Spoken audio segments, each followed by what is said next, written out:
All right, folks, it is time. We are back again. It is year 2 of the Pat's Pulpit live draft show. I am technically your host, I guess, Ryan Kieran. With me are the boys, Keegan Stiefel and Brian Phillips.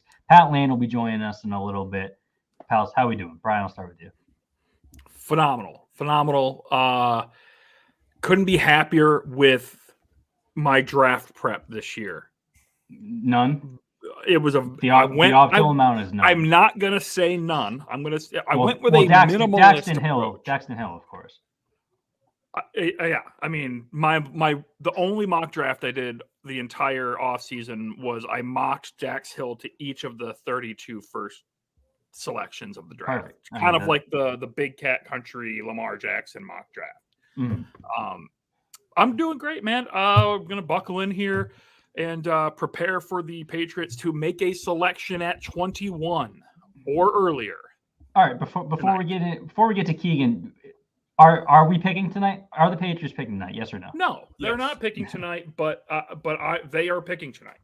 I think that if they pick tonight, it's because there's no trade market, which that's the way that it feels like it might start leaning. So I'm going to say they're picking tonight, and they're going to be pissed about it. They don't want to pick tonight. Keegan, how are we doing, pal?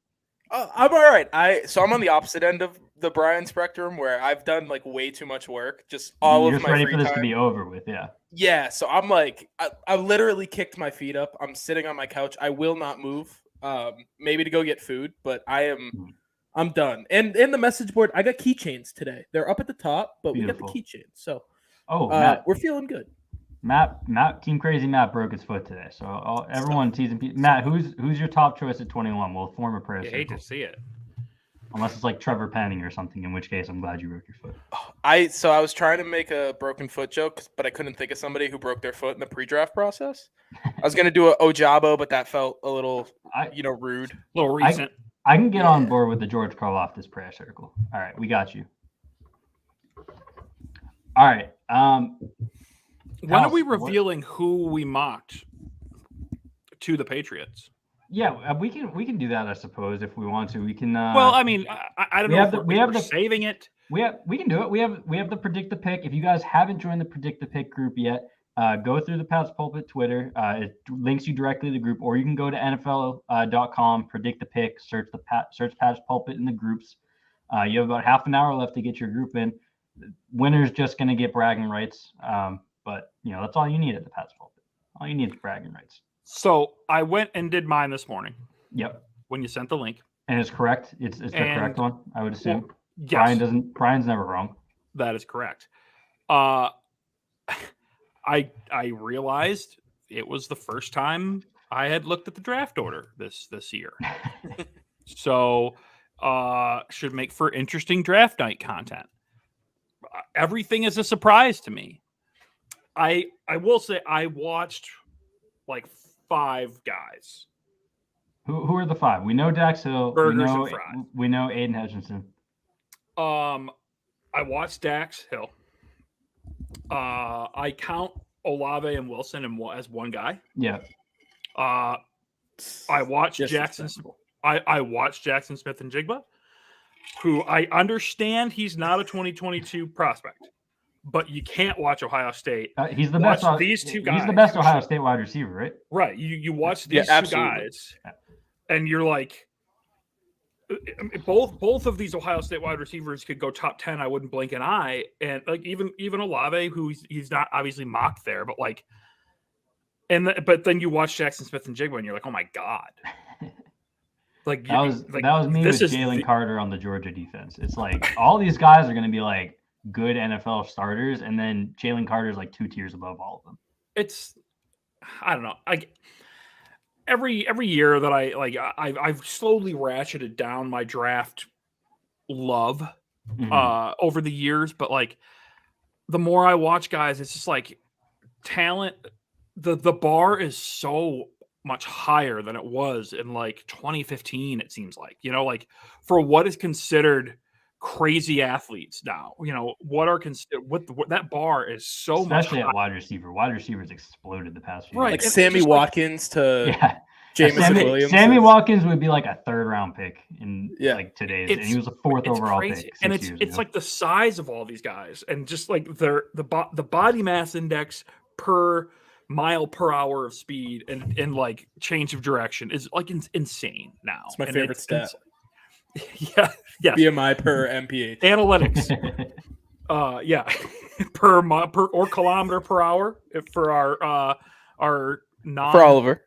Yeah. Mm-hmm. Well, no, he probably uses miles. England uses. We're on the imperial system, right? Oliver, won't you weigh in here? Imperial system. I think that's imperial. I don't know. Yeah, I don't know. Maybe they have something different I don't even know about. They just be doing shit over there, you know. So, are we revealing our picks? Because I had to pull it up. I need the rest of Brian's list here. We've got the Ohio State wide receivers. We've got Dax Hill and Aiden Hutchinson. Who else? Is that the 5? Is that all 5? Jordan Davis, of course. And like when I was watching Jordan Davis, and I was like, all right, this is gonna pump me up and propel me to watch more. And then I just watched Jordan Davis. It's all that matters. That's all that really I care about is Jordan Davis. And I might not watch much football this year unless it's Jordan Davis. Just give me Jordan Davis, all of them. So all the time. So was Jordan Davis your will it into existence pick at 21 in your contest? He was not. Okay, so you were realistic. He was not. 21. I was realistic. Mm-hmm. I was realistic, and I wanted to pivot. I pivoted away from like the names that we're seeing. I picked a guy that I hadn't really seen in a mock. Like, I don't know if I have seen it in a mock yet. Am I giving the number of prospects that I looked at? No, you are not. No, okay. We don't want to know that. It's too many. It's bad. 177, guys. How many fullbacks did you look at? If you count Jason Poe as a fullback, 2. And we won't go out. Nakobe Dean has an incredible hat on right now. Did you see this, Ryan? I did not. So I'm on my app, so I might be like 30 seconds behind you. I'm seeing Jordan Davis now. Was he after Jordan Davis? Are you guys on ESPN? I just saw him. I'm on ESPN. Boo! Oh my God! He's got the pink. It's incredible. That's my son. That is my son. Ike this year, Kyler Gordon looks great. This draft class looks incredible. Ike Ekwonu has the Nigerian flag printed on his lapel. Yeah, I just saw that. His first name, Sauce is dripped up. Wow. Dripped up. Ike's first name is Ikem, and that means my effort will not be in vain. What an incredible name that is. That's a first overall pick name. Oh, my God. This is the drippiest class. Oh, no. Aiden. Zion Johnson with a terrible suit. That's what I look like when I go to class to give a presentation. Aiden Hutchinson's going to get memed to hell for this. As he should be. He looks like he's about to go on an episode of Pawn Stars. He looks like the 20-year-old who is taking a 16-year-old to prom and had to fight the school to be allowed. Yes. That's Yankees fan vibes. What do we think about Jermaine Johnson's suit? He made an effort. I appreciate it. Yeah. George Karlaftis made 0 effort. His mom picked that suit up. Yeah. That's first interview of all time suit.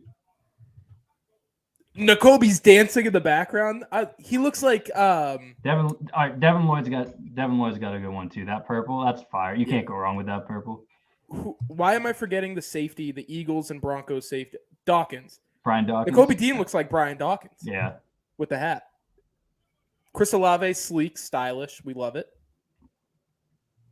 This is what the night's going to be, folks. Wait, who was before Chris Olave?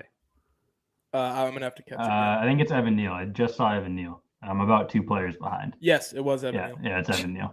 He looks like he's about substitute teacher. He looks like a senior vice president of an ad agency.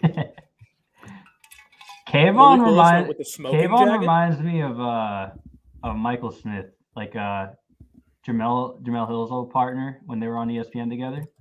Yeah. Or like Tyler Perry and Don't Look Up. Ooh, Oliver's comment: Aiden gonna be sitting in the green room like Hideki and Butler Cabin. Yes. All right. Bring me the PGA Tour golf crossover. Whoever tweeted out that quote from the Pulpit account, That's dangerous. Now that I see we're doing quotes on the main account, got to tone it down a little bit. Uh-oh. No, I stick with it though. George No, we Karlaftis all made know zero for it. it's all fair game. After last year's debacle. If you want to go to the draft, especially as a guy who like might not go, who might have to sit on the gondola overnight in the middle of the Bellagio water fountain and wait until tomorrow, that's your issue. Matt Corral was the first guy they introduced. Wild that he decided to show up. He must know something no one else knows. Steelers, please. All right, let's get into the mock draft. So in the mock draft contest, we all fill one out. We'll be tracking it throughout the night. Maybe not every pick, but every few picks we'll be recapping if we got any where we're at. Brian, who did you have the Patriots taking? And a reminder, you're picking for the draft slot, not necessarily the pick. So if you think they trade down in the first, you would put their player at like, if you think they trade to like 29, you would put their player at 29. Well, I didn't know that. Okay. So that's good. We're off to a hot start. Matt, flower crown is this one goes out to you, buddy. Sorry about the foot. George Karlaftis is your New England Patriots. I'm here for it. I'd be here for it. I mean, he's such a Patriot. Yeah, I'd be delighted. They've dipped into the program a little bit in the past couple of years with Bentley, and then you know I'm not going to tie in Rob Ninkovich. I'm not going to go there. That's better, AJ Epinesa. I mean, it's just like he's got the solid floor that they look for in a guy. He's going to be able to like step in day one and be exactly what they want him to be from the start. We'll see if he can develop any further. But yeah, George Karlaftis. Let's go. I'd be delighted. Keegan, your thoughts? Yeah, who'd you? So I wrote about Karlaftis very early in the draft process because I thought, you know, it would be a steal, and then I watched him and I was like, oh, if they pick him at 21, that feels like this is my question because I keep feels like a Patriots draft pick, doesn't it? Exactly, yeah. So I keep throwing out the Trey Flowers comp because it feels like he feels like Trey Flowers. Would you be happy if they drafted Trey Flowers 21st in 2015, whenever it was?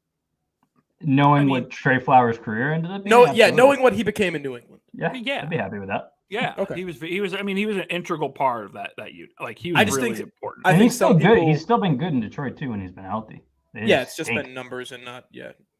I agree. I think it's a fine pick. I'm not like doing backflips over it, but that's like a fine B. He'd be like we did our draft boards on Tuesday night, Keegan, our big boards, and we, like I said on the show, we filled them out a few weeks before, so mine changed a little bit. He probably would have been like my fifth option, like a solid. You know, you're happy with it. It's not the perfect night, but you take that all night. I would there's no memes coming out of that pick. Everybody's just like, it feels right. Yeah, makes sense. Keegan, who did you have going at 21? So I did know about the 21. That's the slot and not the team. Yeah. I went with Zion Johnson because I feel like if they're going to trade back, they're going to want to stay in the first round to do whatever they're going to do. And I thought Tennessee might be an option to trade with if Tennessee sees somebody that they want to go up and grab. Specifically being Zion Johnson, I thought that was realistic, and I thought it was realistic if the Patriots stay put, the board falls badly in their direction. I thought Zion Johnson might be a good pick. So I went value in terms of the team themselves and the slot. Cowboys could probably be another option there with the trade back a few, right? And it's not a lot of picks. You're trading back just a little bit. You're probably not going to get like a huge return. Maybe a fifth rounder. Right. You know. So you have a trade back for Zion Johnson or Zion Johnson going 21 after you traded back? I think Zion going at 21 after they traded back. Okay. So who did you like predict a spot for them to trade back to, or was that just your process? I did. It was Tennessee. Okay. And you guys are going to be mad at me. I'm the white tackle guy now, but Bernhard Raimann was the pick because he was available. And oh no. I'm not happy with it, but when I have more points than everybody else, then all right. So everyone's rooting for Ryan's mock draft because I have Andrew Booth smack dab at 21. Core muscle even with the core muscle injury, Caleb all Farley, that. Absolutely. I have Kyer ended up falling below him. They both got to 21. My plan was to have Kyer go before, but it worked out that he got there. But if Trent McDuffie is going to be CB3 and Kyer is going to be CB4, he should be there at 21, and I am all over that. I went like I just see a huge run on the wide receivers, and it's going to clog up. I think there's going to be. They're going to get. I had McDuffie going. I had McDuffie available, Elam, and Booth available. And so I ended up with the opposite. I ended up having a lot of corners go. I kind of had a lot of wide receivers go too, but I had the corners start getting take. Like I have Kyler Gordon getting into the first round. I'd like to start. I mean, so let's take a look at some of these. Let me start from the top, and let's just see how you guys think this thing is going to kind of go. Sure. Let's just do top 3 for now. We'll keep it rolling as the night goes. Give me your top 3 for now. I've got to get back into my thing. I'm trying to find the link. I'll get mine. Okay, you got yours. Go ahead, Keegan. I've got Trayvon Walker, Aiden Hutchinson, Evan Neal. Those are my top 3. Okay.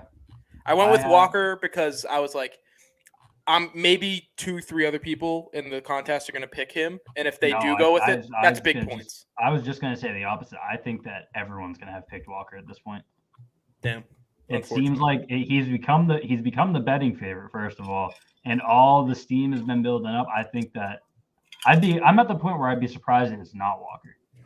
Wait, I thought I saw something about a bunch of money going towards Aiden Hutchinson.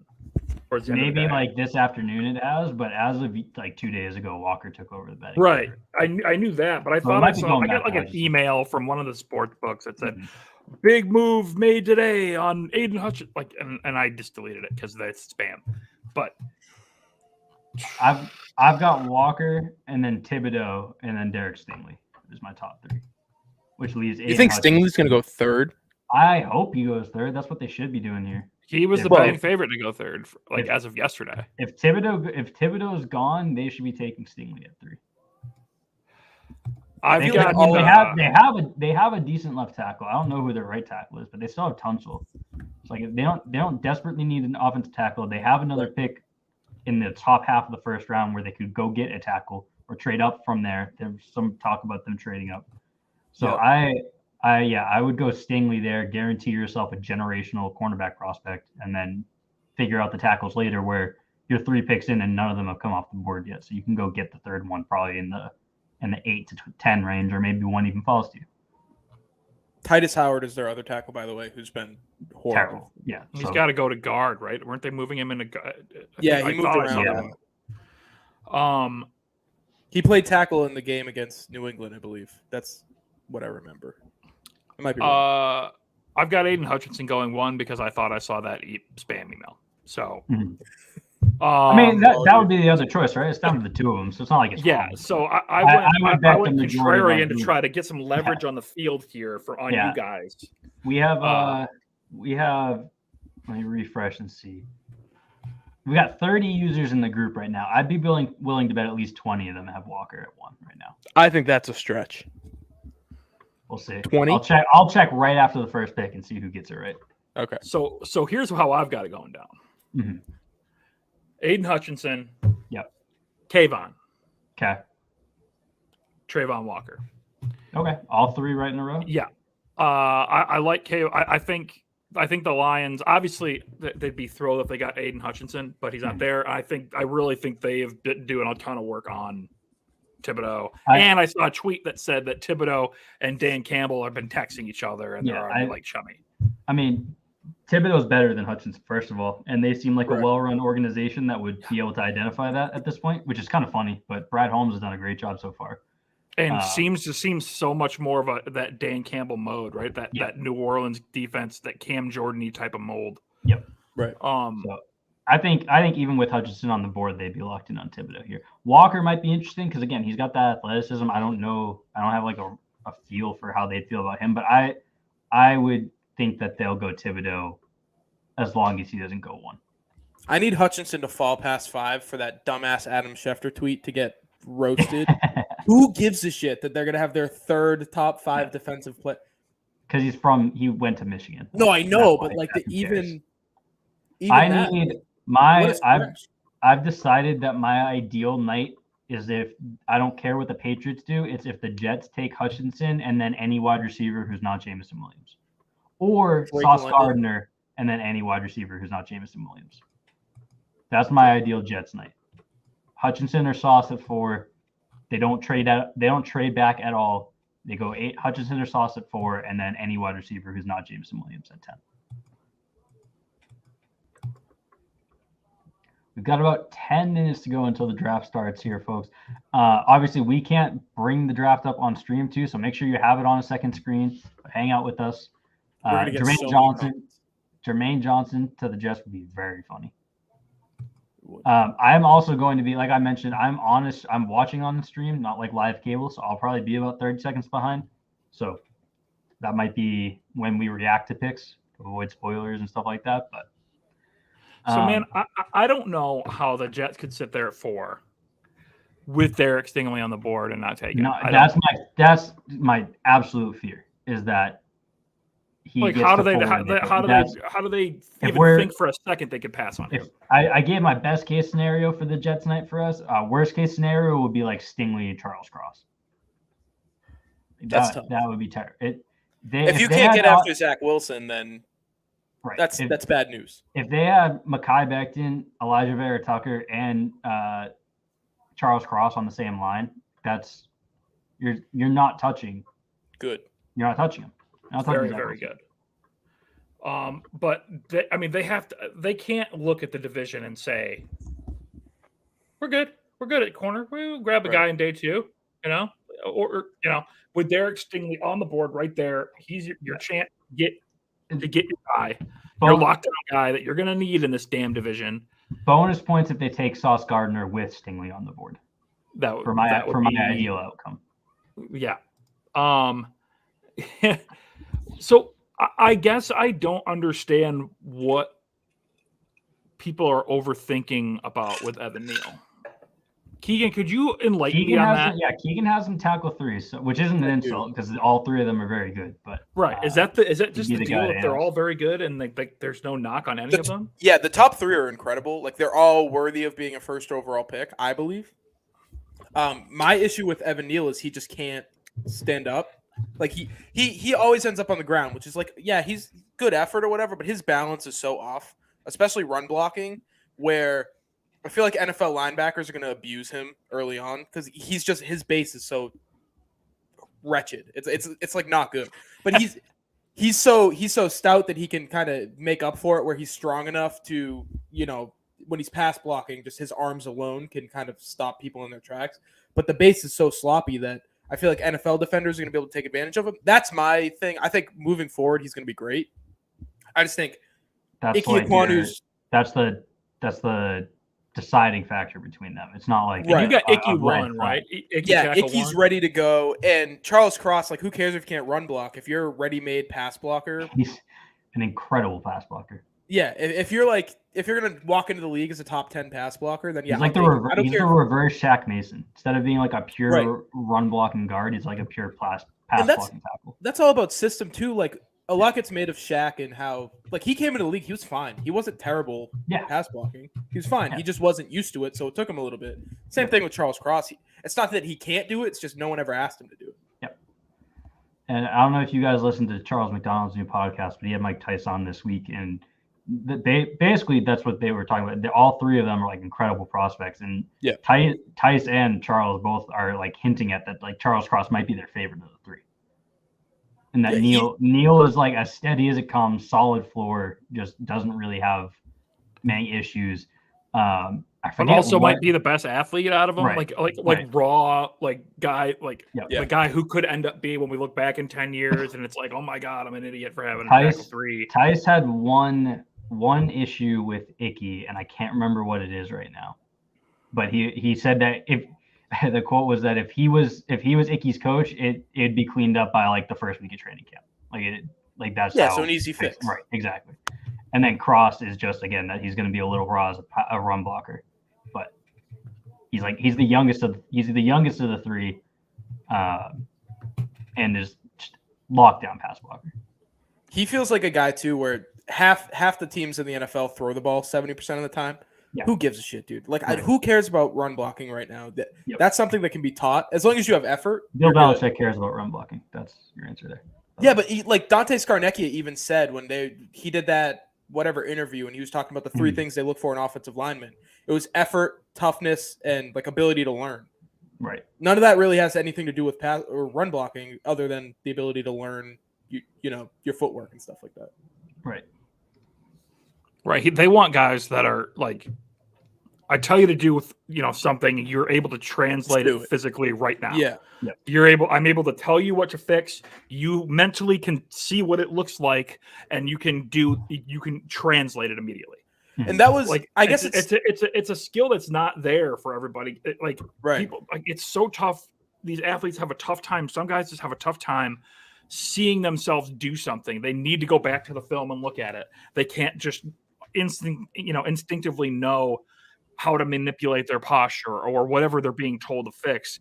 And it's a super underrated skill. And you can tell, like, the Dante Scarnecchia guys all had it. Mm-hmm. And that's why why they go, Dante, because Dante was the best at telling them what the hell to do. That's Trent Brown's entire thing. No one has loved anybody as much as he loves Dante Scarnecchia. Right. And it's all he's like, I just get it. When he says something, I understand it. When other offensive line coaches would tell me, I wouldn't get it. Yeah. Who was the tackle that went to, or the offensive lineman? I think it was John Halapio. He went to the Giants, and the first thing that the offensive line coach did when he get there, he was like, "Tell me everything Dante Scarnecchia ever told you. Just do it. I think it continue doing whatever he told you to do, and then we'll go from there. We'll watch you."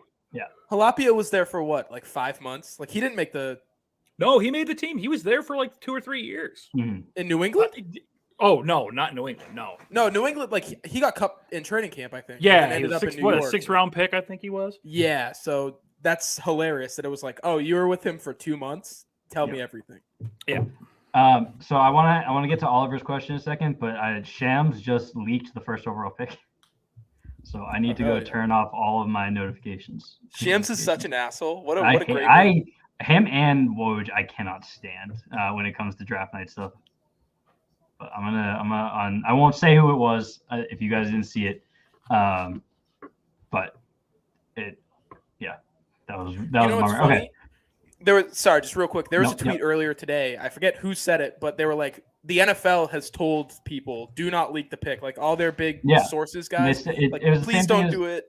That's and then why Shams was whatever. That's why the NBA did that a few years ago, and that's why Woj does the getting a strong feeling, had a dream that Ben Simmons is going first or that crap, because he wasn't allowed to formally leak it anymore. That's so funny. All right, Oliver asked, do we reckon Carolina takes a QB at 6? I say no. What do you guys think? For the memes, I wish. That would be so funny if there was Kenny Pickett. It'd be so funny. Yeah, but I don't think so. They're so they're one of those teams where when you look on their needs on whatever mock draft site, about everything. It's everything. Yeah. Left tackle, right guard, left guard, center, defensive tackle, everything. We're gonna get to 11:30 p.m. and Brian's gonna start playing Wonderwall for us. Hell yeah! Oh yeah. Twice. I'll play it multiple times. Little one headlight every hour. Flower. Love it. Every hour on the hour. My wife got me this for my birthday. Time. Surprised me with this beautiful guitar for my birthday last year. Big wife guy, folks. Big wife. This guy loves his wife stuff. Yep. How cringe! Imagine liking your significant other. And she bought me a glorious, way too expensive tube amp to go with it, and it's lovely. And the neighbors next door moved, so I don't give an amp how loud I play it. Couldn't detail you the differences, but I know that they're the nice ones. As a mediocre guitar player myself. Trash decision, Matt. Don't let anybody tell you what you can and can't sing at karaoke. No. All right. I was gonna ask one more mock draft related question, but this is more important. What's your karaoke song? There's a correct answer. There's a lot of correct answers, but there's one most correct answer. So I have a personal one. It's "Picture" by Kid Rock and Sheryl Crow, and I always just find somebody to duet it with me, and it's oh no, it's incredible. It's so fun. It's the best. That song is so fucking bad. Brian, it's so good. I love it. Man, I haven't done karaoke, and I don't. When did you graduate college? I don't remember any of the times that I did karaoke. Okay. That makes sense. The most correct answer is Total Eclipse of the Heart. Okay. Okay. you get it's not like terribly rangy. It's a banger. Most people in there would have never thought of it. So everyone's gonna be hyped when it comes on. There are some belty parts. So if you're a good singer, you get to flex a little. If you're a bad singer, people get to laugh a little. Perfect karaoke song. If you're not singing a bad song, then why are you doing it? It's got to be terrible. So there are some bad ones. I just googled best karaoke songs, which will give you the list of the worst. And we got some banger karaoke songs here, guys. Number one list according to Google, "Walking on Sunshine." Terrible. That's a terrible. I can only people with shrill voices sing that song at karaoke. The one that's like kind of like the chalk, like of course, 1,000 Miles, Vanessa Carlton. Yeah, that and I feel like "Don't Stop Me Now," the Queen, a really popular one. Yeah, people like ones where everybody else is going to sing from with the them. Bee Gees. Get it out of here. Yeah, all the way. Get it out of here. No one wants to hear you do the It's not even funny. It's not even like ironically funny. Has the draft started? Technically, but commissioner hasn't come out yet. But it is past 8 o'clock. All right. Last mock draft question before we get into the real picks. Who was your top or like your surprise that fell out of the first round in your mock, if you had one? Ooh. I'll start if you guys need to pull it up. My son, for all the talk we've done over the past 3 weeks, Keegan, Nakobe Dean did not make my first round. You're a coward. I am a coward, but I'm ready to be furious as it happens live. Oh man, you want to be angry. I'm ready to be angry. I'm ready to be angry. I'm mentally prepared to be angry. I'm pissed off. I'm mentally prepared to be angry. Devin Lloyd also did not make my first round. I'm trying to see how to get to it because now that it went live, it's live, showing my picks. Yeah. And I don't know who people are in this draft. Yeah, that's all right. So. We missed the boat on this one. It's all right. But I will tell you, I have Desmond Ritter, maybe Desmond Ritter not going in the first round. I don't know if that's not hot. I had Burn made a Twitch account just to tell us this, so we got to talk about it for a second. Burn, you're correct. You're correct. It's a good one. That's an incredible picture. And Ryan and just also, taking me to the woodshed right now. Oh, Ryan is brutal in this chat. He tried to cancel me the other day. It's like legit cancel me. He was gonna pull up old tweets. It was tough. Jermaine Johnson fell out of my first, which is wrong. I just forgot about him. So that's okay. That's hot. Okay, that's hot. While that we're was on the just girls my just brain want to didn't have fun. While we're on the girls just want to have fun. Man, I Feel Like a Woman would be another one. Oh, that's a good one. Shania Twain, absolute banger. There you go. I have a cousin who's like, he just doesn't talk much, and he does tequila.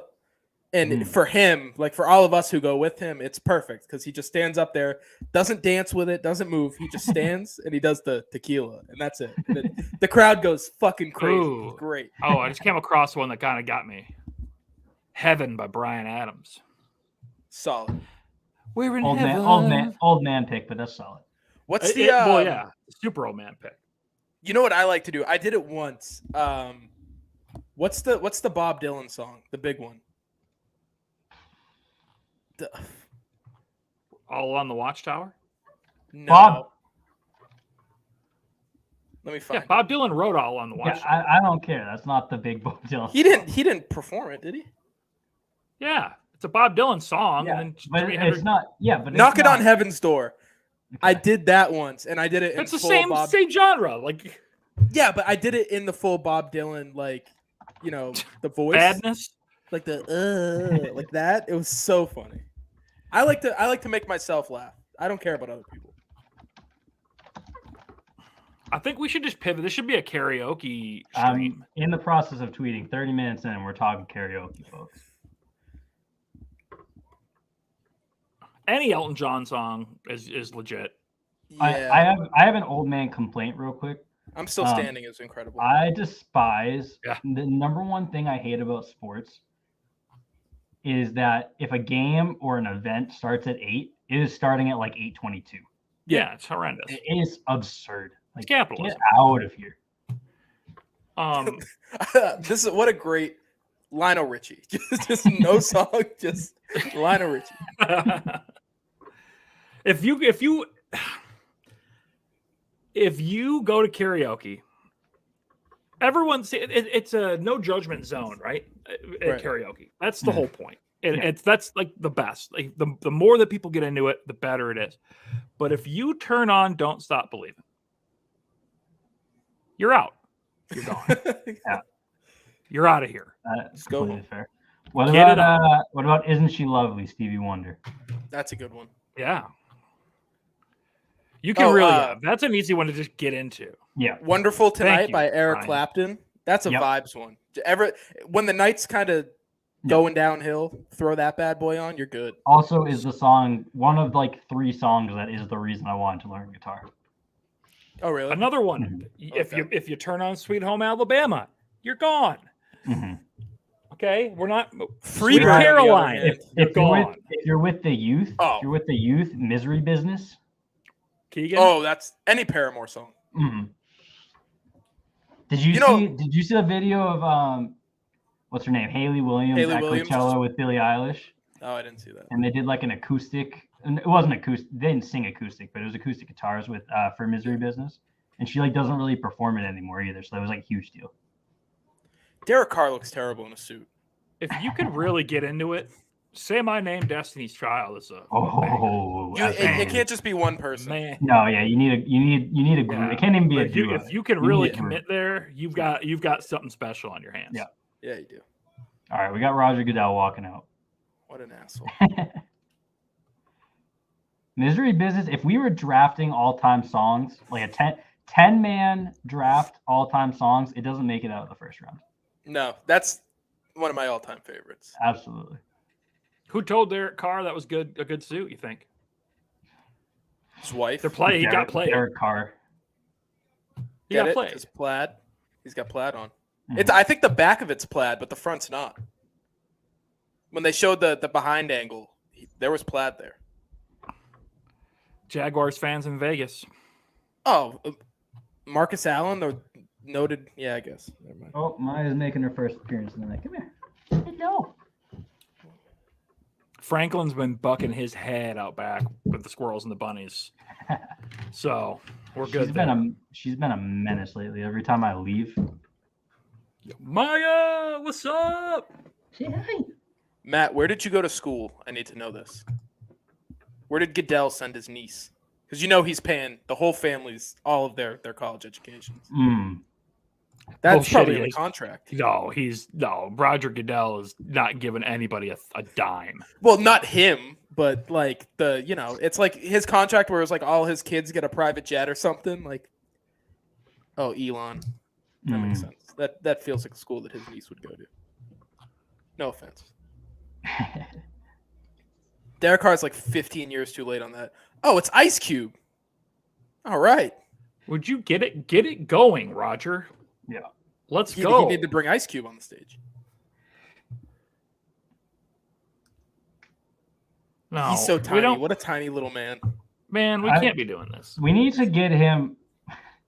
We need to get him back into his like oversized chair so that one of these years he actually just falls asleep. You know what? He shouldn't be able to go backstage in between picks. He should have to sit on the chair in front of everybody. He has to stand up there and do like a stand-up set. New stand-up set every time. Roger, just new content. I personally protest with you. Mm-hmm. Yep. His stand-up, like he's definitely the Amy Schumer of just stolen. All his bits are stolen. There's nothing original about that man.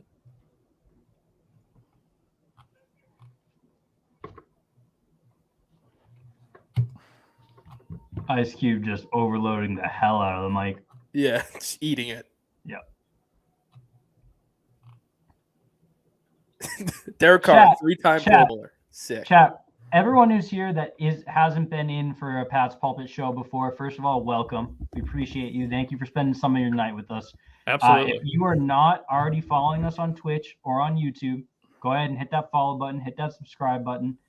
We do shows. We'll be on a little break after this as the off season, the dead season hits. But once the season comes, we'll be doing shows. Keegan, Pat, and Spag still got their podcast that they also will stream sometimes. So go ahead and hit that follow button. Make sure that you guys are watching. We appreciate you hanging out. Hey, go, and if you're on Twitch or YouTube and you don't have an account, create one real quick. It's free. It takes 2 seconds. You'll be able to talk in the chat. We had Burned create an account earlier tonight so we could get a comment in. Tell me how you're feeling about how this night's going to go. What do you think the Patriots are going to do? Give me a bold prediction for the night. Give me, who's going to have the worst night, who's going to have the best night. Anything you want. Send it in. We got a lot of time to fill here tonight. So, yeah, Ryan Jackson's ready to start yelling at people. And right on cue, Pat Lane's in here. How we doing, Pat? Hey, let's go. Oh, look at that. That Willie McGinnis jersey frame signed. Pat, you look incredibly Boston right now. Thank you, sir. Appreciate that. That's what I was going Boston for. guy. Yes. We love it. Pat has 3 cousins, all named Butchie. No, they're all named Fitzy. Pat, Yeah, and then most Jimmy. importantly tonight, we need some good karaoke songs. Team Crazy Matt. Yep. My dog. My Pat. dog. Christian Barmore. Of Pat, course, we're gonna- sir. Oh, you officially retired the Winovich nowadays. It is Yeah. officially been. That happened mid-season. That Yeah. change happened. I saw the writing on the wall. That's I fair. said, I'm out on Winovich. It was a good all in on pivot. Barmore. It was a good pivot. Yeah. All right, Pat, we're going to speed run you because the Jaguars are on the clock. Did you get to fill out a mock draft? I know you had a busy day. Crap. No, I did not. No, that's all right. All right. Who is your prediction for the Patriots 21? Or Trey, who are they going to pick tonight, or are they not picking tonight? I will. I am. Derek Stingley is the guy. I'm gonna will it. He's out. I'm Pat's gonna out. will Get it him out. into existence. I respect. I need it. I respect No, it. Sweet Home Alabama on the karaoke machine. No, you know what? I think I would love to see I'd love to see them maybe trade up for, a Jordan Davis, which I don't think that's going to happen either. I think he's probably going to go in the top 15, but he could start slipping. I'd love to see Olave, but it sounds like Olave's going to go top 10. Like Olave might go top 10 for Christ's Let's sake. do it, baby. So Shut that up, might Ryan. be one that's a little bit difficult. Murph wants Dean. As a matter of fact, I want the other. Murph, let's go. Let's go, Murph. I want the telling you, other. We ride tonight. No, I want the other Georgia linebacker. That's the one I want. I'm here for any Georgia defense. Is Quay Walker? I'll lose, So I would take off. will lose my mind if they take a linebacker at 21. Well, I don't care who it they is. shouldn't. They should not I take a won't. linebacker at 21. Oh, Devin I- Lloyd at 21. No, thank you. I don't care how good Out he on- is. Out on It's just Devin Lloyd, in on Nakobe Dean, in on Kay Walker if you trade down for Walker. right, exactly. And honestly, I feel like you should do the same thing with Dean. Like Dean's maybe a first round pick, but like I'm not taking Nakobe Dean at 21. I'm not doing that. He's a I'm taking safety. I'm taking He's a Nakobe Dean at safety. 8. He is no. All right, Pat. Who do you think the Jaguars are going to take at 1 here? Oh, you know what? I think honestly, I feel like Devin Lloyd. I feel like it should be Hutchinson, but it's going to be Trayvon Walker. And I mean, all the numbers say it's going to be Trayvon Walker. There's no way Aiden Hutchinson would be plus 200 if he was really going to be the number 1 pick. Trayvon Walker to me is the guy. I think it's a mistake, but it's the Jaguars, so that makes sense. I think either of them would be a mistake because it should be Thibodeau, but I'm on board Walker over Hutchinson. Man, Trayvon's got the. I mean, All right, hang on. upside We'll there break is this crazy. down. We'll break this down after they make the pick. We need to get to the most important part to get Pat officially caught up. Pat, what is or was your go-to karaoke song? What That's is a Love my Shack guy. Pat does seem like a Love Shack guy. I can Love get on Shack's board a with fun song. I would say I Got Friends in Low Places. That's a good oh, one. thank God! I thought he was going to say, "Don't Stop Believing," and we were going to have to throw him out. Well, that's one of my favorite songs of all time. That's my Hey, that's my fine. dancing. That's my dancing song. I'm not singing It it. just- though. it. Hell It no, just I'm can't- singing it. Exactly. It just can't be a karaoke song. All right. Friends in Low Places is a good pick. I like that one. Yeah, because I everyone's came singing across a along couple to more. it. You don't have to Couple be more. good at singing. We had That's a huge. Keegan that had kind of song. Keegan had Picture. Yes, exactly. Yeah, And you then, do. Brian, what was yours again? Keegan had what? kind of all Picture I'm by all Kid over Rock the and Sheryl place. Crow. It's so funny. Oh my lord, no one dude. sees it What? coming. And then I had Total Eclipse of the Heart. Blind Tyler. Oh, that's good. Total Eclipse of the Heart's good. That's good. What did Brian have? I got I'm I got kind of lost a in- mishmash. I got a whole bunch of them. Kind of. Yeah. I don't really have a go-to, but I'm just looking at some lists and seeing some bangers. And I mean, "Torn" by Natalie Imbruglia. Oh, that song's so good. Phenomenal karaoke song. And I just saw another one that just jumped. Oh, "Don't Speak," no doubt. Yup. Ooh, Another Jumps great off song. the page Oh, at me. that is a great Yeah. song. That's the karaoke equivalent of when we start naming like 2007 MLB players who never made Yeah. it All-Star. Yeah. That is a great pull. Mm. That is the Rob Bakoviak of It's like a karaoke wall. songs. That's the Wally Joyner of Junior, he says. The Michael Kadire. My Way. That's a good pick there, Murph. My Way. That's a good one. How about Yeah. My Way by Limp Bizkit instead of? All right. Well, now you've lost me. Fitting for the Jaguars being on the clock. Jacksonville's best. guys. Jacksonville's finest. I gotta ask you this about Jordan Davis. Mm-hmm. I mean, because I forced him to a team in my mock. I mean, Eagles 15 is like the easiest thing to do. Or I know I've seen Baltimore a lot at 14. But man, if you dodge those two teams and those two teams get caught up in the receiver run, it's very, very possible he makes it to 21, in my opinion. I think that there's a better chance that he goes top 10 than that he makes to 21. Yeah, I wouldn't hold my Okay, breath. but that's fine. But like, neither are that good of a chance. But like, I'm there's a realistic path here. You shouldn't listen to any report that comes out today. But my if you want to connect dots on reports that came out today, Texans are looking to trade up. Jordan Davis going top 10 were both thrown out today. Texans trading up to like 8 and taking Jordan Davis. That's my bold prediction for the night. That's a solid. I mean, that makes a lot of sense. It's a guy that the Patriots would covet, and so therefore it's a guy that the Texans would also covet since they're Patriots South. Reasonable. So like it makes a lot of sense. I said before, by the way, Ryan Jackson saying Jordan Davis number 1. I tweeted out earlier today, I will stand on this. I will die on this hill. If I had the number 1 overall pick in this draft, I'd be taking Derek Stingley. I think he's the best player in this draft. I have 3. We talked about in the mock draft show. I have 3 blue chip prospects this year. Is Nakobe Dean, cry about it. It's Derek Stingley, and it's Kyle Hamilton. Yeah. If you're looking for a blue chip player at a position like future All Pro, those are my 3. And Kyle Hamilton will go probably somewhere between the 10 to 15 range because he's a safety, and people devalue the safety position. The Patriots don't. So he's a guy that if he drops to that 15, 16 range. All right. I have Goodell walking out earlier today. Hang on, Brian. I have Goodell walking out. We're about to hear the first pick. Listen, after this pick, as soon as it comes out, we're firing him out as soon as it comes out. Trayvon, all right. So I'm 0 for 1. 1 for 1, baby. Let's do it. All right. Let me pull up. Let me see if the score is updated yet here. They have not. Let me see how many we have. We end up with 31 users in the contest tonight. So I'm 1 for 1. And Derek Stingley's been the best player in this draft arguably since he was a true freshman. 2 years, yeah. Right. But we talked about that on the. I was Kyle Hamilton all off season, like best player available. He's the best player 1 in this draft, and then I watched Jordan Davis, and I'm like, the guy is. We lost Brian's audio. Brian, we lost your audio.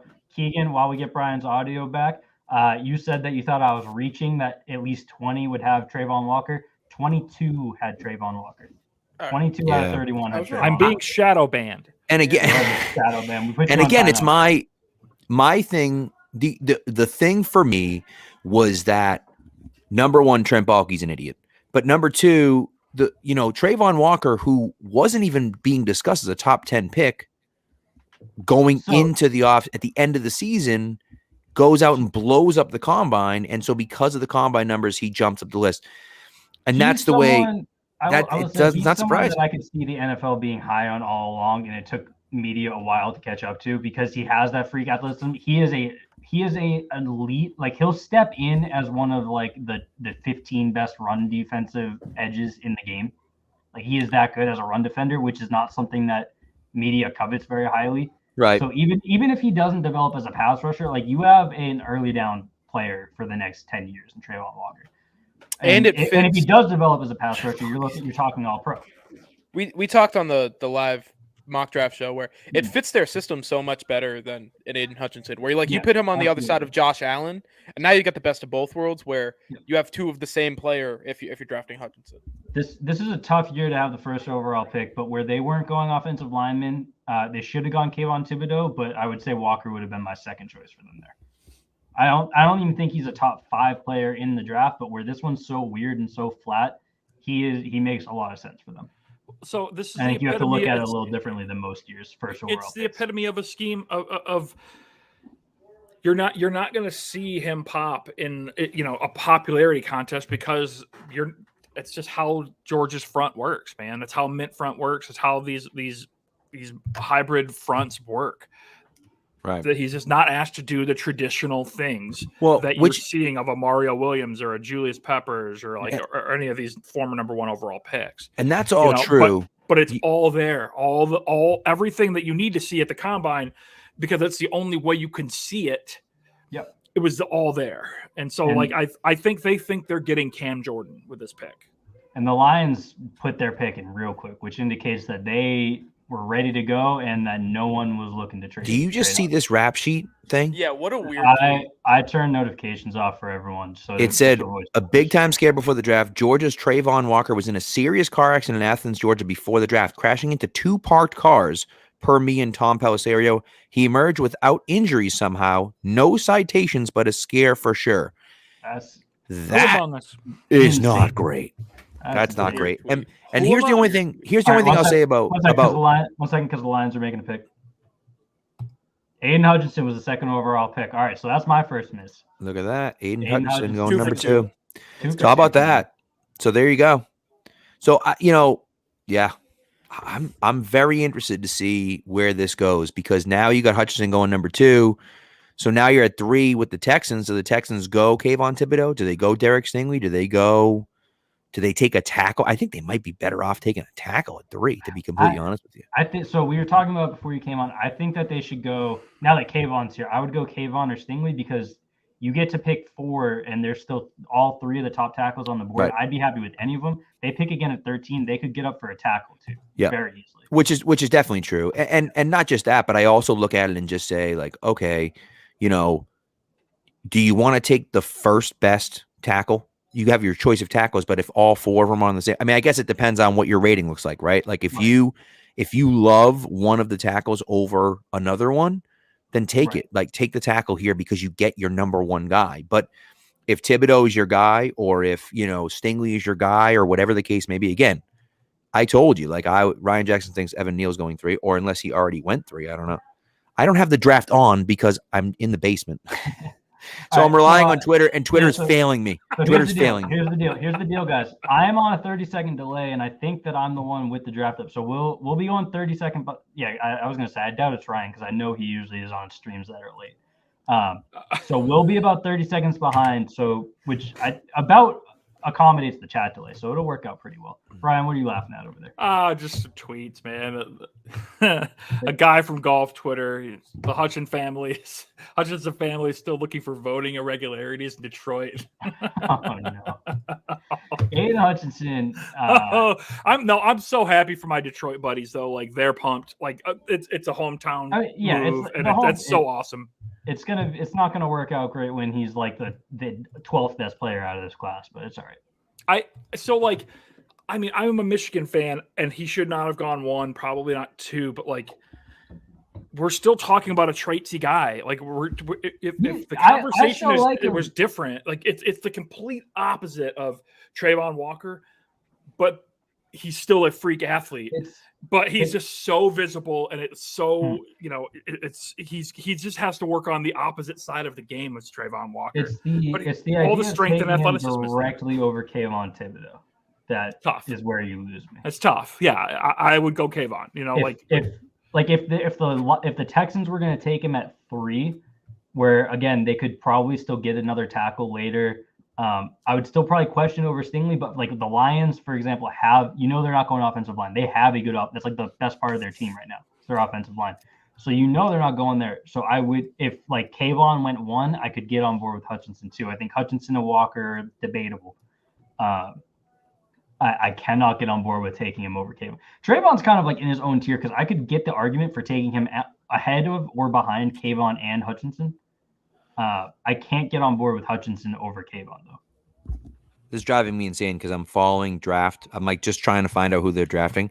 And I saw someone say they drafted Derek Stingley, and then I saw someone say they drafted Kayvon Thibodeau, and then I saw someone say they drafted someone else, and I'm like, all right, what? Stop it! Like, what are we We doing? don't tip picks, Pat. We're not tipping picks on here. We'll be behind on the picks. The Texans pick is in, so we'll be finding out in the next minute or so here. I think it should be Stingley.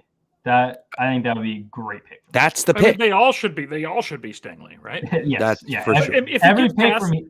If he gets past the Jets, we cheer. If he gets past the Texans, we're crying because it should be the Jets. If he gets past the Jets, we're laughing. If he gets past the Jets, I will lose it. It would be so great. That'd be so amazing. I mean, but I guess if it's Icky, like how do you? Icky's really good. The Jets are in a hard. It had to be Sauce or Aiden Hutchinson for me to feel good about what the Jets do at 4, and Hutchinson's gone, so we're just down to Sauce. Yeah. Unless they go way off the board with like Jermaine Johnson, which that'd be Clellan Ferrell level. By the way, Pat's Pulpit mock draft show 0 for 2 on both shows. So tough luck for the boys. That is tough. I mean, it's that's unfortunately what happens, and I think also like you kind of do what you think too instead of what they think. But yeah, I don't know, man. I don't know. All right, back to karaoke. Mr. Brightside by the Killers. If I see you playing it, you're out of here. You're getting out of here. It's a great song, but yes, that's one that used to be playing at a party and everyone sings along in Since you've been gone by Kelly Clarkson, we can get down with that. Yeah, I can get down there. Live it on a prayer. You're gone. See you later. Oh, here we go.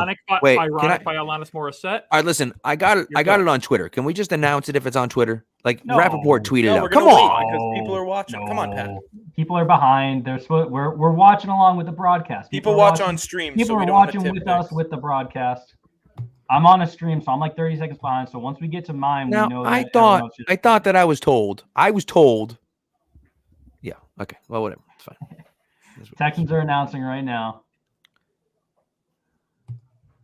Good for the Texans. Great pick. Phenomenal pick. Yep. Derek Stingley Jr., guys. Sad stuff. I mean, you have to watch. I mean, a lot of times with these NFL GMs, you don't know, but like the layups are right there for him. Yep. I'm telling you, if I had the number 1 pick, I would have taken Derek Stingley. I think it's the best. You don't get a value pick at number 3, and to get a guy that good. I mean, I'm sorry, dude. As a true freshman, the guy was locking down Jamar Chase, Justin Jefferson, and the rest of the SEC. Like I don't know what else you want. They were on the same team. I understand, but he was doing it in practice. Okay. I know they were on the same team. That was in the Bayou. we talked about it on the show a lot with Stingley and Thibodeau specifically, where people just get bored. It's like this guy was the number 1 pick for like a year and a half.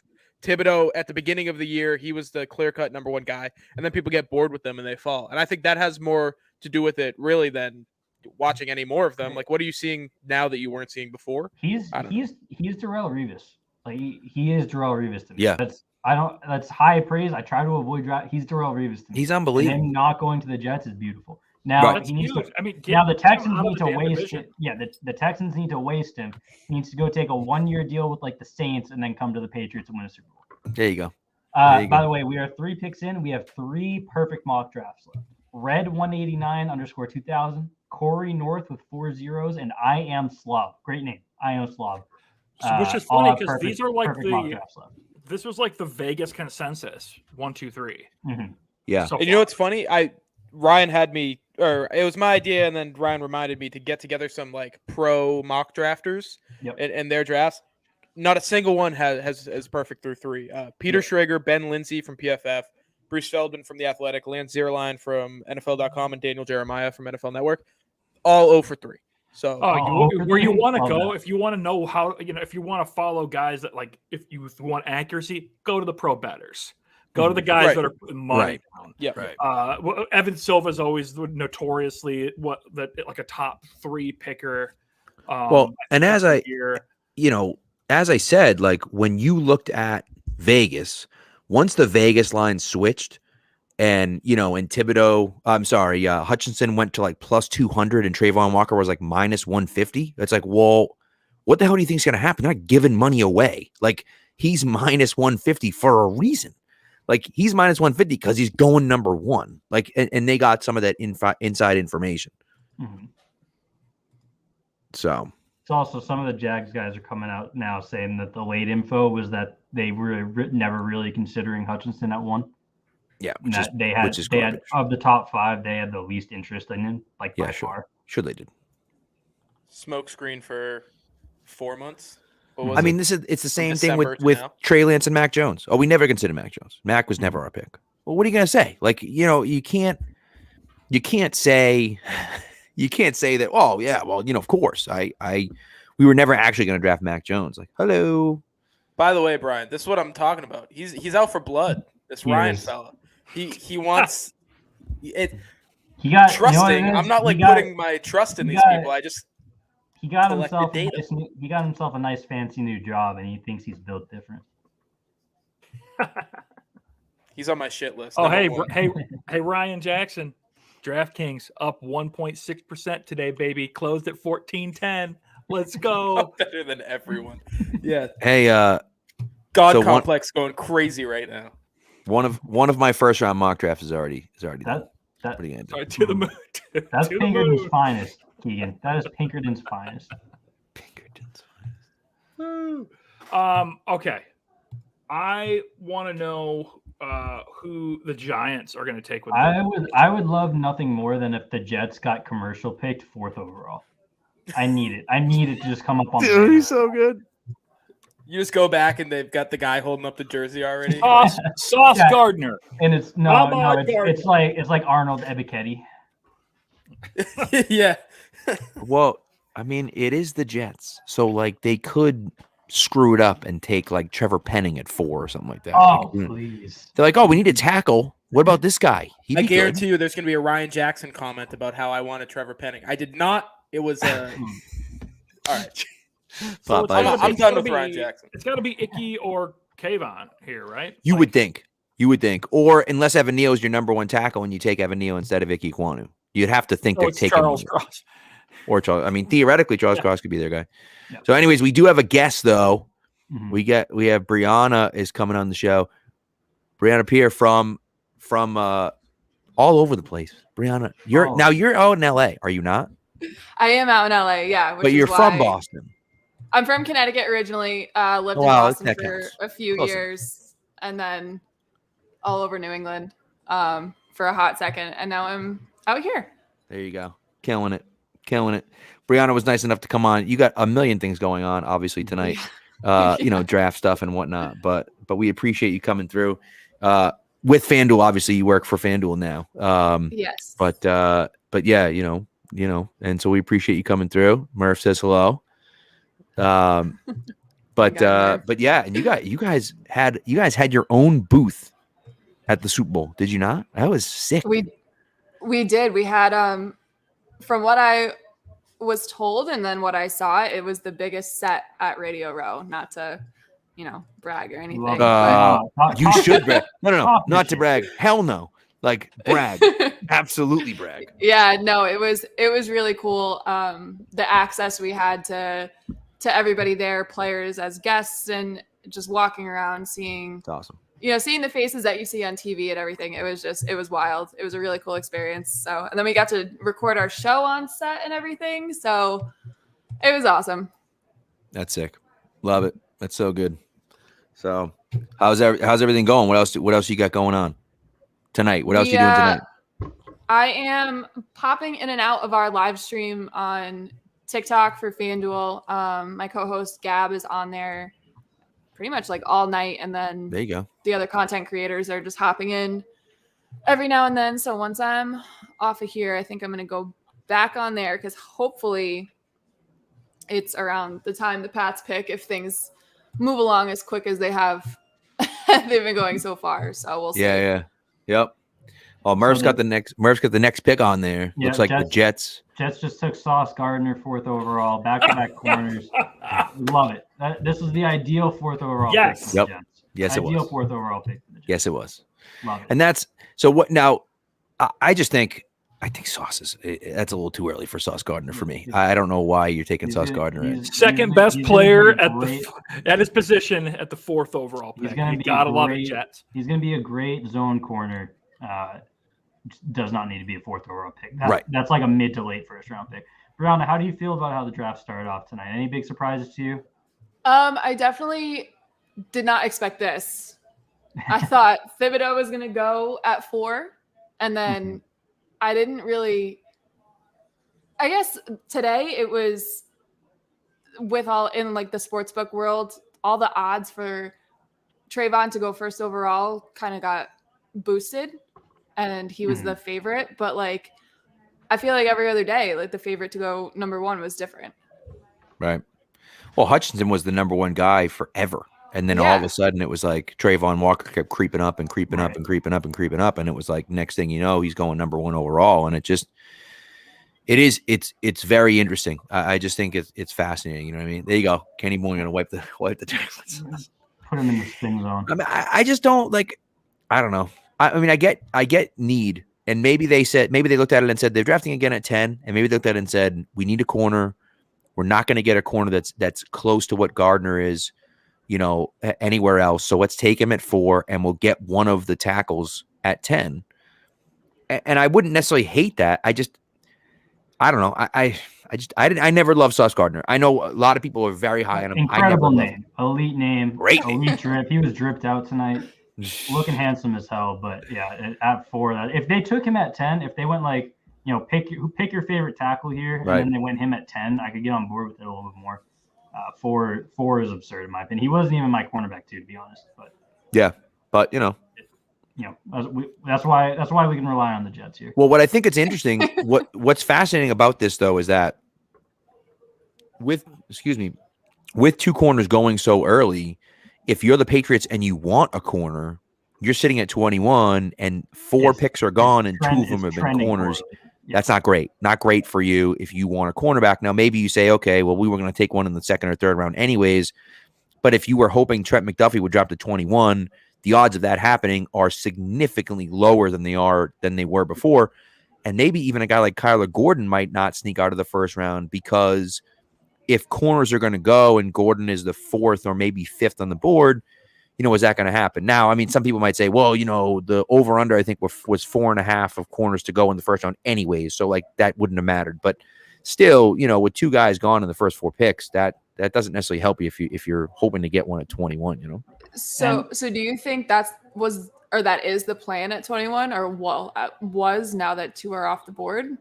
Because I know they need a corner, but I feel like do you have who the hell knows? Do you have a top wish at 21, Brianna? I would say Nakobe Dean. Let's go. I don't think let's go. I don't think Davis is going to be available at 21. And I think, although people think Dean is too small for the position, he's so damn fast. He's and a baller. He can do the drop in coverage that we've seen Hightower do and maybe not be so great at. And I mean, all last year, everybody was saying, oh, they need to get younger at the position. You can't have all these old guys back there because it's not working, right? Yeah. Right. This would be the perfect opportunity to, remedy that. And get a young guy. I just feel he's like so cool to me. I just feel like, and you're not wrong. Sorry, Pat. Did you see what he's wearing tonight? His suit with the hat. He looks awesome. He looks incredible. So here, this is the only thing for me. I feel like I would rather have Troy Anderson in the 2nd or 3rd round than have Nakobe Dean in 21. That I'm, people might disagree with that, but I would rather have a guy like Anderson. And I don't know if I'm even drafting him at 54, but a trade back or a trade up from 85.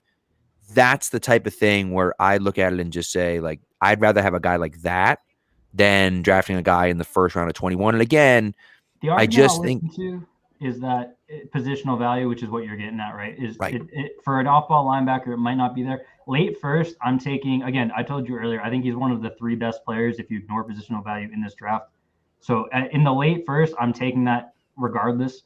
And if you're looking at what they really need, corner is like the one first round position that if you if you're going to take it, that's like the one where the positional value will be there for them. Right. And so if there's a run on it, like we're potentially seeing where Trent McDuffie ends up going top 10 now and Andrew Booth and Kyrie Elam go in the teens and you don't get there, Nakobe Dean is going to be the best player on the board and he fills the need. He needs speed on the defense. He can step in and wear the green dot like week 1 as a rookie. He would be a perfect pick. But yes, Ryan, I am talking about Troy Anderson from Montana State, the kid who played 1 year of linebacker and looked like a certified stud. I know he went to Montana State, but his numbers are outrageous. He's bigger than Dean is. He's a monster. He's a monster. And so that's the kind of guy that, again, in the second or third round is tempting for me. Now, I will say I just did look up Nakobe Dean's fit, and I think I'd be okay with 21. Hey, listen, if he's wearing that and they draft him at 21, it's like, all right, well, how can I complain about that? You know what I mean? All right, so the Giants are about to pick here, and I mean we've been so caught up on the Jets, we haven't talked about Kayvon Thibodeau is falling into the lap right here. I gotta imagine that's a pick. Yeah. And then they pick again in 2 picks, and they're guaranteed one of these top 3 tackles. Like, this is about to be a perfect night for them. You would think so. Yeah, you would think so. So. No, I just saw Murph's comment. No way. What does that mean? Oh, to the Pats. No, to the Pats. No. He's not going number 5 overall. Jeez Louise, I was like, what the hell? I have the pick. The pick is about to get the announce. Come on. Hold it. We got people watching on stream. You don't want to be spoiled. Yeah, but I also know people that are just watching this for their draft, stuff, and they're like, come on, give me something. You know what I mean? Murph's giving it away anyways. Thanks, Murph. Yeah, there we go. It's I mean, this is like this is going to be a perfect night for them. They're just going to take one of the tackles here at 7. They're going to call it a night. Right, and that to me, like when you look at it. Oh, there's Brian. When you look at what they can do here, to have a guy like Thibodeau drop into your lap at 5 is amazing. And obviously, one of those corners would have been great. But I just think Thibodeau has a chance to be the best player in this draft, right? And certainly at edge rusher for sure.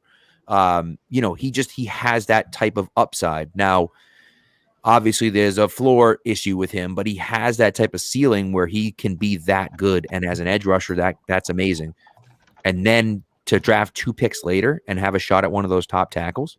And realistically now, you have Carolina at 6. This is where it gets interesting. If I'm Carolina, I have been pounding the phones for the last week and a half trying to move back because they drafted 6, and then I think their next pick's like 137 or something ridiculous like that. You don't have another pick.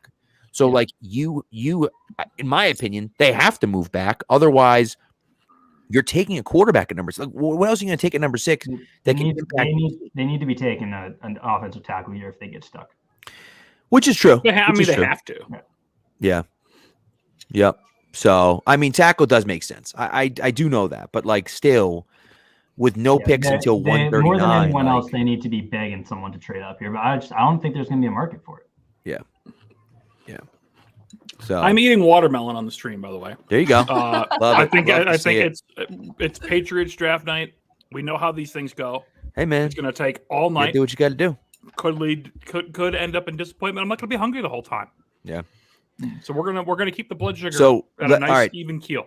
Okay, Brianna, I'm putting you in the GM spot at Carolina. Jesus. You can't find a trade partner. You're an idiot who just traded who continues to trade for terrible quarterbacks. But Brianna, we're saying now that you're not dumb, and we're gonna ask you to draft someone. Who are you taking here at number 6 for Carolina? Okay, so before you did all of that, I was going to say, screw it, trade for Baker Mayfield. Both sides would be happy.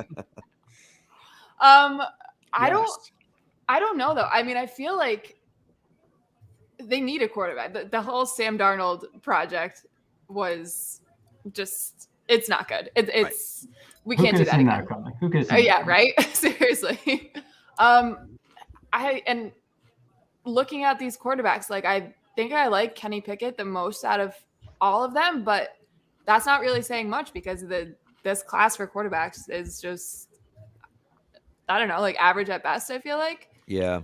So, but they can't avoid the fact that they need something, and if they're not going to trade for it, they have to get a done right now, because if they wait any longer, and like you said, their next pick is what, round 3, 4? No, end of round 4, like 139 or something. Yeah. So like the only quarterbacks that are going to be available there are like people that would be lucky to even be on a practice squad. No offense to them. I know this is a really big weekend for them and everything, but right. But I mean, I think that's what they need. And it doesn't even have to be Pickett. It just needs to be one of these quarterbacks, because year 2 of Sam Darnold, I think those poor fans, they can't. Yeah. They See, can't I think do it's that fascinating, but Those poor players. Yeah, well, They have to play with Sam Darnold again. Like, that's terrible. I almost feel like if I were the Panthers, right, and if I were the GM of the Panthers, and I'm sitting there looking at it saying, "Holy crap, my quarterback situation's absolute dog poo." Mm-hmm. The issue that I have is how much better is my quarterback room going to be if I draft Kenny Pickett at number 6? Like, can I make my team significantly better if I pick the tackle, Evan Neal, Charles Cross, Ike Kwon? If I draft the number 1 tackle on my board, am I going to be able to make my team better overall and then suck this year? And guess what? There's seems like at least 2 legit superstar quarterbacks coming out next year. And then now I'm drafting top 3, top 5 again, and I get one of those guys next year. And now I already have my franchise left tackle, right? And then I can get this guy. And I just don't know, like, it becomes a scary proposition because you kind of start chasing those quarterbacks. And Matt Rule now, like, he might want to draft a quarterback because he may be getting fired, right? But like, if he drafts Kenny Pickett, he's like, hey, he's a rookie. What do you want me to do? Like, how good can he possibly be? He's a rookie. And so maybe he'll try to save himself one more year. I just feel like if I were the Panthers and said I have unlimited time, I'm definitely taking a tackle. But again, let me put a pin. Go ahead, Keegan. I'm going to put a pin in this real quick. I was going to say, on the other side of that, they started out by only drafting defense. Like, their first year with Rule, it was build this defense up. Yep. If you're going to follow that strategy, it's tackle here. And then you start going with the skill position on offense. That's how, that's the order in which teams usually try to build themselves. I don't think they're going to stray away from that. Okay. By the way, Keegan and Brian were dropped for a few picks, so I want to get their thoughts real quick. Jets took Sauce Gardner, which we were talking about would be like an ideal pick for them at 4 as a Patriots fan, and then the Giants had Kayvon fall into their lap. How are we feeling about those, Keegan? LOL. Yeah, perfect for the Giants. Kayvon. I mean, the Giants they got a free win for the draft because they have all 3 of the tackles still available. Right, and say one goes now you just get to pick between the 2 that are available. That's a steal for them to get their second choice, if not their first choice. Sauce Gardner, I think he's going to be fine. I think people are going to pick him apart in year 1. So, and the Patriots got to play him twice this year, so I think that's going to be fun to watch. He's going to fit what Robert Saleh likes to do. My big issue with it is that you can find what Robert Saleh likes to do on day 2, day 3. Right. And I don't think he's substantially better than someone that you could find to fill that role when you're going to be asking him to play most of his own. And they also have no one behind him, so it's like you're setting him up for failure in year 1, I think, personally. Yeah, for sure. The way I look at it is, why have this, you'd have to imagine that Derek Stingley was CB1 on their board. On their board, right. He's gone, so they panic and go Sauce, and they don't have their pick of their favorite player at the position that they're picking first at. Why not go and pick your favorite of these tackles and then wait? Maybe you still get Sauce. If not, you can work on one of the myriad other issues your roster has at your next pick. I don't think Sauce is a bad player. He's still a very good player. But, like, I mean, we're talking about with the Panthers. Why do they need to take a tackle? Because just as rare these days of finding a franchise quarterback is finding a franchise tackle. They are so rare now. You can't go out and just find them on the open market. You can trade an entire 2 years of draft capital for one, maybe if one becomes available on the trade market. But you have to cement these positions on your roster, and like to pass on Icky or Evan Neal.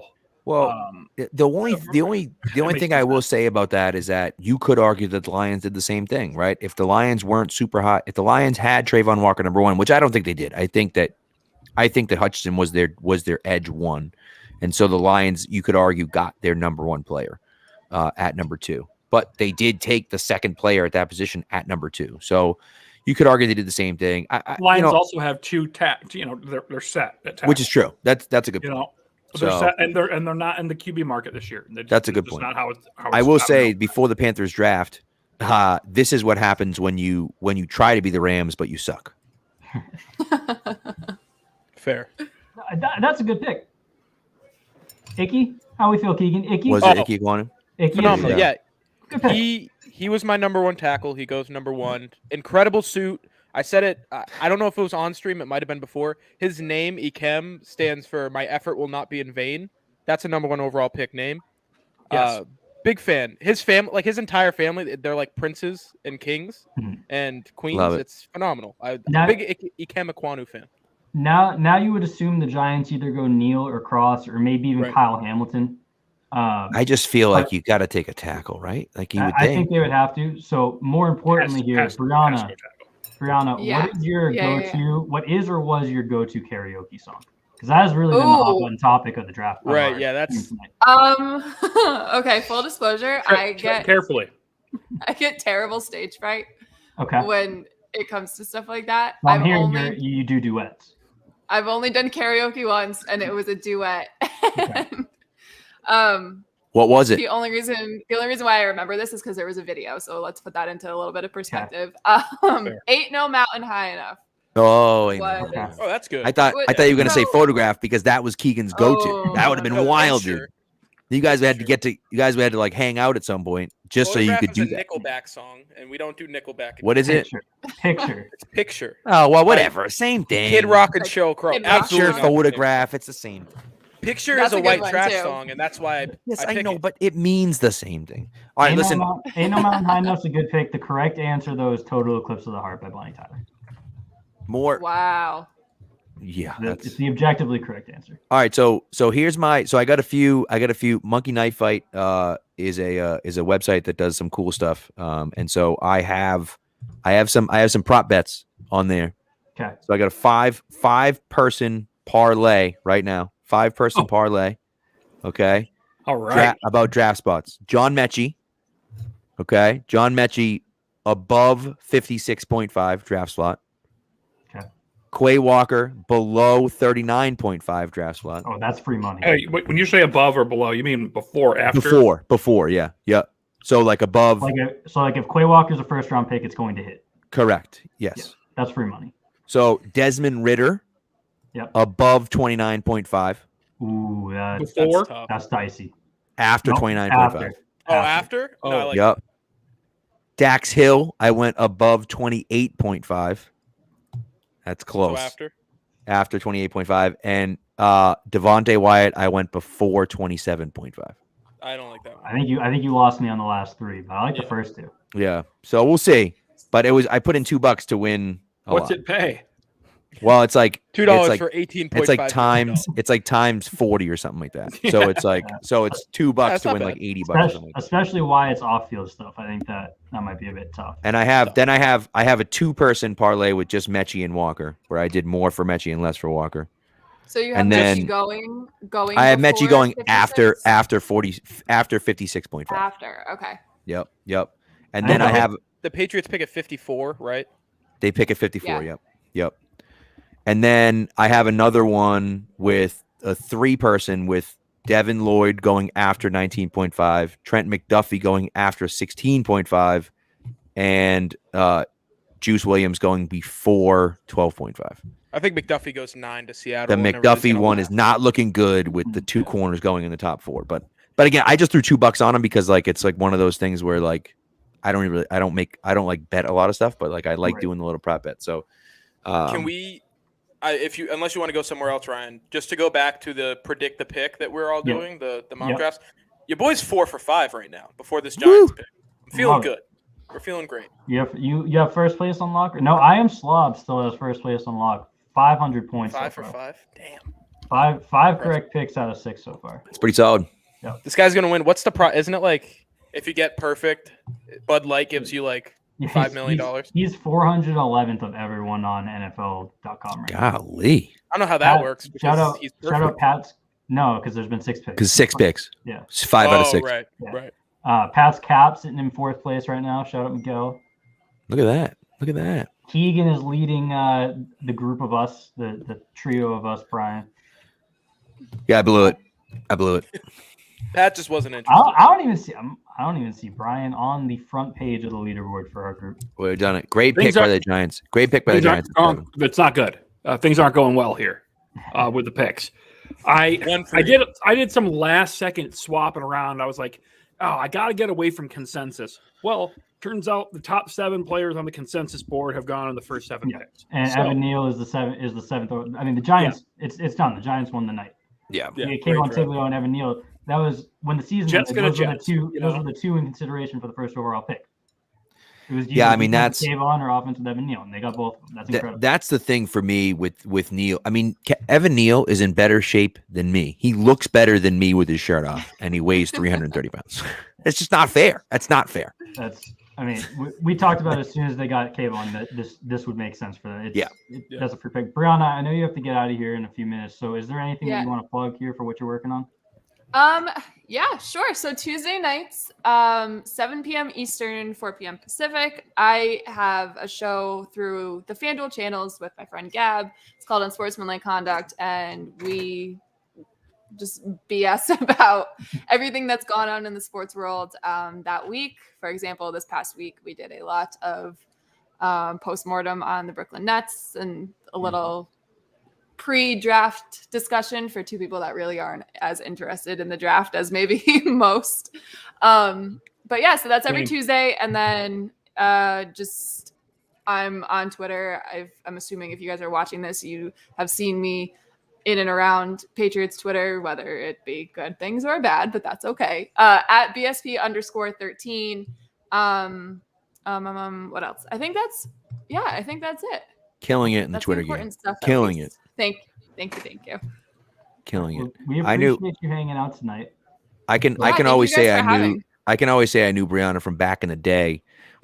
We've talked about this once or twice, but like we went. So one time, I used to work for like a super small company. Matter of fact, Spags worked there too, and like I went out with like the guy who ran it and Brianna and another girl. We went out to like Ned Devine's or something like that, and I had no business being there because I was like 35. And I felt like an old man. And it was fun. We had a good time. And then I drove you guys home afterwards. But like, I just remember like one time some dude trying to creep on you and I just like snuck in between like I was your dad. Like, get the hell out of here, buddy. But yeah, that was like way back in the day, you know? Yeah, look at you now out in LA, repping FanDuel, no big deal. That was 2017 and probably the last time I was at Ned Devine's. There you go. Yeah, it's probably for the best. Yeah, no, I definitely agree. But yeah, again, thank you guys for having me on. This was really fun. And I can definitely say I learned a lot. Like I said, as somebody that really doesn't care a lot about the draft aside from what the Pats are doing. So thank you for that. Very fun for me. That's good. And then, good luck with the rest of the stream and have fun. And I'm sure we'll chat again once. Yeah, thanks for coming through. If you're not already following FanDuel on TikTok, get on there, especially tonight. It sounds like they're going to be live all night. So yeah, we got lots of stuff going on. So maybe I'll see some of you over there. But with that being said, I'm out of here. See you guys later. Thanks, Brianna. See ya. Bye. All right, and we are back down to the core 4. Brian smashing watermelon just right now. Just crushing the watermelon. So here's my thing. If you need a tackle, Charles Cross is just hanging out. Oh yeah. I mean, a franchise left tackle hanging out there at pick 8. I need to say I've convinced myself that there is no other way that this 8th pick is going than Jameson Williams. So it makes sense. I mean, Jameson Williams should be the number 1 receiver on everyone's board. I know people were trying to talk people into Drake London. I'm like, bro, you could talk about Drake London all you want. Like, speed kills in the NFL. Give me the super fast guy who also was a good receiver. I can't fathom that in 2022 we're having the thought process of the clear best wide receiver in the class might not be ready until October, so we got to go with someone else. Right. So dumb. Also, ACL's a fake injury now, so he's fine by June. He's going to be he could be faster when he comes back. That's stub toe. You'd hate. I mean, yeah, you'd absolutely hate having What a a first round wide receiver go on pup. Oh no, what'd they do? We're gonna wait because I want everybody to react together, and I don't want to ruin it for Ryan. I want him to watch it. Murph, Don't put ruin this it. I one in don't the know it chat. yet. I'm ready to Don't laugh. do it, Are we, guys. we're getting Don't do it. we're getting our first laugh of the night. I'm We're getting very our first excited. laugh of the night. All right, Falcons. I almost threw up. Falcons. Don't. All right, I need don't tell my me. all I right, don't know wait, it yet. my official guess is I'm trying to think of who make Keegan throw.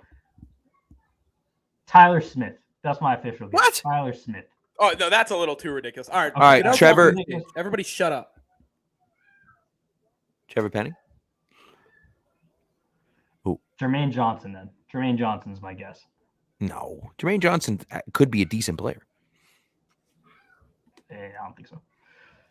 I'm not watching the draft, so you guys have to tell me who I it is. think I have the slowest stream. I'm literally not watching, so I'm Well, relying on you people. Goodell's coming to the podium right now. Okay, I, see I got cable, so I'm watching. God, the lighting on here. Not to flex, I have cable, but where I'm set up, I have to watch on To screen. flex. That's why I'm on the couch, not the flex. I pay for a out of date. Drake London. What a terrible pick! Drake London over You Jameson dummies. Williams. I like dummies. Drake London. Oh I am- no! No, I have to talk bad about Drake London now, and I've been fighting Keegan with Drake London for like 2 months now. I like Drake London a lot. Ian I Rappaport think he's claims good. that a lot of teams had him as the number one wide receiver. I believe well, it. a lot of He's NFL good. teams are stupid. He's so special. He has there's that. special traits. He has Yeah, you know special whose traits he has? You know whose traits he has? Don't say N'Keal Harry because he. Oh yeah, baby. No, Oh, he no. wins. Horrible. He wins at the catch He point. does not. He has. Oh, No, he no, wins. No, he's Oh, got a he's lot of- wins at the catch No, point. he doesn't Totally at the wins at the catch He point. doesn't have to win at the catch point. N'Keal Harry had to win at the catch point. Drake London wins at the catch point. He does not have to win at the catch point. I like Drake- Vincent Jackson. Vincent Jackson just came on the screen as a comp. I actually like that. His peak is Mike Evans. Like he has Mike Evans in his game. He moves better than anyone I've ever seen other than Mike Evans for his size. Mike Evans was 25 pounds heavier than Drake London. Yeah. Yes, But dude. I'm here to just talk about what a unicorn Mike Brian, Evans is. you're a Yeah. Michigan Yeah. boy. So my comp that I gave Ryan was Mike Williams, but the Lions Mike Williams from like 06. That's my comp for Drake London.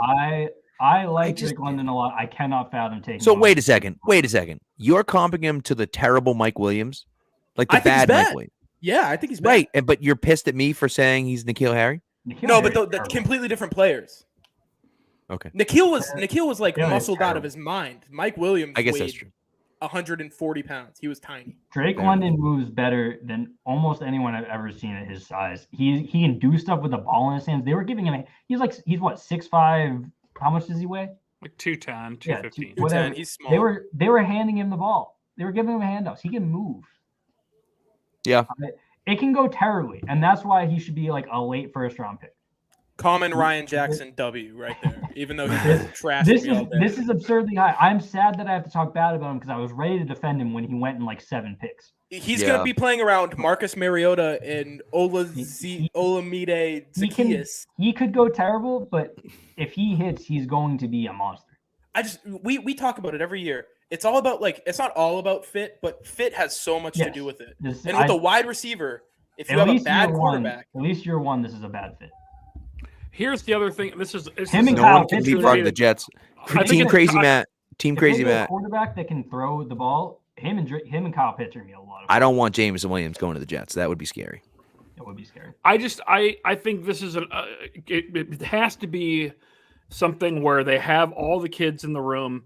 They have equal grades on all of them, and they vibed with the kid more. You know, like Which they is possible. vibed with Drake London That's more. possible. Well, that's You know, why. like, That's I why mean, the Patriots. To be honest with you, a lot of the red flags you hear about Jameson Williams, like he's not going to be a whiteboard guy. He's not going to be a Right. super great, route runner. He's got the injury. He's not. That could be an interview. Like Drake London No. could have just walked in there. and Listen, you're blown not the wrong. lines. That's why the Patriots went Aaron Dobson over Keenan Allen, because they had them graded very similarly. They liked them both, and Keenan Allen came in as like a Cali surfer bro stoner, and but knew his stuff, but like he just didn't have that same vibe. Like no, Let really, me- like let me tell that you. was I the need vibe Keenan that he Allen gave. with, off. shoulder length Junior- hair. junior/senior year of high school, Ryan would have fought you if you even implied that Aaron Dobson and Kenbrell Tompkins were not the future of the Patriots franchise. Oh, I Kenbrell had them- Tompkins was I had Deion them Branch. I had them I- as my yeah. locks for like a year. I love those I guys. was all in on Aaron. I was Dobson. so Boyce, baby. Aaron Dobson was the guy, and Josh Boyce, dude, had muscles coming out of his he had Neck. muscles coming out of his He had a muscles. crazy neck. Kenbrell ran a Tompkins had that 440. game-winning touchdown against the Saints. Oh my Oh, so god! For as bad as that 2013 team, like they won a lot of games that the Patriots did. That team was terrible. 2013. Oh, yeah. That I think I had my most fun watching the Patriots in 2013. that team was Every well. game They was had that. close. They had 4 games that season at home, where like there was a guy who sat behind me who like left. He left. Oh, is Mark. We're bringing was him a right guy- in. What's Let's up, go, Mark? Mark. Yes. What's going on, friends? How Oh. are we tonight? Good, We're good. doing good. I'm just telling a story about a guy behind me in 2013 who left the Saints game early, and then left the Broncos game early, It's tough. and then left the Browns game early. Oh no, maybe it wasn't. Maybe that's not true. Whichever one was last, it was like he left 2 of them, and we were like, "Bro, stop leaving. What are you doing?" And finally, he like stuck around for one of them. The Browns like the game was the Browns most one was ridiculous of early. all of them. The Yeah. Browns, when they had to recover the onside kick, and they recovered the onside kick and still won the game. It was unbelievable. Mark, So- how you doing tonight, man? I'm good, gentlemen. I'm very. What are you thinking excited so to be far? here. Nothing's really surprised me too much. I mean, even Drake London. Like I What are your thoughts? heard some rumblings, seen some rumblings that Atlanta was going to go receiver there. Ultimately, I thought they were going to go edge. You know, I thought my last mock I did, I thought Jermaine Johnson was going to be their pick. But I had Drake London mocked to them a bunch of times already this draft cycle, so I'm going to call that a personal win. Because we take our W's when we can get them. Nothing's really surprised me. I was disappointed we haven't seen somebody reach wildly for a quarterback yet, because that would have really made this night fun. Most of all, I'm excited by the pace of things. We're rolling. Oh, we're flying. This is We're great. moving. This is great. I have to shout out Gianna Kelly, who writes for the Falcoholic and runs a whole bunch of things on SB Nation. But she just tweeted out, on a scale of 1 to relegate the Falcons, how mad are y'all about the Drake London pick? And I just love it. I mean, That's it's the great. thing about the Falcons too. Like their fans are going to be upset about this, and that's the only saving grace for this pick, because Yes. man, it's tough. Well, and I don't love well, Drake here we London go. as So, wide like, receiver now, one. if Drake London's 8, I mean, here comes the run right Yeah. on the receivers. I mean, it's Yeah. going to clog up the entire mids My of this round. my new wish list for the Jets is that they go Chris Olave at 10 to watch Keegan have to turn on him. Turn Oh, on I who? think- God. Chris Turn on Olave. the think, Patriots. Let's go Olave at 10. Yeah, I'm writing for the Jets site. yeah, No. seriously. Seattle. Oh man, What just did Seattle Seattle pick. I don't know, but I hope they pick Jameson Williams. Just freaking pick Trent, Jameson Williams. I would have laughed if it was Trent McDuffie here, except we still need the Trent McDuffie buffers so that Booth and Elam make it 21. John, I think Right. I think I finally got a win on this. I think I finally predicted a player to a team. Yes, let's go, baby. All right. go, No 1 for 7, spoilers 1 for here. 8. But we got one coming in. Yeah, let's take another quick look at the Seals lead. And I Am Slob's been, again, elite name. He deserves to win just based off the name. But Yeah, But he's still hanging on to first place here. yeah, I went cold. I went 4 for 5. Yeah, I think everyone. Where I did don't you think guys anyone have Drake getting points London next going? week. I had him 11th. So I got 10 points for him. Yeah, I had him 11th as well. I didn't pick Drake London to go in the first round. I had, Really? I believe I went Saints at 16. Then again, I didn't pick anyone going in the first round. But I mean, like, Pat dropped the ball and didn't get into our own contest. well, you know, the problem was, right, here's the problem. Okay, school ended, then I had to rush home from Busy man. school. Then Violet had an orthodontist appointment, so I had to sit in the parking lot of the orthodontist Here he appointment while goes she with was in the there. kids. But Come All right. on. but Pat- I Pat- then had Pat- to. Pat, But I'm I gonna then- stop you just because the pick's coming in. It's Charles Cross. That's a good pick. Yeah, There you go. Cross, Look at that. That keeps him away from the Jets too. Yes, It's I a could very trust that. non-Seahawks pick. Like Trent McDuffie would have been the Seahawks. You know, Yeah. that would have fit just what they Jaquan do. Brisker would have been a very Seahawks pick. Kobe Very Dean, true. Just draft a linebacker. Put him next to Jamal Devin Adams. Lloyd. next to all the Yeah. other ones that they took. Well, they drafted. Who's the kid they drafted? Brooks, Devin Brooks, or something like that, right? Jordan Brooks. Jordan Jordan Brooks, that's him. Brooks out of Jordan Texas Tech, who I had is like a 6th round player. They drafted him like 35th overall. Just something stupid. Yeah. No, he was the No, first. so- It was like 27th. But Oh, was to it? Yeah. To continue my story here, I'm in the parking lot making my lineup for our first softball game at 6:00. Mhm. Then I came home for 15 minutes, went You off guys to win? You guys softball. win? Oh, we did 3-2.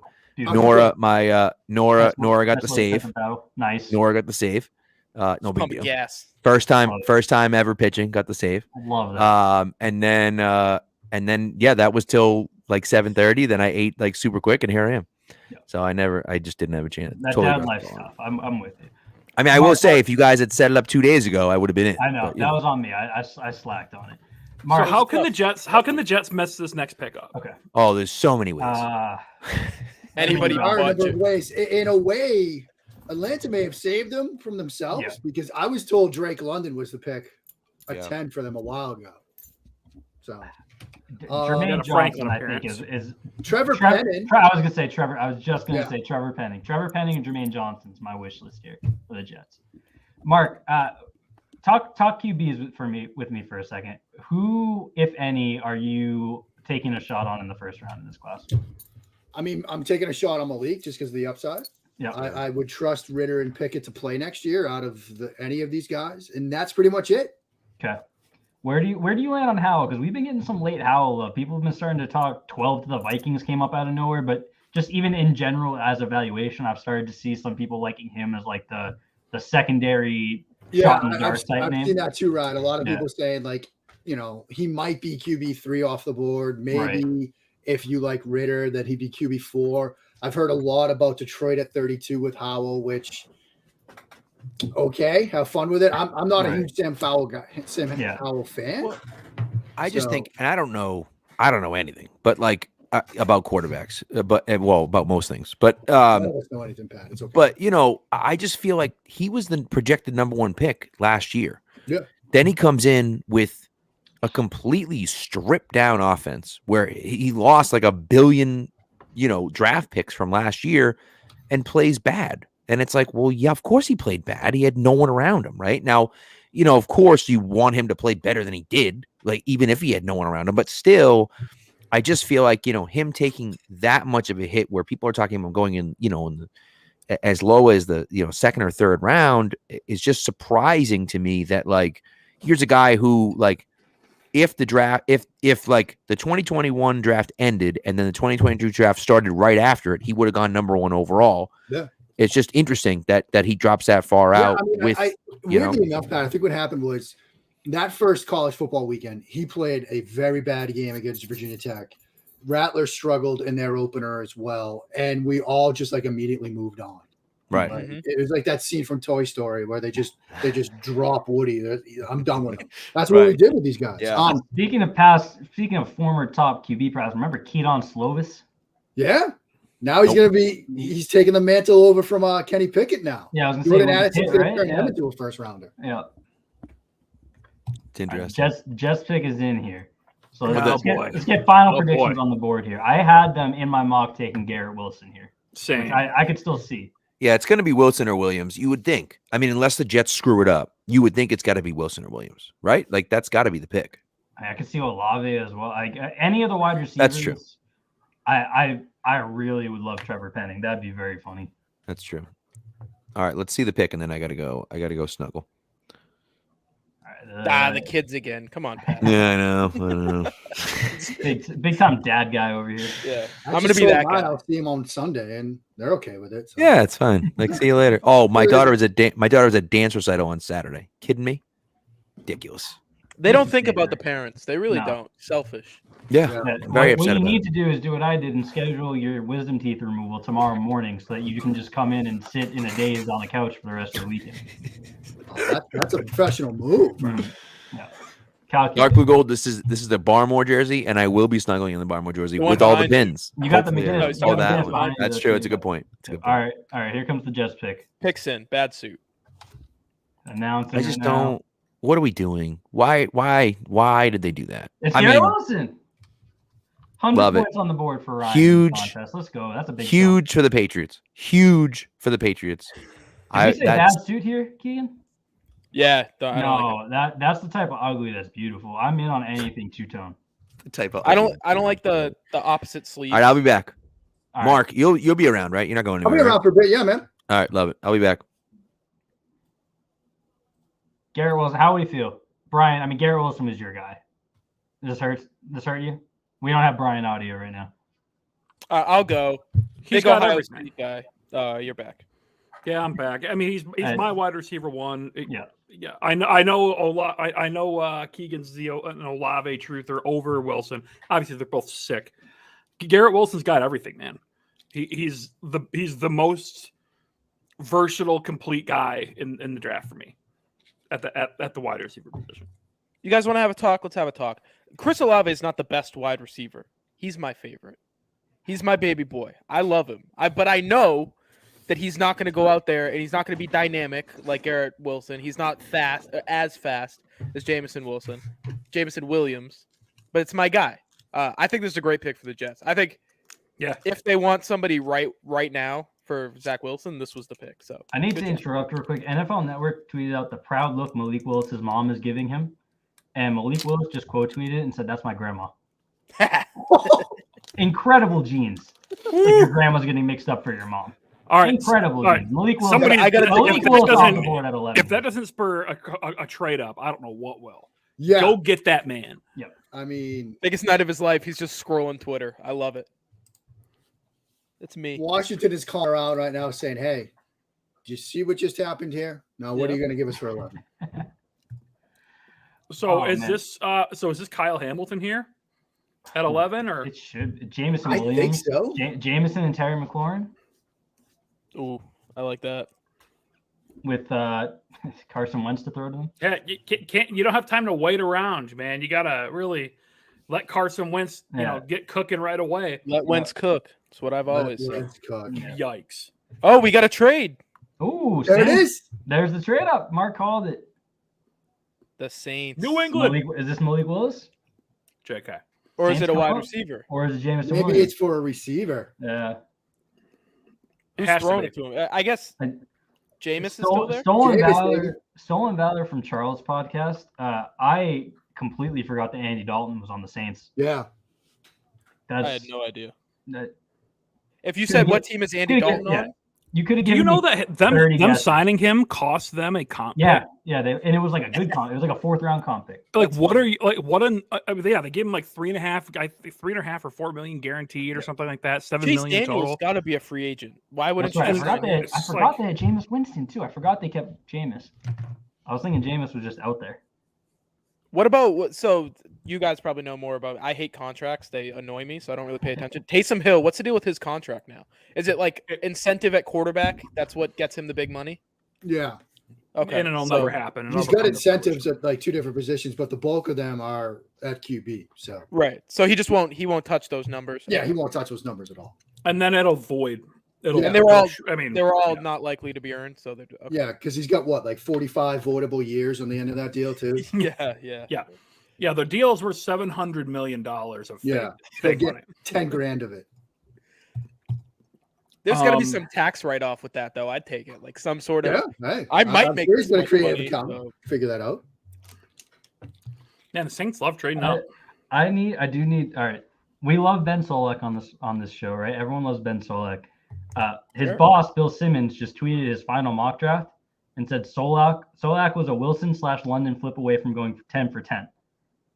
If you look at his mock, he got like half of the first 10 wrong. Yeah. So Bill Simmons is just off a bean right now. Shout out Solak. Still very We love impressive. Ben. He went he got 1, 3, 6, and 9 correct. So exactly half. He went 5 for 10. And Bill Simmons saying he was 2 away from going 10 for 10. Bill sometimes I feel like he's got maybe went a little early with the edibles. Yeah. Perhaps. Well, I think he lives out west, but he runs on Eastern Standard Time. So he, it's like 2 PM, and he's just zooted, just on a different thing. Just had a big meal. Yeah. He got fired from ESPN and just downhill ever since. Yeah. For fist pumping because they got Jared Sullinger. I'll never forget. I was actually thinking about that. Wasn't it James Young? It was James Young. James Young. That's who it was. James Young. Yeah, you wanted. And he was hyped. It was James Young or Gary Harris was the two that he wanted. Yeah. And they didn't take Gary Harris, who ended up being decent. Who was available? Well, there was somebody who, like an all-star. Yeah, there was someone still good available in that draft. Mark, you joined while I was off, so apologies if we already hit it. What's your wish list for 21 here? I mean, the way this is falling right now, I mean, corner or linebacker. I mean, those two positions certainly stand out. You could sell me on Quay Walker. You could sell me on Devin Lloyd. You can sell me, on whatever the best corner that's available there. Can we sell you on George Karlaftis? You probably could. I don't buy this idea that he's going to fall out of the first round. I mean, I think he's a very solid pass rusher off the edge. Is he like the most bendy guy off the edge in this class? No, but I think that's not his game. He's more of a power guy. He's so strong. New England doesn't like bendy athletic guys. No, they like power. Give me the off thumper. Yeah. And he does that. The reason why, if we're going to talk linebacker, I like Lloyd is because he can give you some pass rush stuff off the edge. Utah dropped him down on the edge in some, third and long passing situations, so he can give you some of that. We have to see what corners are available. I like McDuffie a lot, but I have a feeling he's not going to be on the board much longer. Booth might be a tougher sell because of the injuries, but I think he's a very good corner. Booth's if you're going corner, Booth's my guy here. I would take Booth or Elam and take it to the bank. Oh, I like what you said about Lloyd, Mark, with that pass rush, because of what they're gonna. It's not like these hybrid, these mush rush looks are going to be going away. When you have an Uche and a Lloyd. That's going to give you that high tower. And Brian, he's so long, man. Some of those plays off the edge where they dropped him down, he was getting deflections on 3-step drops. You could fill out some of his pass rushing moves. He basically won with more effort than anything else, but he's so long. I mean, that's going to get him into passing lanes. And you just got an Uche and a Lloyd, and Uche, Lloyd, and all these guys, and they're running those sim pressure looks, and you don't know who's going to be dropping out or who's going to be coming. Are we going to be sad at who the Saints take here? I'm not. You're not? Okay. Chat seemed like a sad. Can you trade up for a guy coming off an ACL? I mean, my God. No, you can't. So let's see. 16. Why is Austin Eckler out there? Why the Chargers and Chiefs people? Oh, because they don't have first round picks? It's not going to be for a quarterback, is it? No. Come on. Shout out Mark's Wart Room. I completely agree.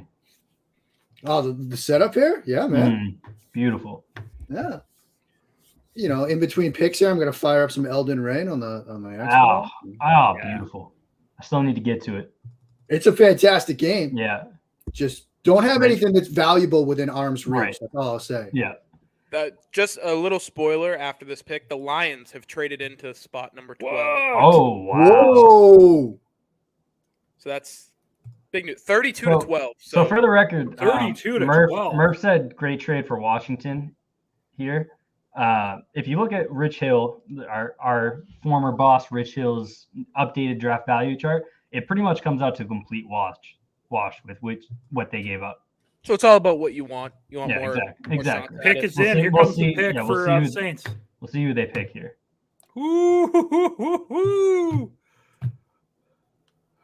You like that? As soon as Tony Gonzalez stops pumping his. Why is Tony Gonzalez announcing the Saints pick? I'm upset. Right. What is going on? It's an NFC South thing. I played for the Falcons for a few years. I think they're right. I have it like here's the Saints really audible. I think I have it. I think they're announcing a show. Oh, Thursday Night Football on Amazon. Yeah, I think it's Thursday Night Football Amazon promo. They're taking the spotlight, guys. This is driving me nuts. Brian, do you know Brian? I know. I know. Yeah, too. they're taking the spotlight away. That's just disgusting. We're doing ads. This Doing is a a live ad goddamn read? disgrace. I love Austin Eckler, but I need him to get booed off stage right now. I'd throw something. I'd get. I Kicked don't out like just to Tony get him off Gonzalez. stage. What is I'll happening? happily boo Tony Gonzalez off stage. Oh my god, Goodell's just loving it. He's yeah. Oh, God. They said this draft's going too fast. We need to slow it down. Yeah, we got to slow this down. Need that ad revenue until 12:30 a.m.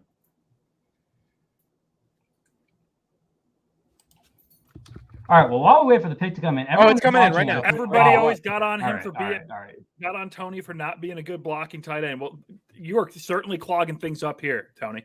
Keegan's losing it. There we go. Good for them. I'm waiting on Ryan. Ryan's like 45 minutes behind us. Good for these guys, man. It's a good pick. Oh, It's a look at great the family. Look at the Chris Olave family. Oh, Tremendous wow.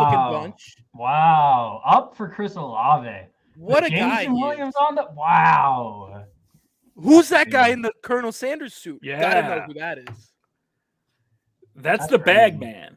That's the bagman. That's my guy. Oh man, I'm so happy for Chris Olave. Incredible rocks, uniform man. set. Wilson and Olave back to back. He gets to live in New Orleans.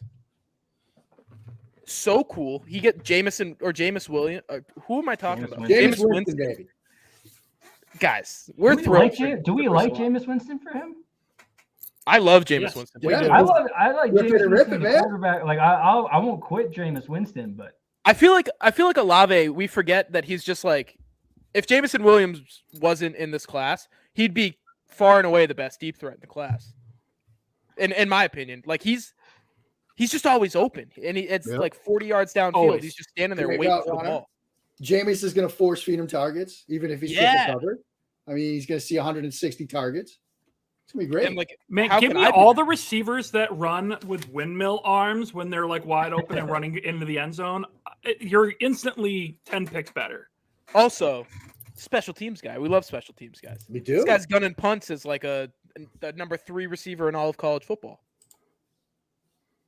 this is God, I a very can't- cheap. This is a very cheap. Again, using Rich Hill's draft chart, this is a very cheap trade for the Lions. Yeah. Vikings gave up about 32 to 12. about 330 points, and the Lions gave up about 280 points. So they basically saved the equivalent of the 75th overall pick. Is it going to be Malik Willis? I know what it is. You know what it is? Oh, Yeah. It's Desmond Ritter. Talk to me about Carson Ritter. Just- Tron, baby. Here we go. Yeah. Talk, hell talk yeah. talk to me about Ritter, regardless of while we wait for the pick to come in. Talk to me about Ritter because Ritter's probably my QB1 here. Yeah. I like him a good amount.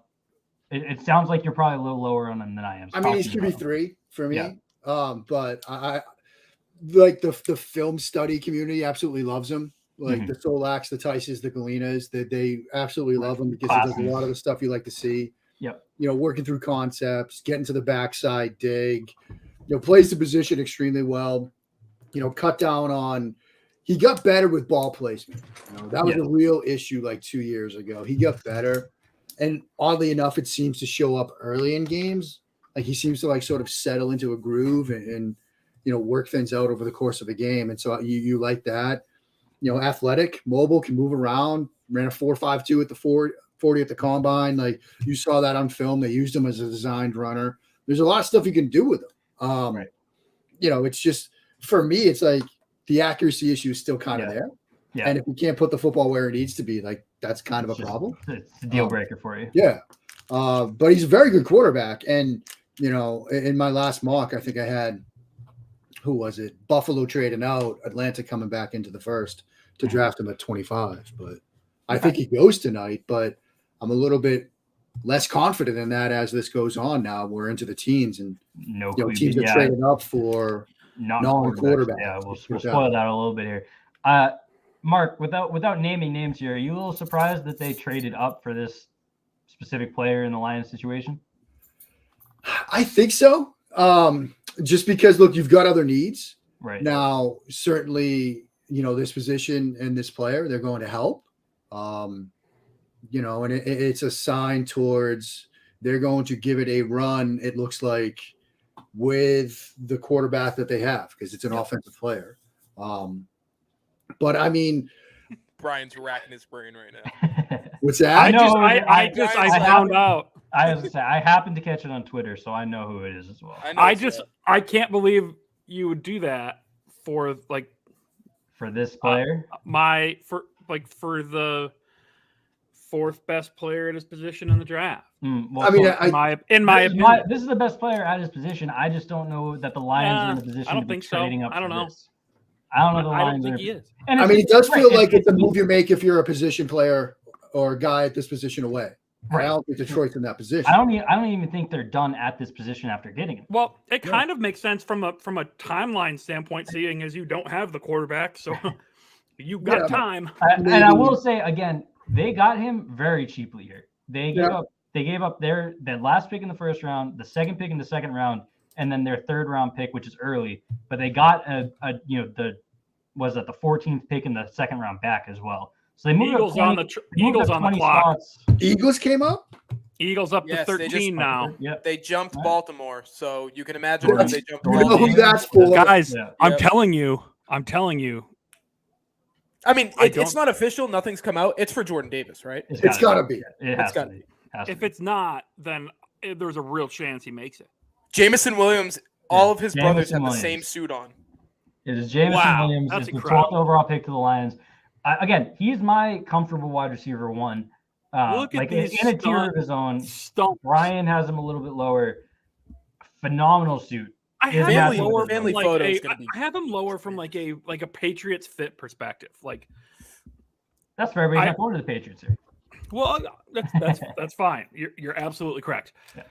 I mean, you can't like deny the electric explode, like the speed just pops. But Would you rather have had this, and who can we presume they might get at 46? Like a Jaquan Brisker, maybe we'll say. Safety was a popular pick with those. Wait, who, the Lions? Yeah, the Lions. So would you rather They were at this and 32. No, I know. So would you rather this and we'll say Jaquan Brisker? Or would you rather like a Louis Seen and whoever at 34, Jahan Dotson, we'll say? They need everything. They need everything on that defensive on defense there. So the argument I make is that everyone in that list, Jamison Williams is the best player, and maybe Brisker's closer to Seen than a Treylon Burks is to Jamison Williams. And again, this trade was, from a value perspective, pretty cheap for them. So yeah, no, I mean, I can wrap my head got the around number it. one guy on their It's board. It's surprising. clear. First of all, the second I left, there was a billion trades. But am I insane? Am I insane to look at that Vikings trade and Lions trade and think that the Vikings are incredibly stupid? Like the Lions traded up 20 picks twice and gave up pick 34. Like I just feel like they moved up 20 picks in the first round and they moved up 20 picks from 66 to 46 and gave up pick 34, and that was it? On the draft value chart, the Vikings lost the trade by the equivalent of the 75th overall pick. But I think it reflects them. Like obviously, you're not going to be able to get a perfect trade every time because it reflects the market. If no one's looking to trade up and they really don't want to be making the pick here, they'd rather have the value. Like if that's the best they get, and they like that better than whoever they would take here at 12. Maybe there is smoke to that Sam Howell rumor, but they're more comfortable taking him. They know he's going to be there at 32. They're more just spitballing. But if the value is not there, they got to do what they got to do. But yeah, if you're talking from a pure value perspective, the Lions won that pretty comfortably. Yeah, it just seems like that was I don't know. The dream is dead. Oh man. Ohio State just put out the last 3 picks. Just what a pipeline. What a tremendous football program. If you have kids that are good at football, send them there. Oh man. Oh All no. right, I'm gonna hop off for a few minutes. I got a little bit of writing to do. Wait a second. We have a special guest that might be coming through. If you want to stick around, Do we? we do. We do, in fact. Am I gonna care about them? Is it? You are, in fact, I believe. What most an people incredibly rude thing that would have been if I just hopped off. So I was like, "Nah, I'm all set." So we got the 15th pick and some, what's that, a 4th and then a couple 5ths. 4th, 5th, 5th. 13th. They traded 1 billion picks to move up 2 spots. They're 1 billion no-name picks, but still. And they have 1 billion picks to give up, right? And unfortunately, everyone saw this pick coming. I'm sad. I'm still sad that it happened, but everyone saw it coming. Would Baltimore? Sorry, go ahead. real quick while we're in a commercial, just thank you again to everyone who's hanging out. We've jumped over the 100 viewer mark a few times tonight, which is phenomenal. Yeah. If you guys aren't following us at twitch.tv/Pats_Pulpit or subscribe to our YouTube channel, all of that's free. Oh, Mark back off. Yeah, we lost Mark for here. But go ahead and hit those follows and subscribes. We have shows coming all season. Once the season starts, we'll have shows. We got podcasts that go up on there. So we appreciate you guys hanging out. Create an account. You can hit up the chat. We got some dedicated chat people who you'll have conversation with. Yeah, Mark said get out of here with the other special guest. I'm the special guest. Yeah. But appreciate you guys hanging out. We're 12 picks in here, so we still got a long night ahead of us, and we're gonna be live until the 32nd pick finishes up. So yeah, appreciate you guys spending your time with us. It's very me too. I may cry actual tears. This is you guys' Justin Fields moment. But we do have it is our Justin Fields moment. Special guest on the stream. Let's the go. Senator, everyone's favorite gracious Patriot. It is a big guest. I thought it was going to be Stags. I was like, who cares? Who wants Stags? What's up, boys? What are they going to do here? What's happening at 21? Oh, well, I am sad. Yeah, you're the one who knows. Yeah, you're the special guest. Yeah, we brought you on for leaks. So there's a few guys that I really like for them that I think they'd consider here that play premium positions. I think Jermaine Johnson is excellent from Florida State. He's a perfect fit for them. To me, edge hasn't been talked about enough as a need here in New England because opposite Matt Judon, I don't think anybody knows what they have. Trent McDuffie at corner, Trevor Penning at tackle, Kyer Elam at corner, and my guy, Quay Walker at linebacker. I think all of those guys could be in play. Dax Hill, I'd throw him in the mix as well. So listen, that's what, a half dozen names right there. What if Kyle Hamilton drops coming all the way? That's that. I spoke to an executive recently. He said, "Listen, safety is what it is. Position's been totally devalued. But if you think there's a transcendent player at that position, like Kyle Hamilton, it might be worth a first-round choice. So if he gets all the way to 21, you'd have to consider that too, even though they're loaded up with safeties, guys. I mean, he'd be a fun player for them to tinker with, though. 6'4", all kinds of range. You could use him a variety of different spots. That feels like a Houston at 15 pick. They got to move back. Which makes sense. I wouldn't expect Baltimore to take him. We've had Phil. Patriots have all the safeties. They do. We've had a little bit of George Karlaftis discussion here because it just felt right. So what are your thoughts on him? I know he's not the sexy pick at edge, but vanilla. I've talked to defensive coaches who have him in sort of a similar tier with Jermaine Johnson from Florida State. Little different type of player, but I got a quote here from this coach that I spoke to. He said, "I think Karlaftis is like Brandon Graham, good burst, really good power, and feel for locating the quarterback like Graham has." He says, "I think Karlaftis is more advanced and a better rusher, and he has better film than Johnson, but he likes Johnson's traits a little bit better. So, do you want the guy who's a little bit more polished?" I spoke to our guy Rob Ninkovich recently, fellow Purdue edge defender, earlier this morning. He likes Karlaftis. I think he thinks he's a little bit limited in terms of maybe some of the tools and how those will translate at the next level. But again, I think edge. Listen, for me, guys, and the Patriots do their own thing. We know that in the first round. You know, they've taken a running back in the first round. They've taken a guard in the first round. They've taken linebackers in the first round. And there goes Kyle Hamilton. It looks like, to Baltimore. So another great Baltimore pick. Yep. That front office is just, they know what they're doing. They just hit. That hurts. Yeah. But I think the Patriots are. I wonder if they're starting to adjust their approach and in the first round acknowledge where the game has gone. Corners, receivers, quarterbacks. They did it last year, and I think it surprised a lot of people. But I think there is an acknowledgement that the game is changing from where it was for so long under Bill Belichick, and so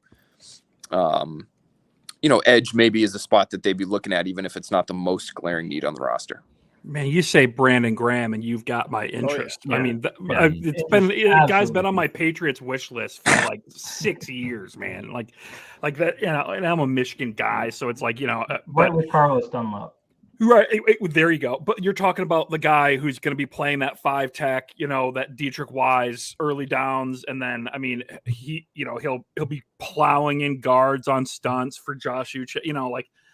I can see that out of a George Karlaftis. You know, it's not sexy. It's not cool. It, kind of in the mold of Isaiah Wynn, like drafting a guy who is kind of a tweener guard tackle, and it's not the sexiest pick, but he had a great Senior Bowl and really had that functional strength. All of the like that super high floor.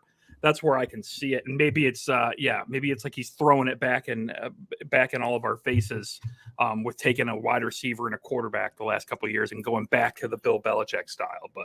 But by the way, Jameson Williams went 12. I picked under 12.5 for him. I'm just waiting on Trent McDuffie. Got to get to 17, baby. And Devin Lloyd get me to 20, and I'm going to hit on that one. We're here to watch Pat We'll win see. money. That's Hey, what man. we're here You know, it's just a little extra bonus. You know what I mean? for. Love Who's it. the guy that you guys are hoping gets all the way to 21? Is there a guy? Well, he just got drafted. I think it was Jordan Davis. Jordan Davis just went 13 to the Eagles. I think that's who Player most of us one, yeah. we're rooting for. best player in the draft. I know it feels like he'll probably get there because of the injury stuff, but man, I would love Andrew Booth at 21. If he was healthy, that's that's top 10 to 12 type guy to me. So and if he's there at 21, I'm all over it. Maybe even McDuffie. If McDuffie somehow drops, you know, like now you're looking at 21. Could theoretically be McDuffie. That would be a win too. I mean, I don't know if if you guys prefer Booth over McDuffie or not, but Man, the way the Booth board's over shaking McDuffie. out now, if I'm still wanting to go trenches, Devontae Wyatt is a monster. He's an animal. And I think he's going to have that positional flexibility along the front and the interior with him and Barmore. Him and Barmore on the same line would be really gross, you guys. And I think that would, I think makes everybody's job just infinitely easier. Obviously, from the outside, we have no way of verifying the off-field stuff. So you would hope for the best, but that would be the caveat there, right? Right, and that's with me knowing nothing. And then Dax Hill. Dax Hill's like the guy that we've all been talking about since February, like since forever.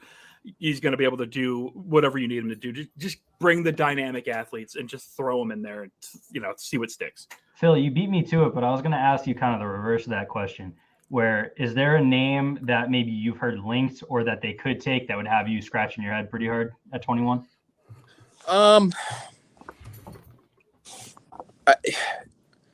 Honestly, it wouldn't have me scratching my head because it would make a lot of sense. They're so loaded at safety right now that if they go and take Dax Hill, I like him as a player. He's got unbelievable traits. I mean, if they decided to move him to corner, you match him up with some of the guys that have come into the league lately as first round picks at corner. I mean, he looks like a premier physical talent to be able to take on responsibilities of that position. I just look at their depth chart at that spot right now and say I'd feel a little bit better about. A little faster. Yeah, I'd feel better about Kyer Elam and feeling good about his projection on the boundary at a really important position. I'd feel better about even Trevor Penning, at tackle, and I hesitate a little bit just because I think he's a little over aggressive at times, and the penalty numbers are like through the roof. Yeah. But I actually went back and looked. I don't know if you guys would remember this, but 2005 when they took Logan Mankins, he had some penalty issues himself coming out of Fresno State, and Belichick had a great quote at the time, which was, I think you'd rather the guy have that, and then you try to tone it down a little bit than the player not having it at all. Right. And so they may have some toning down to do with Trevor Penning if they end up going with that guy. But I mean, he is a physical specimen. Again, at a premier position, you can't get tackles on the cheap in the veteran market. Right. We know how much those guys cost, and you're not getting tackles who can play outside the first round generally. Right. So that would make some sense to me too. There. Hey guys, I got to go get ready for BST. We got BST at 10 o'clock. All right, Phil. So hopefully people that are watching this right now can get the two or That's three it. screens Go on going. the screen. Leave this on the computer. Put that on the TV. I mean, come on. Schofield, I know you can do it. Schofield. Get us up there. All right, you got 17 screens over there. You got 17 screens. Make it happen. Make it I'll happen. do it for you, Phil, buddy. thank you for Thanks for joining. coming through, Phil. All right, Have a good night. All right, appreciate you. Talk to you soon. Enjoy the rest of the night. All You right, too. see ya. Thanks, Phil. Phil Perry. Yeah, I wish that guy had a little adding to more the energy. phenomenal- Right. I know, right?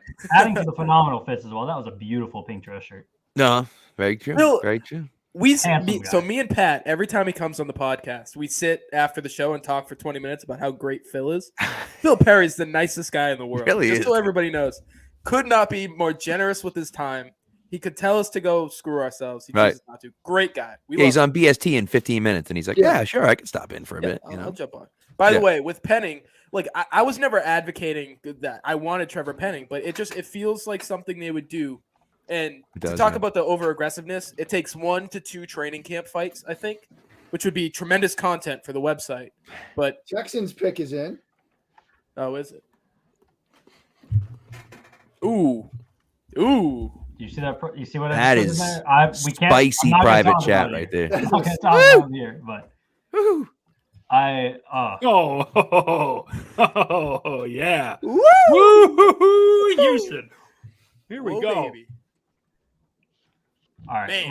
Ravens pick is in. Phil did appear to tip it for us here, but we accept it from Phil and only Phil. Yeah. Yes. I mean, assuming Phil it's can Tip Kyle whatever he Hamilton, wants here. assuming it is Kyle Hamilton here, the Ravens win just by letting other teams make the wrong choices. They're like the Patriots that way. They can just sit Yep. there quietly and then win. Like, that's an incredible fit. The- Pat's having a stroke. He So- can't take it. Did he? So that's the actual Albert Breer, right? Like the real Albert Breer just tweeted that out. Like that's not a fake account. I have everything muted for Twitter for right now, but let me see. Let me go check. That's like the actual Albert Breer that tweeted that out. You gotta Right. Draft guys that got that dog in you. Yeah, that is. That is. For the love of God, what in the what? We'll talk about it when that pick. There was another tip pick, so we'll leave you guys hanging in the chat for right now. But I Also, love that player. Marquise Oliver Brown. dropping, yeah. Marquise Brown traded to the Cardinals. No Wow. word on the terms yet, but Marquise Brown moving to the Cardinals. The Wow. Ravens. Kyle See, Hamilton I is had the officially Ravens picked for taking out Ravens. Chris Olave because they have to still be in the wide receiver market. Like, Yeah. yeah, they went Bateman last year, but they've still got to add guys I on just- the offense. I'm very confused by. I mean, whatever. Maybe he hasn't worked out there, but like you have Bateman, but who else do you have at wide receiver there? Yeah, well, he's not very good. So. I mean, I guess He's Excuse me, gonna Brian. hit you the home runs. Excuse me, Brian. maybe No, they he's get not it. talking Oh, about but Bateman. Rappaport though calls it a big. No, not Bateman. quote, not unquote, Bateman's, big Bateman's trade. fantastic. Hollywood. Marquise Brown's just not Oh, very good. okay. Brian, you had me terrified there. Oh yeah, go. No, Wow, I dude. cancel You you, I would Brian. never. I Here, would here are never. the terms of the trade. Ravens traded Marquise Brown and pick 100 to the Cardinals for pick 21, 23. 23, yeah, that's what they picked. 21 What is are the Patriots. Cardinals doing? Yeah, sure. That was what was on my brain. Steve That's Keim, baby. crazy. Steve That's a Keim will lot. never How die. does Steve Keim have a job? That's Man, he'll crazy to never me. be fired. Marquise Brown? What the hell is Steve Keim that's has the Bidwell has something on the Bidwells, man. They telling you. so that they do some weird stuff. Those Bidwells, they're flying planes. They're doing weird stuff, man. I don't trust them. There's something going on there. So who do the Ravens draft at 23 now? Well, that's fascinating. I mean, Well, wide they receivers just- can play, but Oh, they just got Kyle. They Ron just got Burke? Kyle Hamilton too. Yeah. So you look at it and say, God, they okay. landed Kyle Hamilton. That's so crazy, man. At That's 14. that's such a home run. It's insane. And so now at 23, you can do it was for $20, but you can do a tackle if you wanted to do if you want to go offensive line, you can go offensive line. You can do pretty much anything you want at 23. And who knows? Like there's a ton of talent on the board, and I wouldn't be surprised if people keep passing on edge rushers. That if they go an edge rusher, because Baltimore loves those edge rushers. You know what I mean? I could see them. I could see Carl I- Loftus there. I I could could see McDuffie or Elam there. I Yeah. can see a Linderbaum and or Zion Yep. Johnson there too. They still Yep. need a little help on the line. Makes sense. They have a factory. Where they have guys that come out Right. of molds. They're similar to the Patriots in that way, where they can pass on the top tier at the position because they're going to find someone day 3 and plug them in to be an All-Pro. So the first hour of this draft stunk.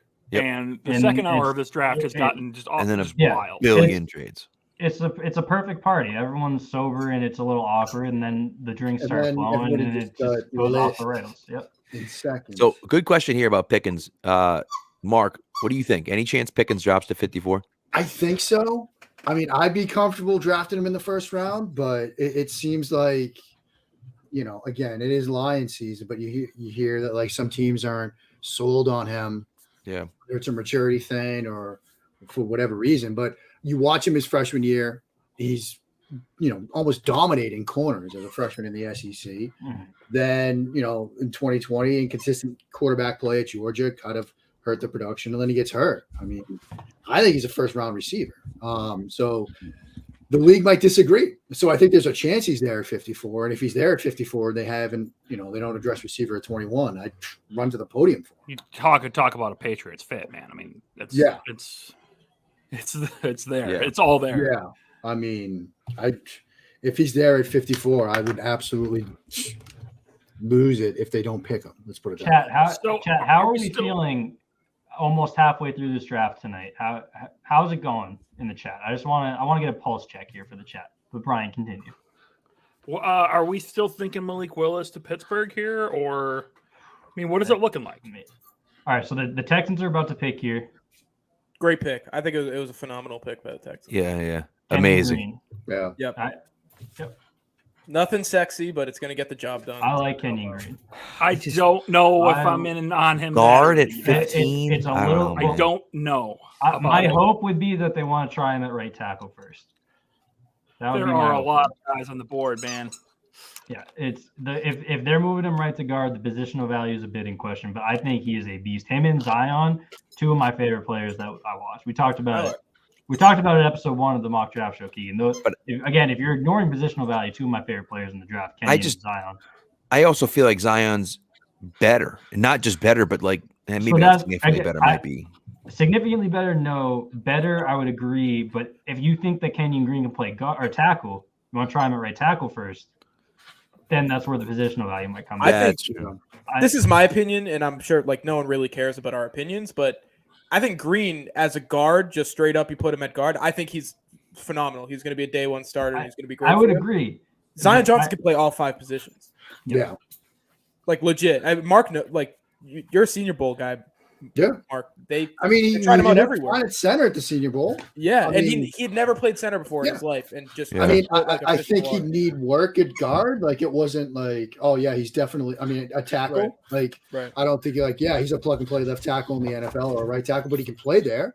I think And he he can had play- time there at Davidson. Yeah. That's where he Well, played most of his time. And I will say, like, I remember texting, someone who works in the NFL back when the Colts drafted Ryan Kelly in the first round, and I'm like, what the hell are the Colts doing? And he was like, that was a fantastic pick. That's one of my favorite picks of the first round, like to get a guy that good. And yeah, he's an interior guy, but he's a phenomenal player. Right. And so like, if you feel that highly about him, even if he plays guard, then you make the move, While we're on the I have topic- to go ahead. Go ahead, Keith. No, you go, Keegan. I was gonna say I have to imagine if you're an NFL team and you can pick a guy and just not have to worry about him, you're gonna do it. Like Right. they picked Kenyon Green, they're set at guard. They don't even have to think about the offensive line. Oh, Washington! Wow. Yeah. Let's get to the nitty gritty, fellas. Woo! I'm fighting for my life over here. With Who'd they take?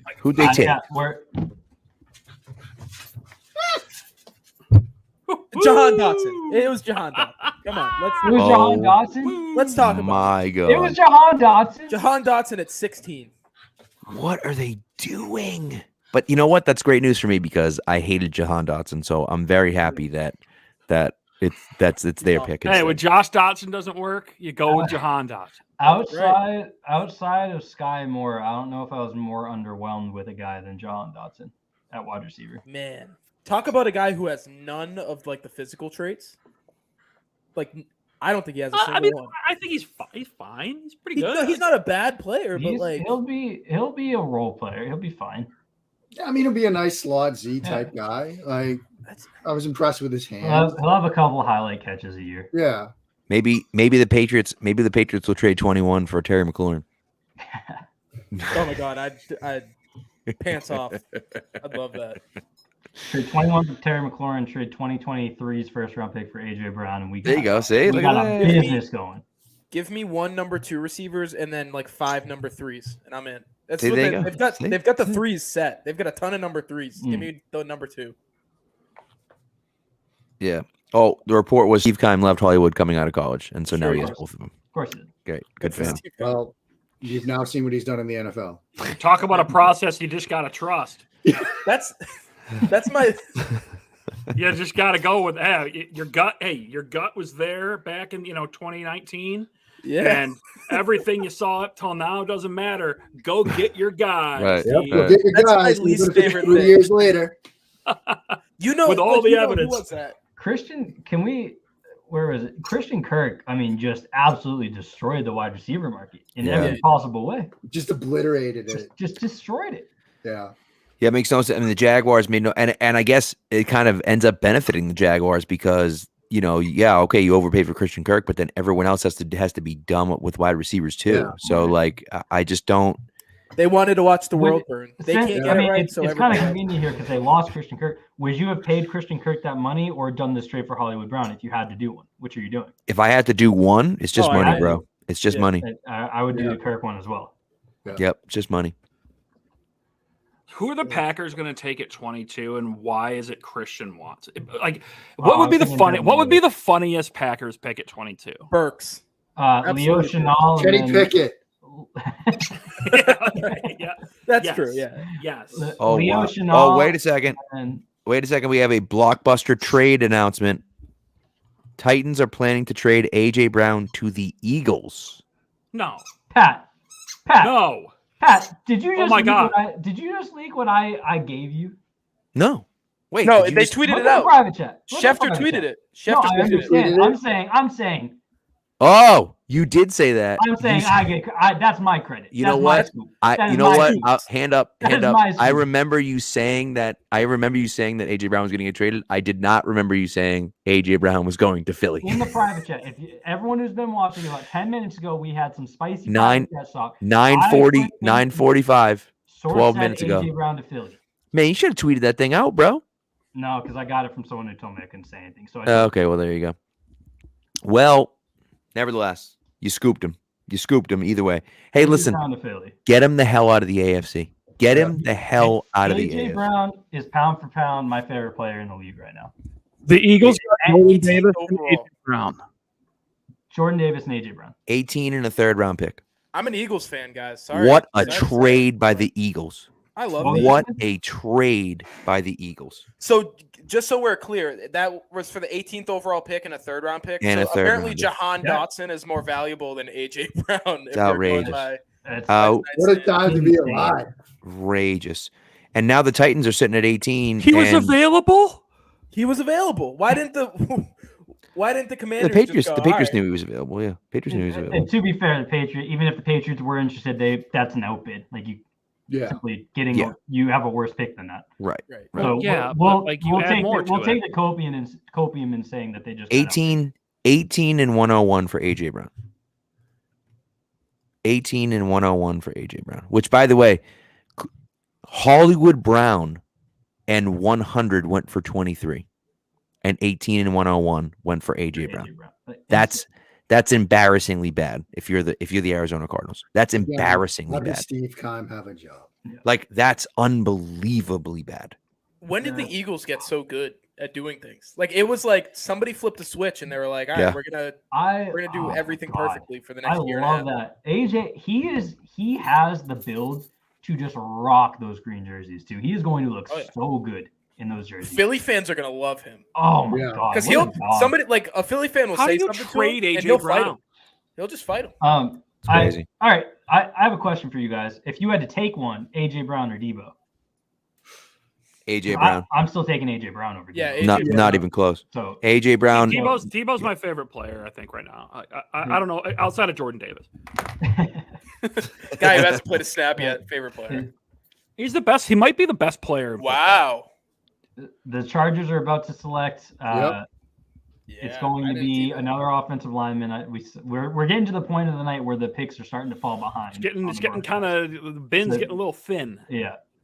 Zion Johnson. We were just talking about. So So again, if you're looking at it, so clearly the market was there for these dudes. So the Texans taking Kenyon at 15, it looks like a reach, but then 2 picks later is high on. Yeah, if that was their guy, then that was their guy. So, you know. There we go. For eight, Taylor Lewan quote For tweeted one Adam of three. Schefter's AJ Brown news and just said, "What? ...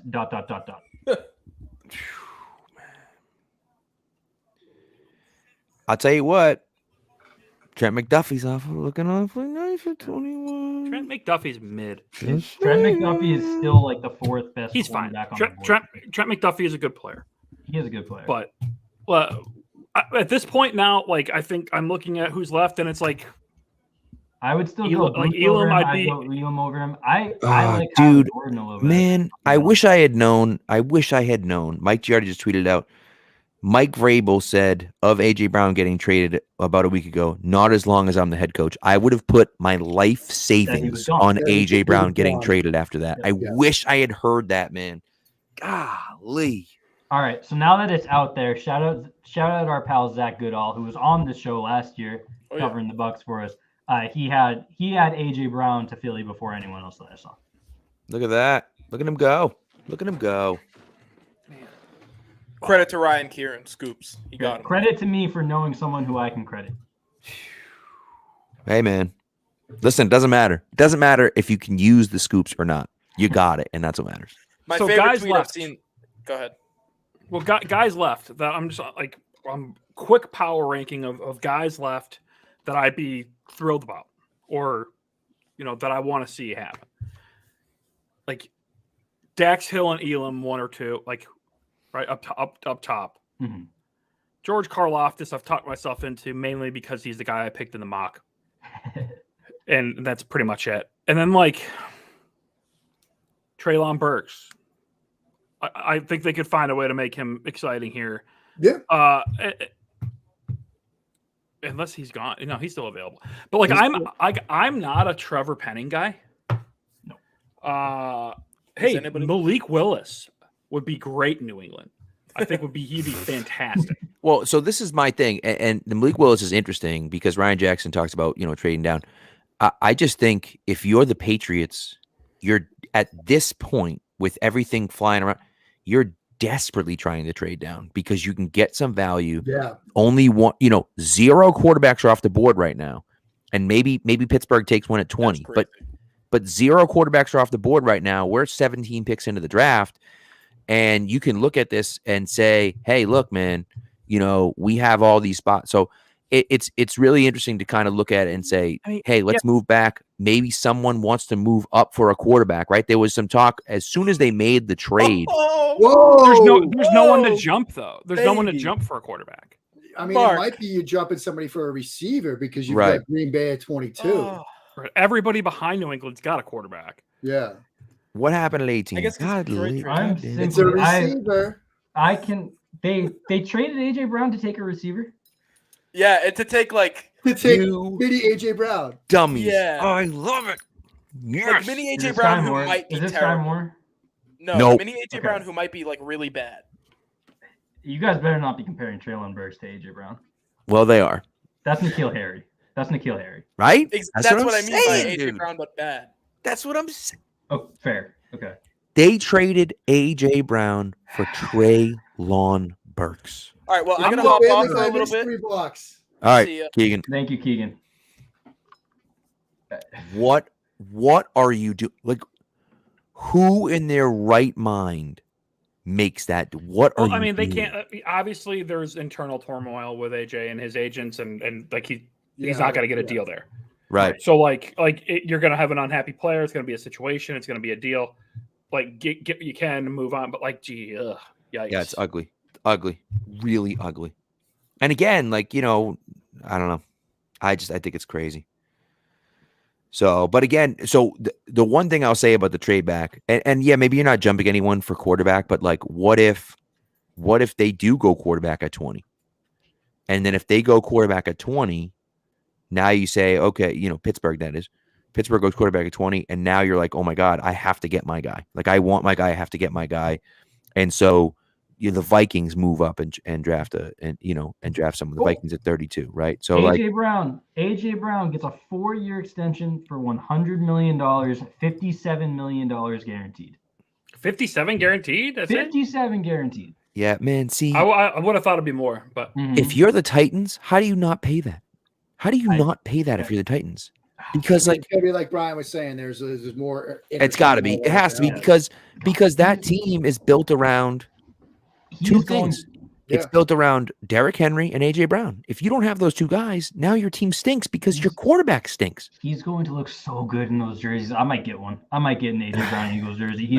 Those jerseys, they got to go back to the 90s. Got to be a black one though. Got to get Here's black. my take. I love the Kelly green jerseys.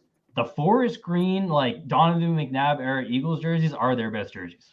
I like the black ones. They're still remarkably. The black ones are good too. They're still remarkably close to those like Donovan McNabb era jerseys at this point. That's what I'd be getting. Oh my God, that's incredible. I can't get over the fact that like Steve Keim put that trade in and was thinking, oh yeah, and then he looks back and he's like, wait, what? That's brutal. No, I mean literally 20 minutes late. Not even 20 minutes. Talk about late. wide receivers that are in a different stratosphere of talent. Like it's Steve Keim is the meme where it's the 3 panels of the guy getting the medal and he's like, yeah, and he's spraying the champagne all over himself and he's in the 3rd place podium. Yeah, that's Steve Keim tonight. Oh baby. Is Marquise Brown the best bad wide receiver in the league or the worst good wide receiver in the league? Because he's one or the other. It's the whatever's worse.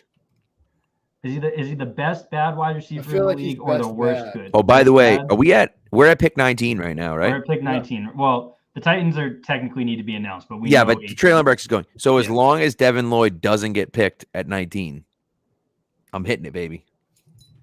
I'm hitting it. So we'll see what happens. Taking money. That 5-man parlay is going to hit?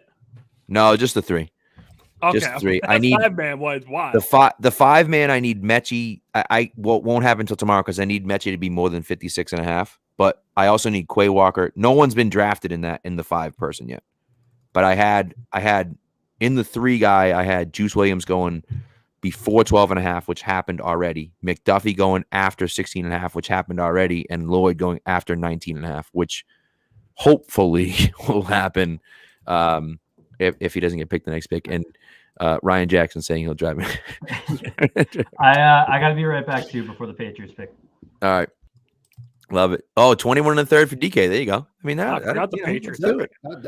Sign me up. I forgot the Patriots are going to be making a selection here shortly. It's just so theoretically. Yeah. I mean, this has been wild. And what's crazy is that again, I don't have the draft on. So I'm just like, I don't even know what's happening. Like so 18 Burks hasn't been announced yet? Like officially announced yet? Announced on the .com. Oh, but it hasn't been announced like on the TV. Yeah. NFL Network has announced it. Oh, okay. And can the Patriots trade for Deebo Samuel at this point is what I'd like to know. Let's make it happen. Let's make a deal. Let's do this. Let's get together on this, John Lynch. Come on. Yeah. Hey, man. That'd be cool. I'm sure they'd love a 1st-round pick here. 340 left for New Orleans. How about that? I don't know how you guys can watch Treylon Burks and say he's N'Keal Harry.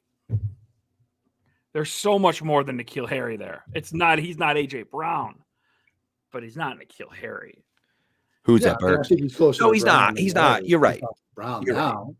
But I mean, it's the Family Guy mystery box. Like the Titans are hoping it becomes AJ Brown. Right. Well, I without comparing him to AJ Brown, just like the sentiment of his draft profile, like where he's at skill set wise. I am just you are relentless, dude. Can we take a quick aside for NBA talk? Chris Paul tonight has 3 turnovers, is 14 for 14 with 33 points, 8 boards, 5 assists, and a steal. That is outrageous. I'm proud of him for still playing professional basketball. Yeah. Yeah. And without Devin Booker, like that's impressive. Mark, what are you thinking here then at 21? Like what is the best case scenario for you? I mean, the best case scenario is basically falling into their laps. I mean, you look at like the players that somebody just tweeted out, like the names that are going to be potentially. Mark Daniels tweeted out. You've got right now still available Jermaine Johnson, Trent McDuffie, Trevor Pennon, Dax Hill, N'Kobe Dean, Quay Walker, Devin Lloyd, Devontae Wyatt, Kyrie Elam. Like, Yep. The guys who we kind of all had in that range and are still there. At this point, with Pittsburgh probably taking a quarterback at 20, maybe New Orleans does too. Like, or a team comes up to 19 to draft a quarterback. It sounds like this might, if I'm reading Oliver correctly, this might be Trevor Penning. Man, 5 wide receivers since pick 10. That's a run, baby. I'm not even going to be able to react to the Patriots pick because I'm so stuck on this AJ Brown trade. Yeah, that's incredible. And and Devontae are talk about polar opposites in terms of body type at wide receiver. It's so fascinating, man. I just Good for the Colts. Good night for the Colts already. And this is a good point too. I mean, Devontae Parker for a 3rd round pick after Marquise Brown went, or a future 3rd round pick after Marquise Brown went for 23. That's looking a lot better too. Well, and it's a swap too, so it's not right. But I mean, I guess. I mean, do we know if Devontae Parker is any better than like Demaryius Thomas signing as a 31-year-old? I mean, like, is he? I mean, is it that much? Is it that different? Yeah. No, it's not. It's not. It's there's no sign that he's his 2018 2019 self anymore, right? Coming with the injuries and everything. He showed flashes last year, but it's still the same. He's still the same. End of career Demaryius Thomas is a bit of a stretch though. Yeah, if you get what you got by 1 year it is. I'm not even talking about age-wise. If you're talking about who are you talking about? Devontae Parker. No, see the thing with Parker is that I know he's a little bit older, but I don't know. Hasn't produced since 2019, and he doesn't have the mileage on him. I'm telling you, man, because he's always been hurt. Right, but would you? His whole life. Okay, all right. Would you do this? Here's the question: would you do a 3rd next year for? Would you do the Devontae Parker trade or the Marquise Brown trade? I would do neither trade. That's not what I'm asking you. It's not what I'm asking you. Not what I'm asking you. Can't answer that. Would you do the Devontae Parker trade or the Marquise Brown trade? Which is a better trade? I can't jump off the cliff. Nope, you cannot jump off the cliff. You got to choose. There's simply no way that a 2023 3rd round pick for a tall wide receiver who at least used to be good would make you want to jump off a cliff. There's no way that you care much about that much about that draft capital. There's simply no way. No. Okay, no, you're absolutely correct. I forgot the trade existed until we started talking about it. But why waste a roster spot? Draft a guy. Fill it up. Fill the damn pipeline. We need young guys in this pipeline. Yes, but now at 21. But this is the thing, though. But this is the thing. You can draft a guy still. But if you're sitting here and you hadn't made that trade for Devontae Parker, and maybe you think it doesn't change their wide receiver room at all. Maybe you believe that. But the way I look at it for me is that you sit there and say, okay, well, now all of these wide receivers go. And if all of these wide receivers go, like, we missed out on all of the wide receivers. Hey, Pat, Trevor Penning. They were already missing out. Trevor Penning to the Saints. And I hit the parlay. Let's go. We've avoided it. You hit your parlay. We've avoided Trevor Penning. Love it. I nailed that pick, by the way, on my mock draft. Trevor Penning directly to the Saints. Shout out, Ryan. Also, by the way, can I tell you, Spags is we're in group chat right now saying that he wants McDuffie badly. And here's what I will say. Last year, all of us hated the Mac Jones pick, except for Spags, who loved the Mac Jones pick, and it worked out well. So I'm just saying, if McDuffie ends up being the guy, and he's happy. Wait, I need to get a. We don't know how. Hang on. I need to get a mock draft contest in here before we start yelling at the Patriots before they even make it. Nader 1177 has taken over I Am Slob for first place. He's on the verge of running away with this. He's at 810 points. I Am Slob's hanging on to second with 670. Your boy Ryan Kieran's in 3rd place with 640, tied with Red 189_2000. Pat's cap hanging strong at 5th place. He has 670. He had 500 after 6 picks. Yeah. It's fallen. I mean, this has been a wild 10 to 20. Yeah, that's so true. It really hasn't been too many points being added. Nader's really the only one that's racking it up right now. So, Mark, does a quarterback go here at 20? Yeah. Pittsburgh's taking a quarterback, you think? Yeah. I think it makes sense. I mean, if you're Is it Pittsburgh, how do you Malik? not take a quarterback? I don't know Kenny if it's Pickett? Malik. And Kenny. now, let me jump back to the wide receiver talk for the Patriots specifically. Here would be my argument against needing to get young talent in the room right now, Brian. Wide receivers are coming in more NFL ready than ever, and you have specific needs for the 2022 team right now. Timeout. That's why you take them. Okay, but listen, Now. there's no Because they can play there is no For 5 years or The 4 Patriots would years. not play a rookie wide receiver this year. There is no spot. They have every role for themselves filled this year. It doesn't matter how good they are; they would not play Because they have them could be filled at- with bad players. That's fine, but that's a choice that they've already made. So you can circle back in 2023 and do it. Here's the problem. The problem is nothing is timed out correctly. You and I, Ryan, have had this conversation And over real and quick, over. Nothing no is timed no out one's correctly. tipping the Patriots pick. The Patriots are on the clock. Patrick- Steelers pick Patrick- hasn't been announced yet. Patrick- Patriots are on the clock. If you spoil this, I will not. I completely promise with it. you. We I are not- promise you. I we will are not spoil spoiling it. the I Patriots promise. pick I until it is promise. announced on TV. Stop it. This conversation about It goes for Devontae chat, Parker too. also doesn't talk about his cap hit and the fact that you're taking on a contract for no reason and you're spending money on Devontae Parker, a guy who is giving you who is going to be slightly better than 2018 Josh Gordon, maybe slightly better than that for a $5 million cap hit. And you're just Look at burning resources. Look at what the wide Just let receivers your are getting resources in go. the Okay. 5 All right. million. Listen. 5 Wait. million is like a wide receiver five at this point. Not when you have Wait, zero cap Can you space. shut the hell up for a minute, You have please? to trade Shaq The Mason Patriots- for him. Listen. Stop it. The Patriots are on the clock. Okay. So shut up with your stupid whatever your argument's going on. We can have the We're argument not later. done talking We're about on all Mac night. Jones either. We're not. That's fine. That's fine. Shelve it. What are they doing at 21? They're on the Well, clock.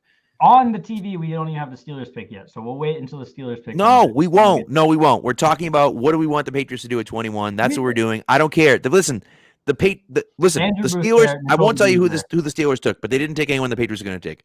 So, Mark, this is my teacher voice, by the way, not my dad voice. Dark blue gold. This is my teacher voice. Mark, you're on the clock at 21. Bill Belichick says, Mark, what are you doing? Who are you taking at 21? I'm going to take Devin Lloyd. Mark, you're breaking my heart with this. I just think what he can do off the edge as a pass rusher. I think what he can do as a linebacker, the length, the disruptive force he can be. Now, if you're going to tell me you want Andrew Booth instead, fine. I get that. That's fine. Andrew Booth, N'Kobe Dean is like the far and away linebacker one for me right now. And if they want to go the bigger body type guy, I would prefer Quay Walker to Devin Lloyd. But that's the thing, though. They have such a great opportunity in front of them right now because all of the options we thought about when we were sort of sitting down earlier last week or even this morning, think what would be a dream scenario for New England when they're on the clock at 21, having all these options in front of them. I mean, if you like Jermaine Johnson, there you go. If you like Karlaftis, there you go. Right. Yep. Yeah. They can draft a fantastic player here. Yep. So when they trade out with Atlanta to drop to 43. Which, by the way, now listen, I will say my first mock draft, which I wrote before the Super Bowl, I had them taking Trent McDuffie at 21. My second mock draft, I had them trading back to 43 and taking Pickens at 43. So, at this point, you just listed off all the names we'd be happy with. I would be open to a small trade down. Yeah, if you want to slide back a couple of spots. Ideally within the first round still. Like if Kansas City is panicking about a receiver right now. Is the one that I would look at right now, needing to get above Green Bay. And they want to get above Green Bay, and you want to slide back to 29. Yep. Sure, I'm okay with that. Let them come up for Christian Watson or Sky Moore. Right, and that's a good point because you have to assume Green Bay is taking a wide receiver next pick. You have to assume they're going. You would assume they're going wide receiver and linebacker with their two if you had to place bets on. Right. And so if that's the case, and you're the Patriots, and you're looking at it saying, which by the way, my pick here would be Jermaine Johnson. But not that matters, but that would be my pick here. If I were in charge, it'd be Jermaine Johnson. I'd think about Trent McDuffie. I'd think about Kyrie, but that's what I would probably do. I just think Jermaine Johnson's outrageously good as an edge and probably should have gone in the top 10, realistically. But nevertheless, I just feel like the value is so good to get a player at a position of need and at a high value position as well. So that's the way I feel. I have my only thing is with him is scheme fit. Like, Right. I don't know if the scheme fits there, but I mean, you can't go wrong with a lot of these guys, to be honest. So who would you take, Brian? Who's your guy? Probably, I mean, if I can't have Dax Hill because of the question marks at his position, positional versatility or whatever. I mean, Elam, man, is just like rock solid. Yeah, rock solid guy. The take that I dropped on the mock draft show a few weeks ago was that even if the Patriots were picking top 10, I wouldn't be surprised if they had both Booth and Elam as a Sauce Gardner. They both feel like way more prototypical Patriots corners than like a Sauce would be. Yeah, no, it's not a bad point. By the way, has been announced. They love Elam. It has been announced. Kenny Pickett to Pittsburgh, staying home at Pittsburgh, first quarterback off the board. Mark predicted it here that Malik Willis wasn't going to be the pick, and they went Kenny Pickett. And listen, I mean, this is your QB2, right, Mark? Yeah. Pickett to me, he's got small hands, but he's played in Pittsburgh, so there's that, and he's crying on TV. Yeah. I know his quarterback coach Tony Rasiopi extremely well. I was talking with him today. He's an NFL ready guy.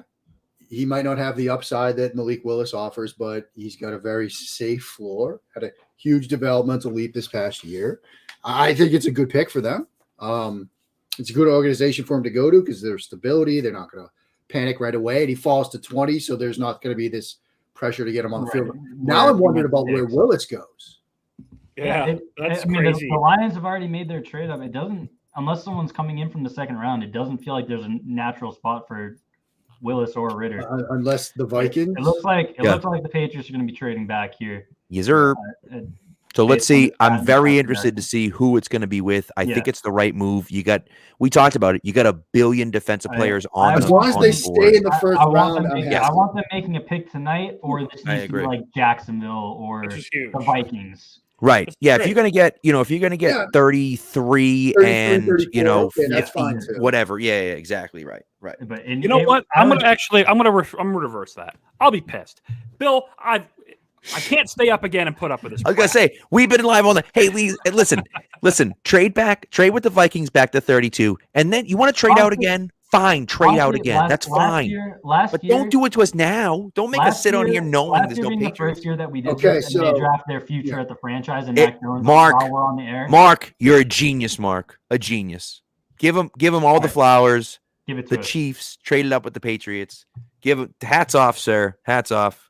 Yeah, predicted it as well. I saw this. I said it on my show like a couple weeks ago. Like that might be the spot if Kansas City gets panicky about a receiver. Well, but you look at it too, and Jermaine Johnson now, if you're at 29, I mean, it seems like a long fall, but still, you got to assume wide receiver is going to go here. You got to assume wide receiver is going to go next at 22, and then maybe he drops at 29 still, or maybe you say, hey, Dax Hill is a guy at 29, or whatever the case may be. I think it's great. We got to see what else they get, of course. But one or two of these players we were talking about just now at 21 is going to be there at 29. Right. Yeah. Right. I didn't realize that when you trade up, you get to reset the clock. I don't think they did. Well, at least the graphic did. Once the Chiefs came on the clock, it was back at 10. So you got 29, 94, and 121. So let me pull up the trade chart here. I like do that. Some quick math. See what that comes out to. So 29 is 127 even. And then we got, 94? 34.8. And then we got 121. Where's 121 here? 19.1. So that is 180.9 points of value. And the 21st overall pick is worth 174.9 points in value. So you added the value, according to Rich Hill's draft chart, of about the 172nd, 173rd pick. So you pretty much fair value. You net valued about a 5th round pick. Yeah. Fair value. Yeah. Let me ask you guys this. Yep. This has nothing to do with what we're talking about. Real quick, 94 would be a comp third, right? It has to be because 94 is they had a 3rd round pick. Yeah. Chiefs wouldn't be picking top 4. So I feel like we can't really move forward till we ask Mark about his karaoke song.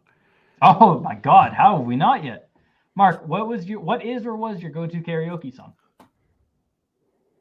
You don't know? I mean, there has to be an answer. We all know No, the no, I freaking know. answer, It's dude. the What is brand. it? What You is just your say it. song? You have to say it. It's Toto, Africa. I mean, come on. It's the brand. Can't say anything else. Thank you. Even if that wasn't the answer, that has to It's be the answer. It What's has to the be. answer? Yeah. I mean, Paradise by the Can you hit the Dashboard note? Light Can you hit the high karaoke. notes? Absolutely not. Do you attempt to hit the high notes at least? No. Oh, If no, you you can have hit to. the high notes, I don't want you singing it in karaoke. No, you got to know your limitations. You got to do some Because- self-scouting. You have some self-awareness. Oh Let me man. also ask you this, you guys. Is it possible that Carolina can package future picks and this year's picks or whatever, get back into this first round for Malik Willis? Carolina, you said? Carolina. What if they traded? Oh, What if they no. traded a 2023 first round pick to the Patriots That's for what I'm 29? thinking. Oh God. Oh my That's Lord. what I'm thinking. And the Patriots end up with the top 5 pick in the 2023 draft. Are you kidding me? This is what That I'm would just thinking. be unfair. Because then from Carolina's perspective, they get Icky, right? They got Icky at 6. Right. Yeah. They get the best, what they think is the best left tackle. They get their pick of left tackles in the draft, and then they still get their quarterback He's on. of the future. Yeah. I mean, listen, I think it's interesting. I just think if you're the Panthers, That's what you do, though. Like that's how you. I get know, your but guy. you're giving up such a high pick. Oh my God, I can't believe the Chiefs. I can't believe it. Didn't see that coming. I did. Wow, dude. They're about What? To announce, they're about to announce on the stream. All I'm happy. I'm just happy it's not George Pickens. Good. I know you guys are fans. I think there's a few corners better than him still available to them. I'm just completely surprised okay with that's what they trading him. came up for. Yeah, Yeah, really that's strange to me. I'm okay with it though. I'll take it. I love like it. Even if the alternative was taking Trent McDuffie at 21, I It's would clear. take it on. It's clear they're worried about Green Bay and maybe not Green Bay. Buffalo. Baltimore would make sense. Well, no, Baltimore would make Baltimore makes sense. Baltimore Baltimore makes makes sense. sense. They're gonna be at- After they had Kyle Hamilton and they get Marcus Peters and Marlon Humphrey back from injury, think they would go Trent McDuffie? Well, Marcus Peters isn't. He's. How old is Marcus Peters now? He can't be that old yet.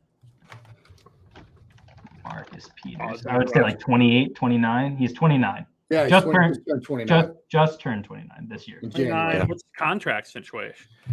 I don't think it's They good. extended him when they traded for him, right? Well, they have who's the kid that they drafted like late that is a stud? Marlon Humphrey.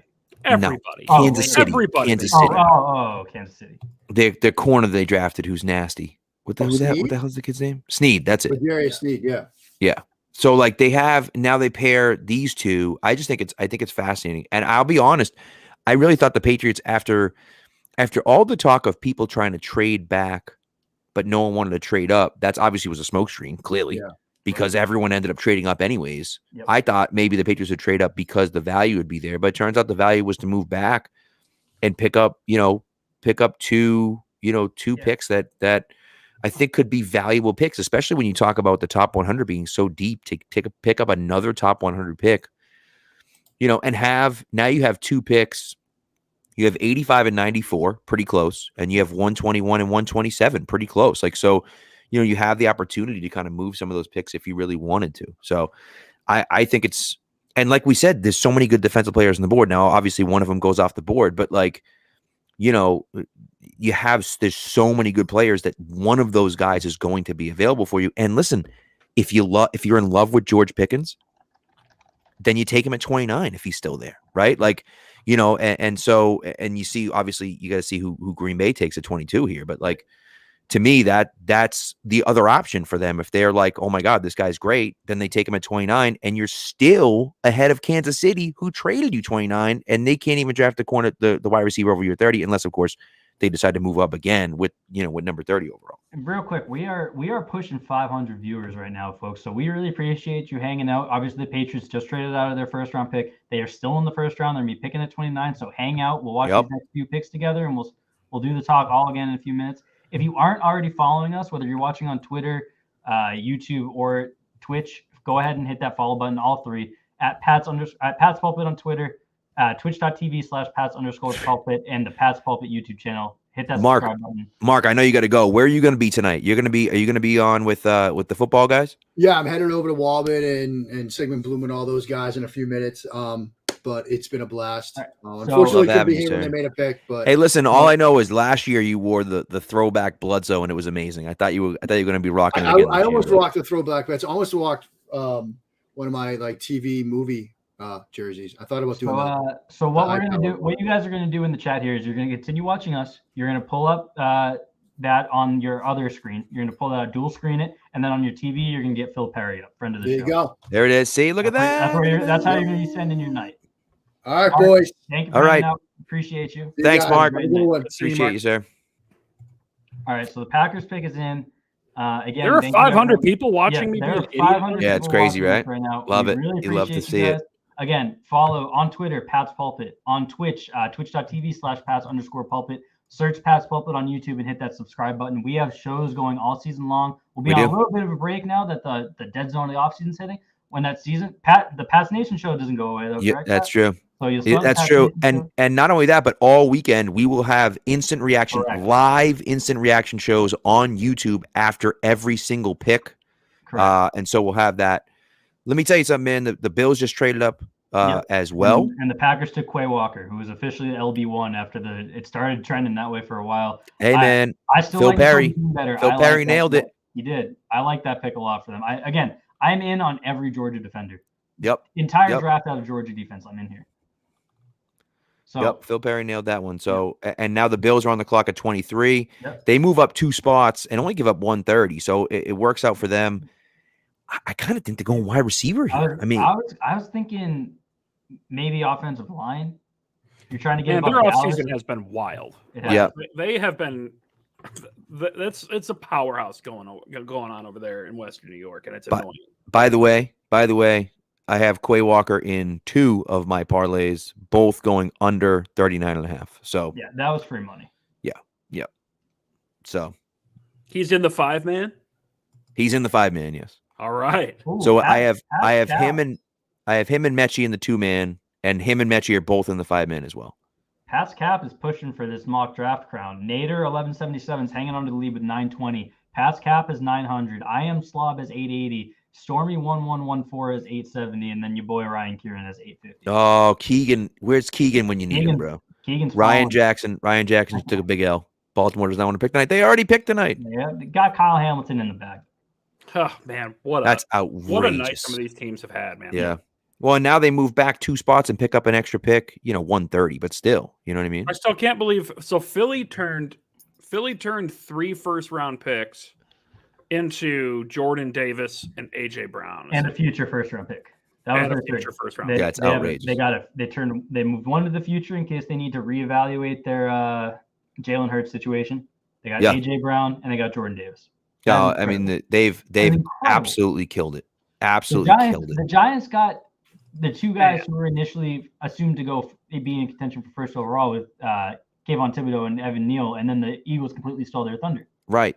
And there's been some other good teams that have done nice jobs tonight too. Like it's really, I just saw a tweet that blew my mind. What's that? AJ Brown is 24 years old. Yeah, he was young coming out of Ole Miss. It's outrageous. That's outrageous. AJ Brown. I'll say it again. He's my favorite player in the league right now.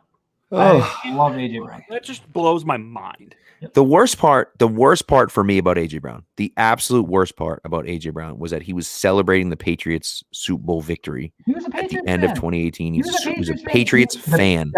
He was in the draft the year that they decided to take a wide receiver early, and they took Nick. I wrote it the most prescient content that I ever put out for Pat's Pulpit was my pre-draft primer that year, where I specifically said AJ Brown needs to be the pick over N'Keal Harry if they go wide receiver. But it seems like they would like N'Keal Harry better. They took N'Keal Harry. Yeah.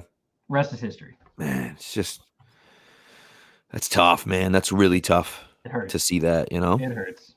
But by the way, my 5-man parlay is not going to hit because I had Devontae Wyatt going under 27.5. And what's sad is Got that a little time here. what's sad is I that could see Baltimore pivoting now that they didn't get Jordan. I Davis. have Ritter and Hill both going above 28 and 29.5, which is possible. So I don't know. You need Baltimore or the Titans to come in for Wyatt here. I think those would be your spots. Yeah, that's very true. That's very true. If that happens, I'm going to be quite pleased because we're already at what, pick 23? Yeah, the Bills are at 23, right? Yeah, we're at 23. You said Bills under haven't picked 28 and a half? Under 27.5. 27. So, yeah. I have Dax Hill more than 28.5 and Ritter more than 29.5. That one's that's going to be tough to see that one happen. Sorry, Crazy Man. I know you got a broken foot.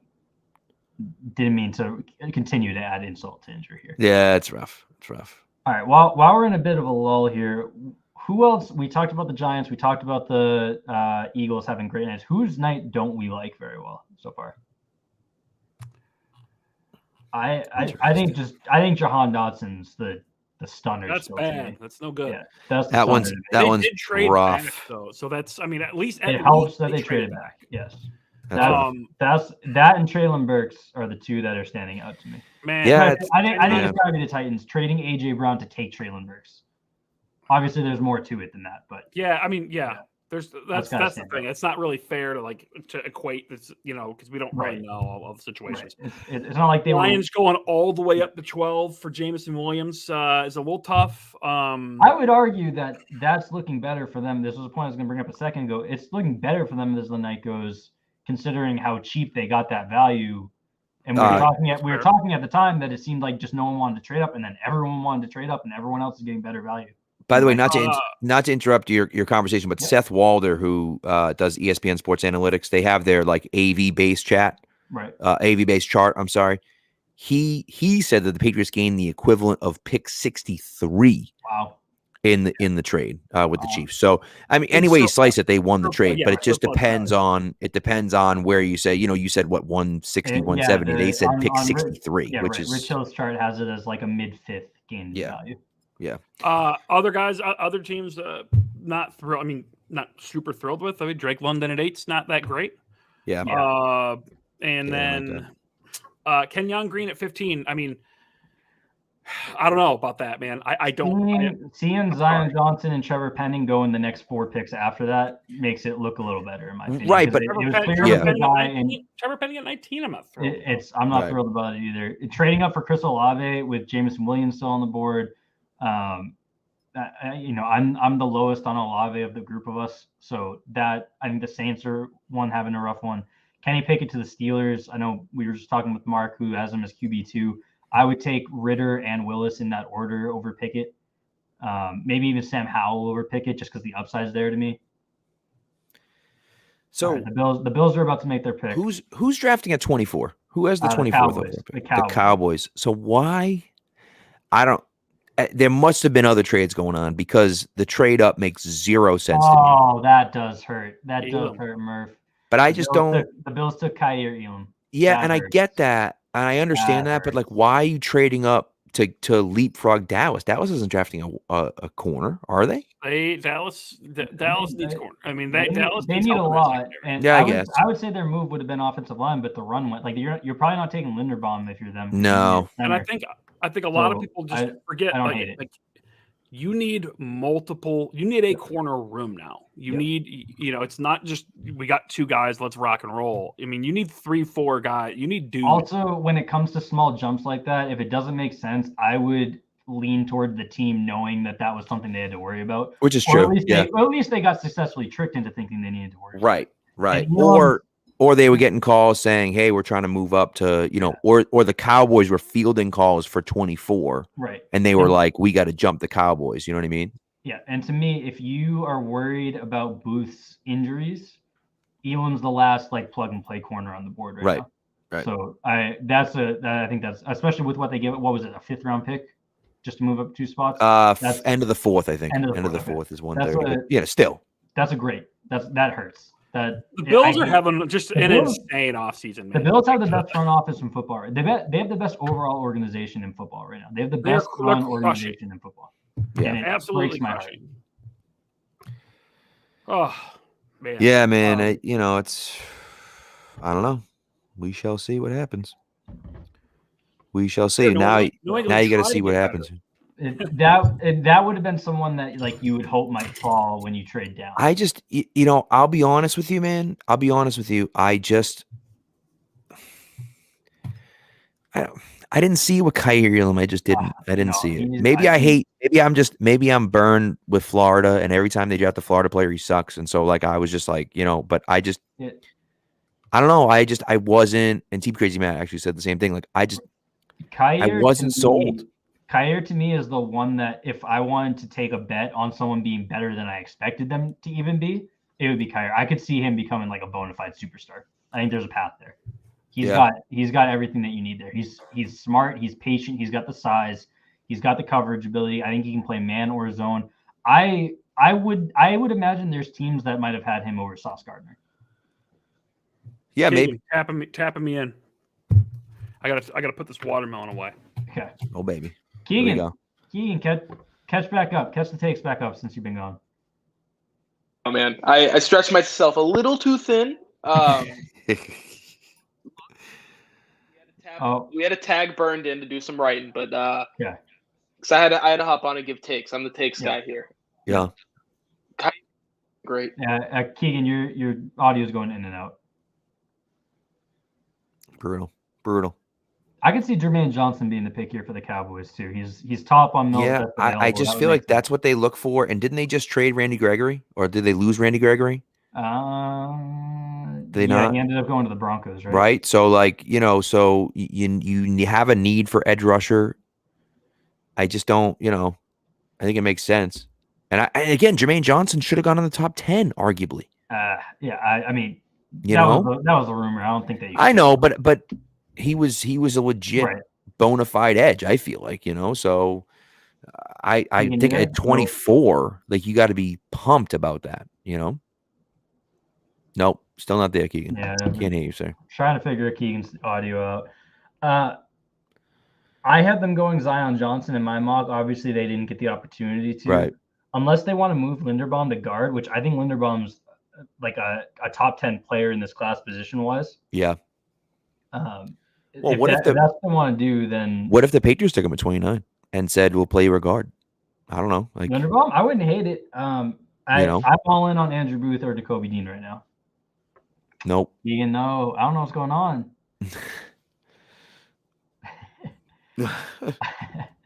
I would be feeling all the things all over if Andrew Booth was there at 29 and they took him. Jacoby Dean is still the one, but I would call them 1 and 1A. Yeah, no, I get it. Pipe dream and realistic dream, maybe. Yeah, no, I understand. They got Jacoby Dean on the board again, on the screen again right now. What a handsome dude! What a fit! Yeah, that fit. That's one hell of a fit. I'll tell you that much. Incredible. It's one hell of a fit. That rivals Kyler Murray's pink pinstripe suit. Yeah, no, fair. That is fair. Man. Got the Cowboys pick in. It's interesting. We were fell so far behind with all the trade madness, and it looks like the draft slowed itself down and we caught back up. Yeah. Because we were the broadcast was 2 picks behind for a little bit. Which is strange. I mean, it's one of those things where it's kind of like, what the hell are you doing? What are you doing? You're just running the draft. Like you can't. Right. I don't know. It has to be that they're trying to get in on these trade down values before they all dry up. Yeah. Yeah. I'm very interested to see what happens in these next few picks because, you have, I don't know. And again, I think I really feel like the Patriots had, did the right thing in trading down. Right. But you got Dallas here. Right. And then it's Baltimore. Right. And then Tennessee at 26, and then Tampa, and then the Packers again. Yep. And then you. So once the Cowboys pick here, let's reset the board a little bit. My it should be coming any second. Goodness. Yeah. What was that? Way out there? Pretty much. Pretty out there. Okay. Was in 0 of my mocks that I did. I'll put it. They're in kind of a weird spot, so I wouldn't hate it. Let's see. I mean, it's a fine pick, but I think it's a little bit of a reach. But hey, I mean, that's what, the Cowboys are famously good at developing. So I feel like it makes Okay, sense. I don't hate that. I'm not an offensive line expert, but the guys that I trust on offensive linemen like him a lot. And Right. they like him better than like a Penning or a Raymond. Like after that top 3, I think he became the consensus 4th tackle, at least among the guys that I listened to. Yeah, see, what's funny, well, and I guess PFF, like if you read Mike too Tice much was hyping him up on Charles McDonald's podcast. Oh, well, if Mike Tice says he's good, then, you know. But, like, you know, I just feel like a lot of people, and I guess it depends because some draft guys are looking at, you know, can he play, but also what's the upside look like, right? And some guys spend much more time looking at upside than they do looking at what does he have right now, which is why you'd have Malik Willis significantly higher than Kenny Pickett because Malik Willis' ceiling is way higher than Kenny Pickett's ceiling.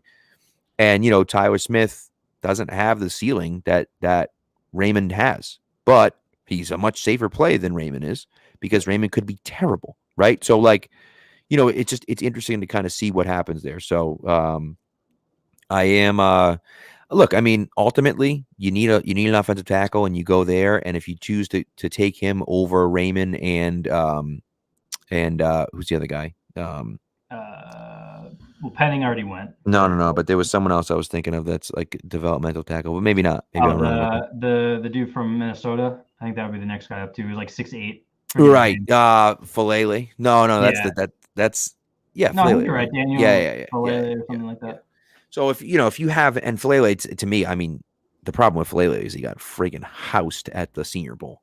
Right. So, like, you know, that he instantly drops out of the top first round and maybe even out of the top 50 after a performance like that. So, but Raymond, to me, I could still see going in the first round. So, so let's reset the board a little bit here. Okay, we have 4 picks, and the Patriots picking 5 picks. So there's 4 more picks ahead of them. Still on the board, people that we talked about tonight: George Karlaftis, Jermaine Johnson, Gordon, Jermaine Johnson, Andrew Booth, Daxton Hill. Yep. George Pickens and Pickens. I know Pickens is, you know, but he's still on the board and he could theoretically sneak into the back of the first round. And if we look at who's picking here, the Ravens are on the clock. I could see this being a Devontae Wyatt spot. Yeah. If they aren't concerned about his off-field stuff. Otherwise, I could maybe see like a Devin Lloyd or a Karlaftis. Devin Lloyd's another one. Right. Nakobe Dean, of course. Yep. I've already put it in my head that they're not taking him so that I don't get destroyed, and it just leads me to keep forgetting about him here. Jermaine Johnson to Baltimore would feel right. Yeah. Like I said, they crush those edge picks. And so, you know, Johnson falling, not only that, but being able to trade back, pick up an extra pick, you know, trade. First of all, you trade. And this is why, you know, the Ravens are who the Ravens are. You trade Marquise Brown in 1/3 and 100, right? To pick up 23. Then you trade back at 23 and pick up 130 to go to 25, and so you move down 30 spots, but you pick up 23. Right. And now I guess 25. So all you did really was move down 30 spots. Like that's one hell of a first round move by the by that team, and especially where you weren't crazy about Marquise Brown anyways, and he wasn't super happy there, and you weren't happy with him to get basically pick 25 for him, right? You move down 30 spots late in the third, early in the fourth, and you know, and you go from there. I mean, I'm sorry, from early in the fourth to late in the fourth. Right. That's a genius move to me. All right, Keegan, yep, we got you. All right. Had to restart the computer. Catch us up on the takes. I loved Kaiir Elam as an option at 21. A little sneak behind the curtain. All the pre-writes I did and stuff like that was Kaiir Elam because I thought that was the logical choice. Upset that he didn't go there. He picks later. He fits the bills really well. 23. That one hurts. Yeah. That one. And it sucks. You know, it's a divisional rival that he ends up going to. So yeah. Booth is still an option, which it's better value later on because he does have that core muscle surgery that he had not that long ago. Nakobe Dean's still on the board. No? He is. Yep. He is. Okay. Devin Lloyd's still on the board. So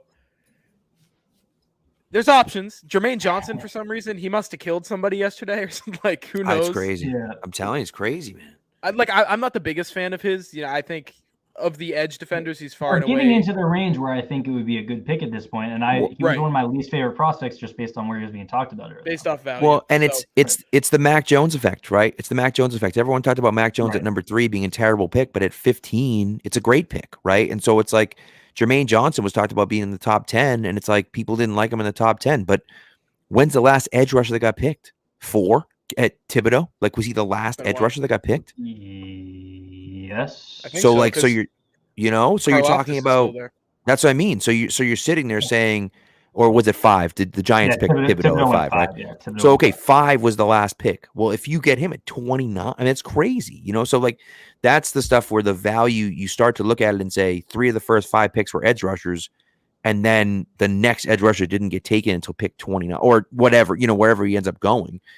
But like, that's one of those things where I like Karlaftis, I like Jermaine Johnson. I didn't think Jermaine Johnson was even a possibility, so I was like, that's never going to happen. Right. So. And it like in terms of people in the chat are talking about trading out of the first round completely. That's all about who they're looking at. I mean, if you want a corner or an edge defender, you pick them in the first round, so you get that 5th-year option because they get crazy contracts. Yeah. A tackle, a Ryman, whatever. It's an option. Anything Listen, other than that, trade out.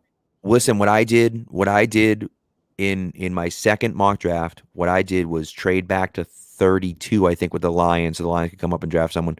And then I traded back to 43 with the Falcons. If the Falcons want a quarterback and they're going to draft one this year, and especially if Malik Willis is still on the board, like, are you kidding me? Malik Right. Willis is still on the board at 29, I wouldn't and be you can surprised go at get all him. if they traded out. And that's one of those things. Then you drop back to 43, but you pick up, you know, a few extra top 100 picks. You might be able to get a 2nd-round pick next year. Right. From a drop from 29 to 43 for a quarterback. Right. So you get, 20. So you say you get 43, a 2nd-round pick next year, and then, a 5th or 6th round pick this year or something like that. Right. And so you're just stockpiling picks, and you move back 14 spots. But like, if you're the Patriots, you're looking at it saying, we have, not only are we only moving back 14 spots, but there's a ton of guys on the board that we like, and we can move up in the 2nd round because we have the ammunition now to have all these picks to move up from 43 to say 36, 37 to get the guy that we want there. So Right. I would love that. I don't know if that's going to Right. happen, but I think that makes a ton of sense. So we have the Ravens. I mean, the Ravens are just too good at this. Yeah. They're- That's what I mean. It's Tyler Linderbaum is the pick at 25. Yeah. I love mean, it. Again, you get Kyle Hamilton, who is one of my 3 blue chip prospects in this class. You get Tyler Linderbaum, who would be like in that next tier outside of the blue chippers. That, I mean, they both fill Stupid positions need athlete. for the Ravens. Yeah, absurd athlete. It's almost Quentin Nelson at guard or at center. I mean, Right. Almost. It's I mean, he's smaller. Like, he's not going to be as dominant. He's like a half step down. from Oh, Quentin. baby. Jets just traded up. Jets just traded up. Wow. Yep. Tennessee. So with Tennessee and If the you're Jets. trying to speculate on who they were linked to in the top 10, this might be Jermaine Johnson. Yeah. Right. I saw him talked about as high as 4 for the Jets. So Right. if at least it was true that they love him. That he's makes a falling ton of apart. sense if you're the Yep. Jets. Yep. I'm not They're gonna- personally the biggest fan of him, so it doesn't really change my feelings on how their night goes. But I'm sure they would be super excited. While we have a second, Yep. Pat's Pulpit mock draft show, episode 1. We had the Patriots trading with the Kansas City Chiefs for the 29th We overall sure pick. did. We have We took go. Kyrie. I don't know if you mentioned Yep. this, so sorry if I'm Yep. double dipping. Go for it. But we took Kyrie Elam. But after that, the Kansas City pick at 30, we had Jermaine Johnson going. So There it is. well done. Wow. Pat on the back for, Yep. for me Look and at you. Ryan. Look at you. And the chat. And the Yeah. chat. They did. I'm interested to see here what happens. So they're at 26. Yep. It's interesting. It's very, very fascinating. We have an oh my god in the chat. It looks like the I'm Titans intrigued 'cause traded. I haven't seen anything. So I Titans haven't traded. seen it either. So the Titans traded 26 and 101. The Jets traded 35, 69, and Yep. 163. So let's do some quick math here. So they move back 35. 9 spots and then pick up 69 and 163 for 101. I mean, that's pretty good. That's pretty good, I think. Yeah, the Titans win that by a little bit Yeah. on the Rich Hill draft. Not a ton. It's Not a pretty ton. it's pretty even. It's It's about pretty even. It's about like a 4th round pick is what the Titans win that by. And if you're winning by a day 3 pick or less, I'd say it's pretty even. Yeah. Right.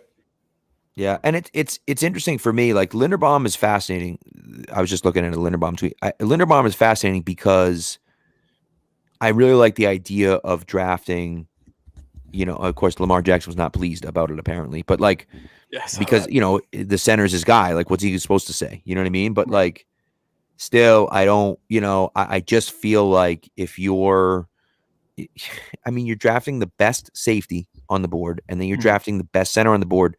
And it's not close. Like the second guy isn't close. And I know people said, well, you know, Lewis Seen is really good and blah, blah, blah, and so on and so forth. But like, I just like, I'm sorry, it's not close. So the pick did get leaked, by the way, if you guys want it. Yeah, I saw that.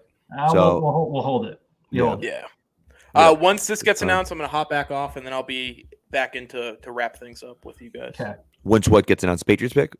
No, the Jets pick. Got We'll it, talk okay. about it for a second, and then. All right, then. So Sorry, look, I'm All leaving right, you guys. I've seen the the leak. trade. No, that's okay. Hold it. I think it's interesting, like because a lot of the smoke before the draft was that there weren't going to be a ton of trades, there wasn't going to be a ton of stuff happen, and then a million things happened. Yeah. You know, a million trades, which usually happens anyways, but like, you know, a million trades, a million things happened, and it's been a wild first round of the NFL draft. So, a lot of fun. Yeah, it has been. The first hour, I think we talked about. First hour was like chalk, you know, and then Right. the second hour, Boring. every When wide you receiver can. that has ever played wide receiver, Right. something happened to him. Well, and yeah, and right, and then wide receivers are not only getting drafted but getting traded, right? So, Yeah, like a superstar and then a former first round pick. It just Right. big moves all around. I mean, Baltimore turning, that blows me away. Baltimore They're is so so good. freaking. They're They're just so so, good at this. freaking good at this, man. They're so Yep. good at this. So, And while anyways, I mean, they're waiting to walk it to the stage, so we'll wait. But I don't know, man. Yeah. I Mel like Kiper is begging for a running back to go here.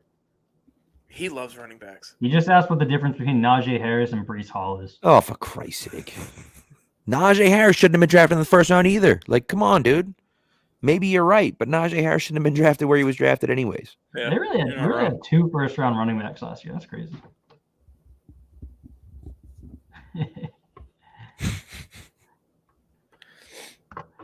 Can't leave my house, Kiper. I don't know. I think All it's right, Man, have they announced the pick live for you, Keegan? he's saying it right. They just showed it on Yeah. the screen. All right, Yeah. so the pick's Jermaine Johnson, Yep. which is what we speculated when they traded up here. Again, I'm sure the Jets Another are thrilled with trade. this. Another one. the Jags are now moving up to 27. Ooh, Wow. I have a bunch That's of Jags fascinating. fans. That's exciting for me. And so Tampa moves Um, out of the first round and picks up extra picks. I'm gonna say it, guys. Jets are having a good draft. No, Yeah. I don't I agree. think they are. Well, Well, who'd they so take? here's why. Sauce at 4, out on it. Garrett Wilson at 10, out on who else was still on the board for them there. Jermaine Johnson, I don't think it's a Olave. game changer to me. Cornerback, wide receiver, edge. Your opinion on the players, whatever. They got 3 premier positions. First round, they're gonna have the 5th-year options on them. If one of them, 2 of them hits, like we don't know if they're gonna hit or not. I love the idea of maximizing. Like we've got a young quarterback. Let's get more players at premium positions with the 5th round option and try to build something quickly. I don't. Think I don't think that if they wanted to go wide receiver, if AJ Brown was getting traded tonight, I would have moved 10 for him in a heartbeat. This Yeah. is but my AJ nightmare. Brown, we saw. Hello, Yeah, hello, Fortnite Chipotle Challenge champion Aaron Goods, Fortnite Goodwin.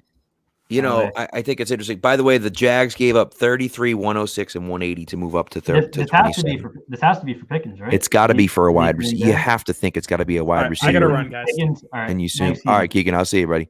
Pickens, I'll see you later tonight. Or Christian Watson. Yeah, I think it's one of the 3. Or Watson. Yeah. It's got to be one of the wide receivers, whichever one that you like the best, right? Yeah, I think. I But listen, think Pickens would be the move here. Well, me too. I mean, that's, I think that to me is obvious to me. But I will say, yeah, I'm curious. I'm curious to see what they decide to do here. And I wonder what the Patriots. I really just Do we So know at- what the Jaguars traded yet? the Jaguars gave up 33, 106, and 180. 33, 106, 180. So you have to assume they're taking wide receiver because Green Bay is taking next. You had to think Green Bay is taking a wide receiver at 28. The Mhm. Patriots are taking at 29, and they, need a wide receiver as well. But like if 2 wide receivers go here, almost all of the defensive players that you were considering at 21 are still on the board at 29. Like that's wild Yeah, to me. you've really only lost Kyer Elam of the guys Right. that we were talking about Right. so far. And my thing is this, right? And as far as trading up, for a quarterback, to me, I just think the only reason teams would trade up for a quarterback, obviously, at the end of the first one, is because you get that 5th-year flexibility, right? So, like, if you're the Falcons and you're thinking about Malik Willis, you don't wait to 43, even if he might still be there. You trade up to 29 because you get the extra, you get that extra year. So, to me, I think that makes a ton of sense. But like, I mean, listen, maybe the Giants, I don't know. Maybe the Giants do it. Like, do the Giants draft a quarterback this year? I don't know. Like they didn't give Daniel Jones his 5th-year option. Like, do they draft a quarterback and say like, hey, you two are going to battle it out in camp, and then Jones, if you don't make the team, like, beat it, hit the bricks. You know what I mean? I don't know. Jumping back to the Jaguars on the clock right now. So the trade they gave up, that 180 was effectively all of the surplus value for the Bucks. If they didn't include 180, it would have been like a dead even trade. So Okay. 180 is what? That's a 5th-round pick, late 5th. I think it's late 5th. Late 5th, either late 5th or early 5th. It's got to be 6. There has to be a 6th-round pick. Even if you're paying a little, even if you're paying a little extra for that, like, yeah, but again, you're going to get your guy, right? Yeah. So if you feel like this is the guy I got to get, you go get him. Like, and if I got to give up 180 to go get him, like, screw it, it's freaking 180. Like, who cares? You know what I mean? Brian's having some VPN issues, but he'll get back in when he can.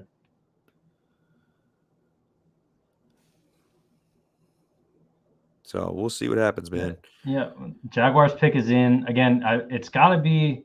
I mean, the surprise pick could be linebacker. They lose Miles Jack, Devin Lloyd, and Kobe Dean are both still on the board. Kobe Dean could be the pick. I would think that they would like Devin Lloyd a little more for their scheme. You would think. That Doug Peterson. I'm spacing on their defensive coordinator's name right now. I don't know. Joe Cullen. I'll tell you what, man. I need a Devontae Wyatt pick right here. I need it for the parlay, right? This is your last chance. Not gonna happen. It's not gonna happen. Before 27.5. I can't believe I did before 20, which is fine. Doesn't matter. I hit one of them. That's good enough for me. And if Mechie is more than 50, goes after 56.5, then I'll get 2. Murph, unless you're leaking the Jaguars pick, Lloyd isn't gone yet. Yep. So unless it's Lloyd here, I haven't seen. Dilla doesn't like the pick. So Dilla doesn't like the pick, and I know that he wanted Pickens. So that would indicate it's not Pickens. That was Dilla. he's like the face of Jaguars Twitter. Oh, I see. All right, I see. Yeah, I see the leak. I didn't see it. I haven't seen it yet. We're gonna hold it. Oh, I got it. Now I got it. All right. Well, Murph did get the leak in, so it's okay. It's going to be Devin Lloyd here at 27. Yep. So the Patriots miss out on Devin Lloyd. That's another name off the board that we talked about in the terms of trade down. That's someone I'm absolutely okay with losing out on in the trade down, though. That's not someone that would like change how I feel about this trade. I don't know about you. Who, Lloyd? Yeah, if losing out on Lloyd, like, I'm okay with that. Look, I'm telling you, man. And Devin Lloyd, I think I don't know if he was. I think he was a Patriots fit. I did hear some questionable things about Devin Lloyd, some motor issues, some things like that. He's also old. He's already 24. Right. I was out on him. I will tell you, man. I've fallen in love with George Pickens, and like I would be 100% on board at 29 for George Pickens. I think Booth Pickens is the last wide receiver I could be talked into early. For the Right. Patriots at this Me point. too. And, people were talking about Sky Moore, but I think that's crazy. I think Andrew Booth makes a ton of sense. I'm not as high on Nakobe Dean, but again, if the Patriots feel like he's the guy, then I trust them. Like, I trust them to do that. You know what I mean? Like, they're not going to reach. Unless you were terrified about Nakobe Dean's size, I can't fathom not being in on Nakobe Dean. No, and I get that. I also do think the Patriots don't panic in the draft. So, like, for me, they're not going to say, oh, we wanted Devin Lloyd, but we settled for Nakobe. That's not what they're doing. Right. If they take Nakobe Dean at 29, it's because he was their number one linebacker. And I still think, where was it? Where was Ryan Jackson? Yeah, he said Lloyd was never. I've always felt that Nakobe Dean would be something that they're, especially with all the talk this offseason about needing to get faster on the defensive side of the ball and more athletic. I think that Nakobe Dean would make more sense. I think that I would bet that they like Nakobe Dean more than Devin Lloyd. Devin Lloyd, for his size, is not a fan of contact. He's not someone that is like an aggressive to the ball carrier. Nakobe Dean is, despite his size, and he's also like a defensive wizard. He's so smart. Yeah. By the way, not Keegan, Spags. All Spags wants is Dax Hill. That's it. He pivoted off now that McDuffie's gone. That's all he wants, Dax Hill. I would be ecstatic with Nakobe Dean or Andrew Booth at 29. I would be happy with George Karlaftis at 29. I would be okay with Dax Hill or Kyler Gordon at 29. Yeah. And one of that group is guaranteed to be there, so I don't think that I'm in on a trade down. This one. I'm happy with the value that they picked up. Yeah. Day 2 should be fun. I'd take this pick at 29. Unless you can get a ton back. A for ton 29. back, or you're dropping to like who has 34 now? The Vikings. Yes, I don't see the Vikings wouldn't trade up because they have 32 though. Right. So, right. Whoever has 35, I think 35 would be my floor here. 35 is the Jets, so the Jets already traded up. So Tampa has 35. So Tampa's not going to be trading back up here. I said, man, the Giants are the team. The Giants are the team for me that could be that sneaky trade up. They have 36. They could be that sneaky trade up where, that could happen. Yeah, Ryan Jackson says Pat's Twitter says that they're on the clock, which means that the pick is in for the Packers. That doesn't necessarily, of course, who knows what the pick was, but pick was in for the Packers and the Patriots are on the clock. So I don't think there's enough names left that would interest me to be the Patriots' first pick that I would even trade down to 36 at this point. I want to be picking at 29 here. I'd say there's like 5 or 6 names left. You'd be dropping 7 spots plus whoever the Packers pick here. Yeah. I think it makes sense. I do think it makes sense. I will say, we'll see. We'll see what happens. But how about this? 9 trades tonight. Thor and I should just tweet this out. 9 trades tonight, most in any first round since the draft went to 3 days in 2010. How about that? Well, let's see, man. Oh, wow. Oh no, maybe Ryan Jackson didn't. I thought that was the pick, but he's just guessing. Unless that got leaked, I don't know. He said Justice finally got one right.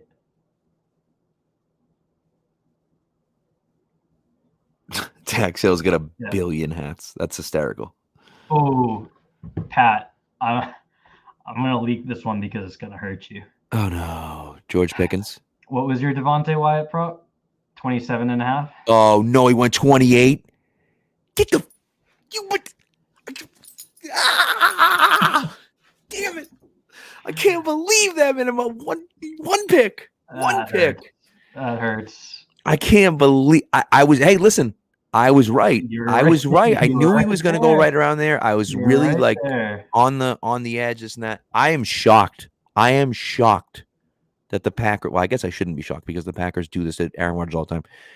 They had 2 picks in the first round and didn't take a wide receiver. That blows me away. That run kind of pushed it. Pickens would be the last one, and teams are going to have to clear him off field and like as a person. Yeah. So I'm sure there are teams that aren't interested in him because of that.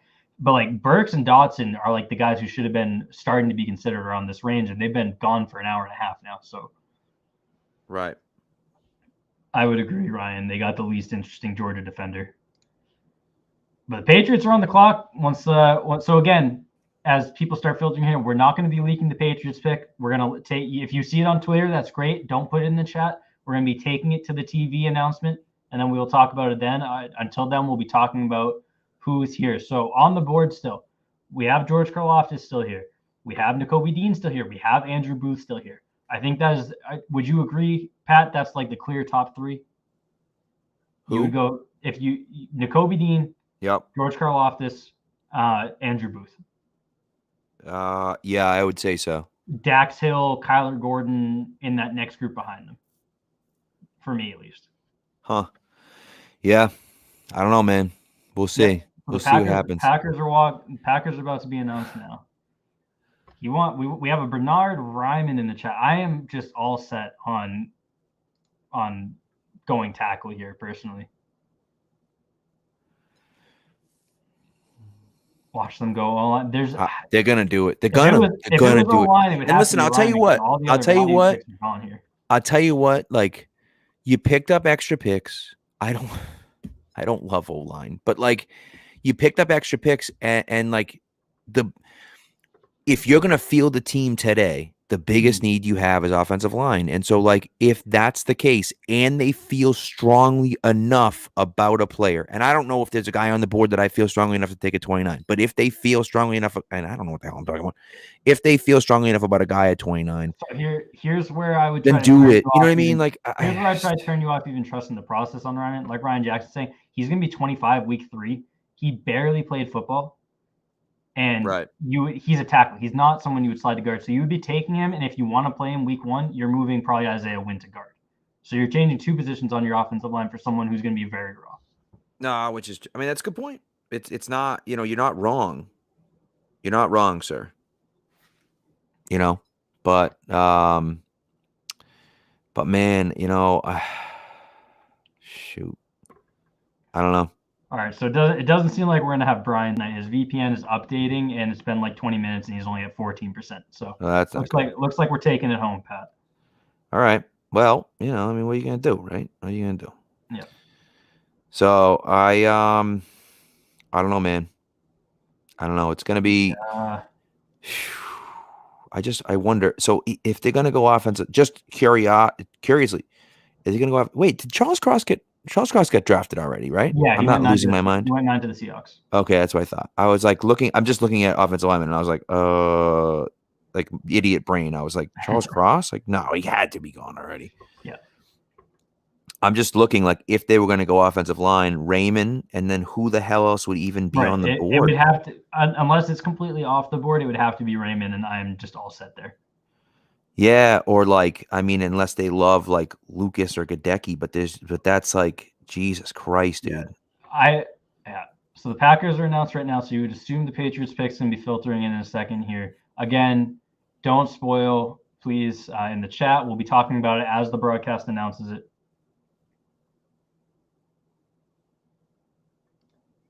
Looks like the leaks might have started coming in on looks like the leaks might be starting to come in for the Patriots pick. So again, don't put it in here. We'll be talking about it as it gets announced. Yeah.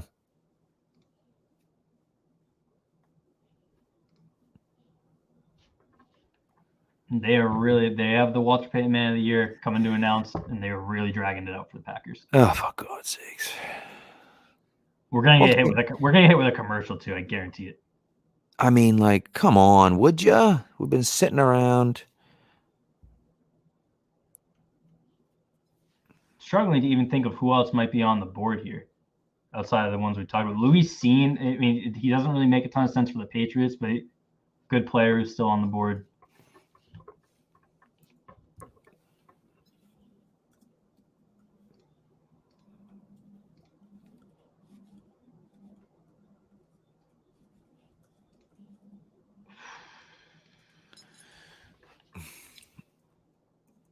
I just sent you the pick's been leaked. I just sent you a private chat. I haven't seen the pick. I didn't see the leak or anything like that. Yeah.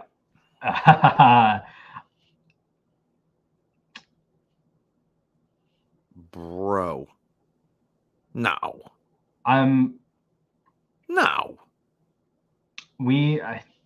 think I'm gonna need to force Keegan to come back because I legitimately don't know who this is that they're gonna be taking. Oh, I do. You know who he is? Yeah. I haven't heard that name. I have not heard that name.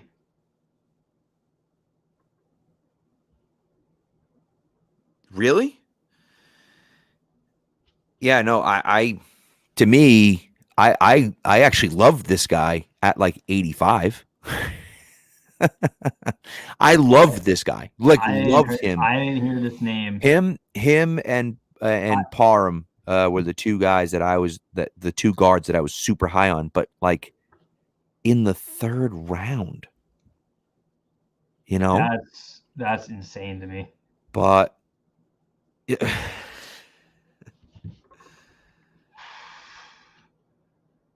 I would like to see Twitter's reaction as it comes in because I have no clue who this is.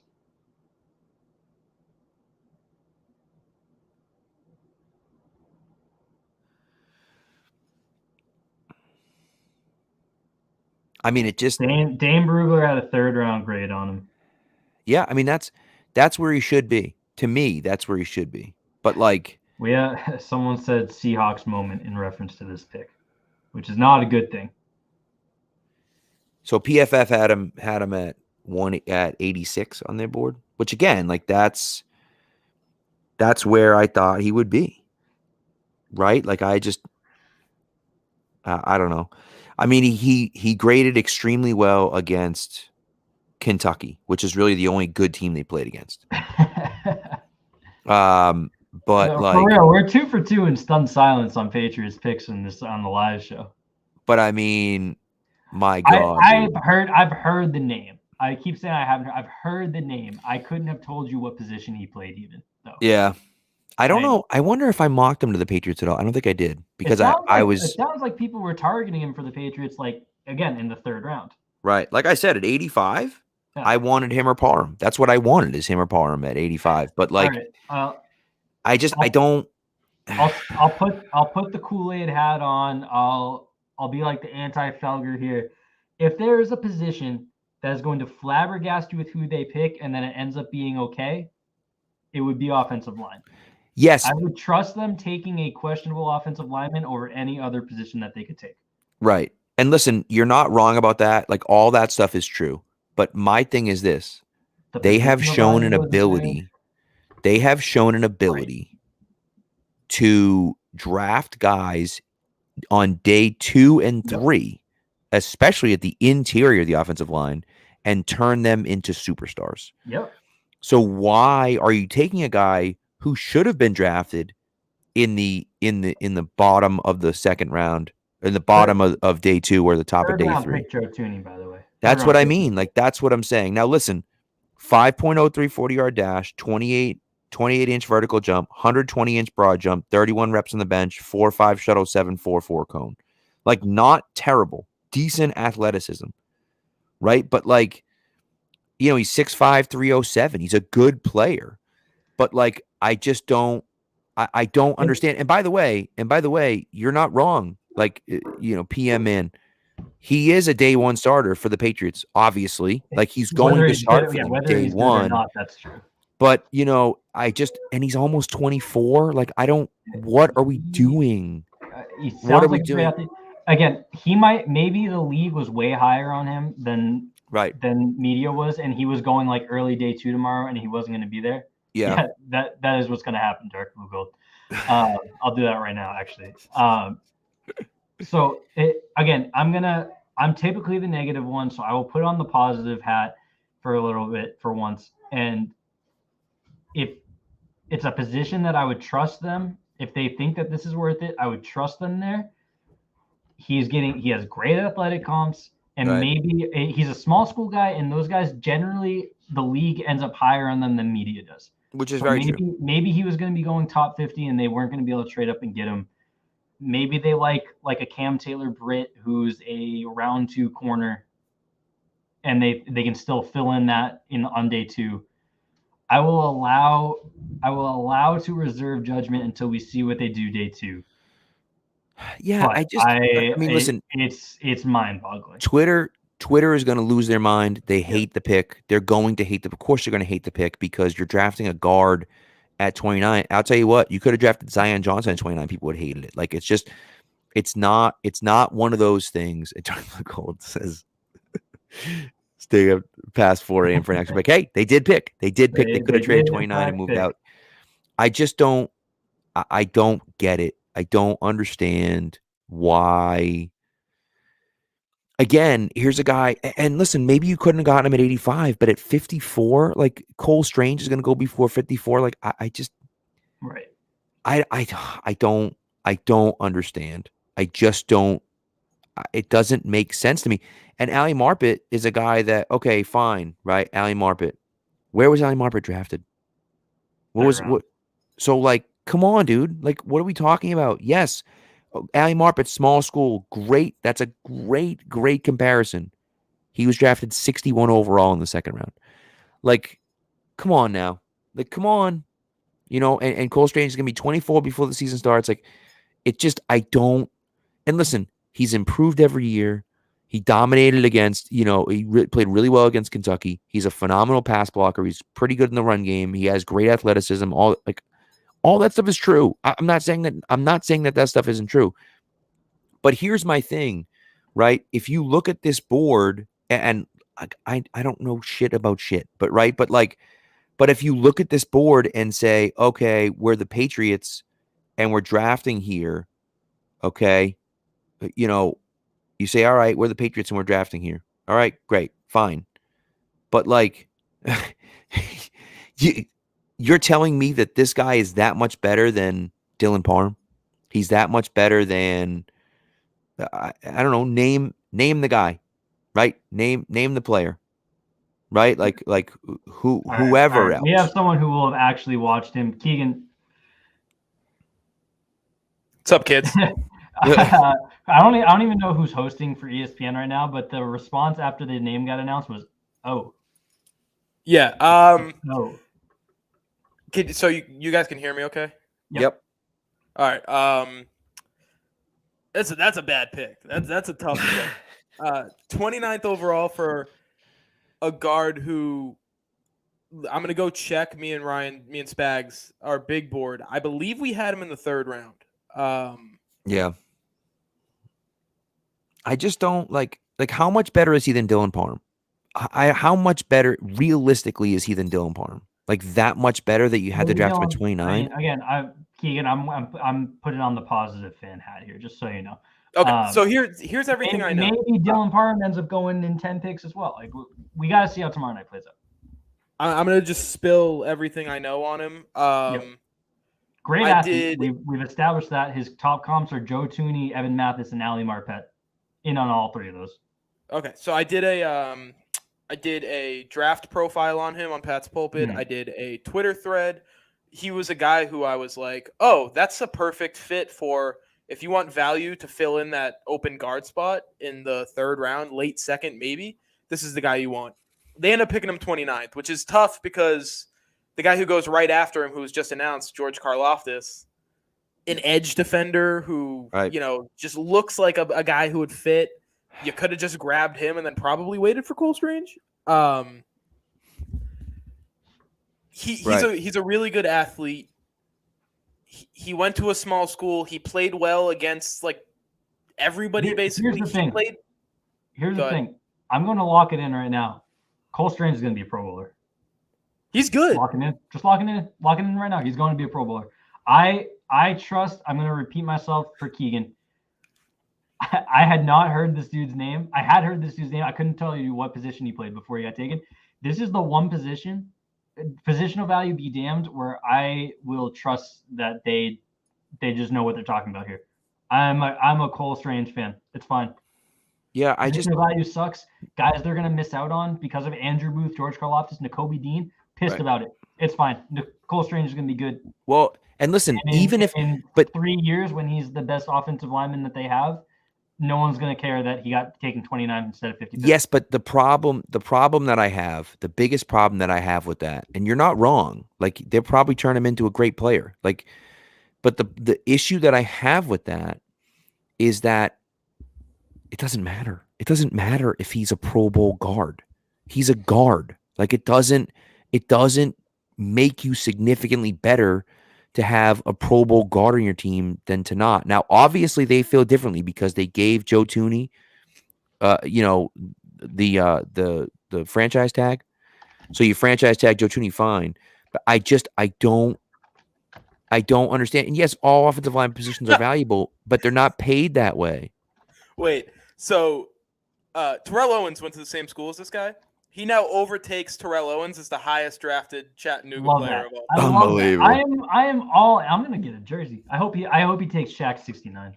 Number 69 and his last name Strange. A strange 69. I'm all in. If he picks 69, no one's allowed to be upset about this pick. I'm sorry. No, that's good. That's good content. That is good content. You're right. Like I said, and we're gonna harp on this a lot about how it was just bad value. He's a good player. He's not a bad player. This is a pick where you can say like no one's going to care in 3 years unless George Karlaftis becomes like an all-pro. No one's going to care in 3 years when he's their best offensive lineman. There's one pick left in the first round. Nakobe Dean and Andrew Booth are both still available. Right. Obviously, they're probably going to go early on day 2, but the fact that those guys slipped out of the first round. Egg on the Jaguars' face for trading up for Devin Lloyd when that's the case. What was that? Egg on the Jaguars' face for trading up when at least one of Andrew Booth or Nakobe Dean would be sitting there at 33 for them. Right. Brian would be so disappointed in me right now. I am so in on this. I've talked myself all the way in already. I am a Cole Strange super fan. I mean, listen, ultimately, I don't know. Ultimately, you do have to trust the Patriots that they know what they're doing, because this is the thing. Everyone's going to get on there and say the Patriots suck and Bill's stupid and blah, blah, blah, blah, blah, all this other crap. But the issue is, and like Keegan said, like they don't care about positional value. They don't care about it. It doesn't matter to them. They want the best player on the board. And maybe Bernard Ryman was that guy, but maybe Bernard Ryman is never good at football. Like maybe he isn't. I don't know. Like he could be really good at Ryman football, as an option, so but he might suck at football and never be good. So like if you draft a guy like Cole Strange, you know what you're getting. You know you're getting a good player. You're drafting a guy who's going to be a day one instant starter. And is there anyone else on the board you can say that about? Are you worried about Andrew Booth Jr.'s injury history? Are you worried about Nakobe Dean's ability to play in your defense? Are you worried about, all those different other aspects of it? And I just wonder, like, hey, you trade back to 29, you pick up a few picks, and then you go from there. And this is the thing. Listen, PMN, you're not wrong about Shaq Mason, but it comes back to this point again. Shaq Mason is arguably the best guard in the draft, one of the best guards in the league. He got traded for pick 170. Like, guards are irrelevant. They don't matter. Like, they don't when you talk about positional value, but the Patriots don't care about that, obviously. They've shown us that time and time again. And everyone's going to hate this pick. There's not going to be one person outside of Cole Strange's family and Ryan Kieran who liked this pick. But it could, like, Cole Strange could wind up being a great player for the Patriots. It just doesn't matter in the long run. This quote, ribeyes and burgers. As far as sides, I'm a big potato guy. Mashed potatoes, potato salad, any potato. I'm a big baked mac and cheese guy. And then the third side would have to be baked beans. Cole Strange on what food he would have at a barbecue. He's Patriots Richie Two Bags, Keegan. What are we doing here? This is a great pick. Yeah. I put you in a box here. I'm all in. This is like the worst part of doing draft content, because I watched a good amount of Cole Strange. It's what we talked about with Drake London earlier, right? Like I love Drake London, and then I had to talk bad about him because he went 8. You like Cole Strange, but you have to talk bad about him because he went 29. Right, it's tough, and like he's gonna be a fine player. Is he gonna be the greatest guard in the history of football? Probably not. Is he gonna be so bad to where everybody's gonna ruin New England for the rest of eternity? I don't think so. It's in the middle. This draft pick in 5 years is going to be forgotten about. Right now, it's incredibly disappointing with all of the needs that they had on the defense specifically, that they passed over more valuable positions to take a guard from Chattanooga. We would have all of the views. Dr. Strange and the Multiverse of Madness. Hey, it's going to be over 4 hours. Someone's like, bro, it got leaked. and it was over 4 hours. Yes, that's amazing. I mean, listen, here's the one thing I'll say. If George Pickens goes between 29 and 54 and he was sitting on the board and you had an opportunity to take him and he's going to be amazing, that's tough to handle. I'm turning heel right now. If you're responding to my Cole Strange tweets from like months ago when I was like, oh, he's a great player, and I had one where I said he was a day 2 pick, and if the Patriots wanted him, they were going to have to reach and probably draft him in round 2. If you're responding to those right now saying, if Lyman was so necessary, you should have traded up. I don't know. Maybe we should have just kept Mason. I didn't draft him. Leave me alone. You people are the worst. I'm gonna go full like green teamer for the Patriots this year. I can already feel it. I'm all in on this. I'm legitimately happy about this at this point. I never get mad at Twitter. I really don't. Don't test me today. I just had to make a Cole Strange graphic for the Twitter account. I'm in no mood. All right. Oh my God, the Rams were doing it. Did you see that? You see my retweet? I did not. All right, so I'm gonna spoil the last 2 picks here so that we can continue talking about the Patriots. The Cincinnati Bengals took Daxton Hill, and then the Minnesota Vikings took Louis Cine. So 2 safeties to close out the draft. Close out round 1, excuse me. N'Kobe Dean and Louis Cine? No, Daxton Hill and Louis Cine. Daxton Hill and Louis N'Kobe Dean Cine fell out of the first round, which is just somewhere Spags is weeping. I am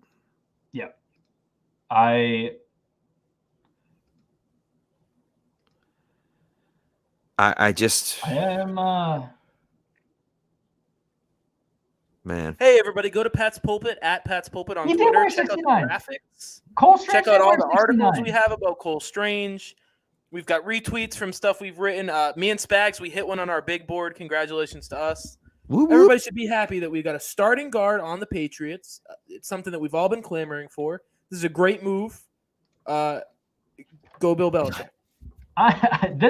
Keegan, you're saying this sarcastically. That is my entire take right now. I am so incredibly in on this. He wore 69 in college. He's going to be 69. Strange 69. So it's going to be strange 69 in the Patriots. That's going to be. It's going to be phenomenal. That's going to be a great. It's going to be a great jersey. The Rams are laughing in the Patriots' face. Did you guys see this video? Yeah, I retweeted it. Oh, okay. Wow. It's not great. It's not great. I'm having so much fun. Oh man. Do you guys want? Do we want a little Cole Strange little breakdown or no? Yeah, give me the breakdown. All right. So this is straight from the written article. Cole Strange, offensive line, redshirt senior out of Chattanooga. He'll be 24 on opening day. He's a first-team All-American last season, 6'5", 307. I had him rated as a 2nd or 3rd round prospect. His strengths, above all else, Cole Strange brings experience and versatility to the table. He played 49 games across 5 seasons for Chattanooga, starting in 42 of them across the 3 interior line positions, primarily left guard. He was used as an emergency center option in the back half of 2019 and had a few starts at left tackle in 2021. He was their best overall lineman. On the field, what he is best at is playing in space. He was so special at guard in college because Chattanooga had him pull to either side and essentially use him as a lead blocker. He's really good at climbing to the second level. Despite being a tad top-heavy, he's a balanced blocker. Every positive about him is as an on-field talent relates back to his balance and ability to create leverage. Weaknesses: his lower half looks like it belongs to a tight end. If he's going to excel on the interior, he will need to add significant size down low. He lacks strength. NFL guards need to be strong and powerful. Strange is neither right now. Not only are players like Michael Onwenu and Shaq Mason powerful off of the line, but they all have strength to create leverage inside their opponent's body. Strange wins by using angles and bend in his lower half. There's a serious question as to whether or not he could keep his flexibility down low while looking to add weight. If he does not add that power, it's a wonder if his style will be sustainable at the next level. Yeah, I mean, listen, the guy went to UT Chattanooga. All right. Fucking right. He went to UT Chattanooga. So the fact is upside down, all 369. My thing is this, right? He went to UT Chattanooga. I'm sure their strength program isn't great. So, right. Okay, not to dump on UT Chattanooga, but you get him into the Patriots facility. You build up the lower half a little bit, and he comes out and he's as strong and powerful as you want him to be. And so that's the thing for me where it's like, hey, fine, we reach on a guy. And Team Crazy Matt talked about Kyle Duggar going to Lenore Ryan, which is totally true. The difference is that Duggar was an insane athlete. This guy is a 9.95 RAS, right? Means, means of every interior offensive lineman that has ever been drafted, he is in the top 0.05%. Right, which is true. No, listen, and you're not wrong. You're not wrong about that. I just think that, what I was going to say is that Duggar plays a more valuable position than Strange does. Sure. But again, like the Patriots don't care about position. They don't care. They don't care about positional need. They don't. It doesn't matter. This is year 2 of a Dark Blue Gold. Year 2 of going through every stage of grief. Yeah, I'll tell you what, it worked out last year. I know Brian was going to come on here and talk crap about Mac Jones, but we won't stand for it. I won't stand for it. Matter of fact, I dumped his land, dumped his whatever it is, so that he couldn't get him out of here. Yep, so he couldn't come back and talk crap about Mac Jones. So, anyways, my favorite thing about this pick is he went to the Senior Bowl, and people are going to find like the 3 reps that he didn't pass protect well, and they're going to throw that's him 100%. It's going to be great. I'm very excited. But this is the issue, right? Is that people are going to look at it and say, "Oh, you're playing against the Bills, and the Bills got this, and they got that, and they traded up, and they drafted Kyrie, and you drafted a guard at 29." It's like, you're right. In my sincere and not even trolling attempt to defend this pick, we've talked about it for weeks. This is a flat draft where it's a weaker draft where the value between these guys really isn't significantly different.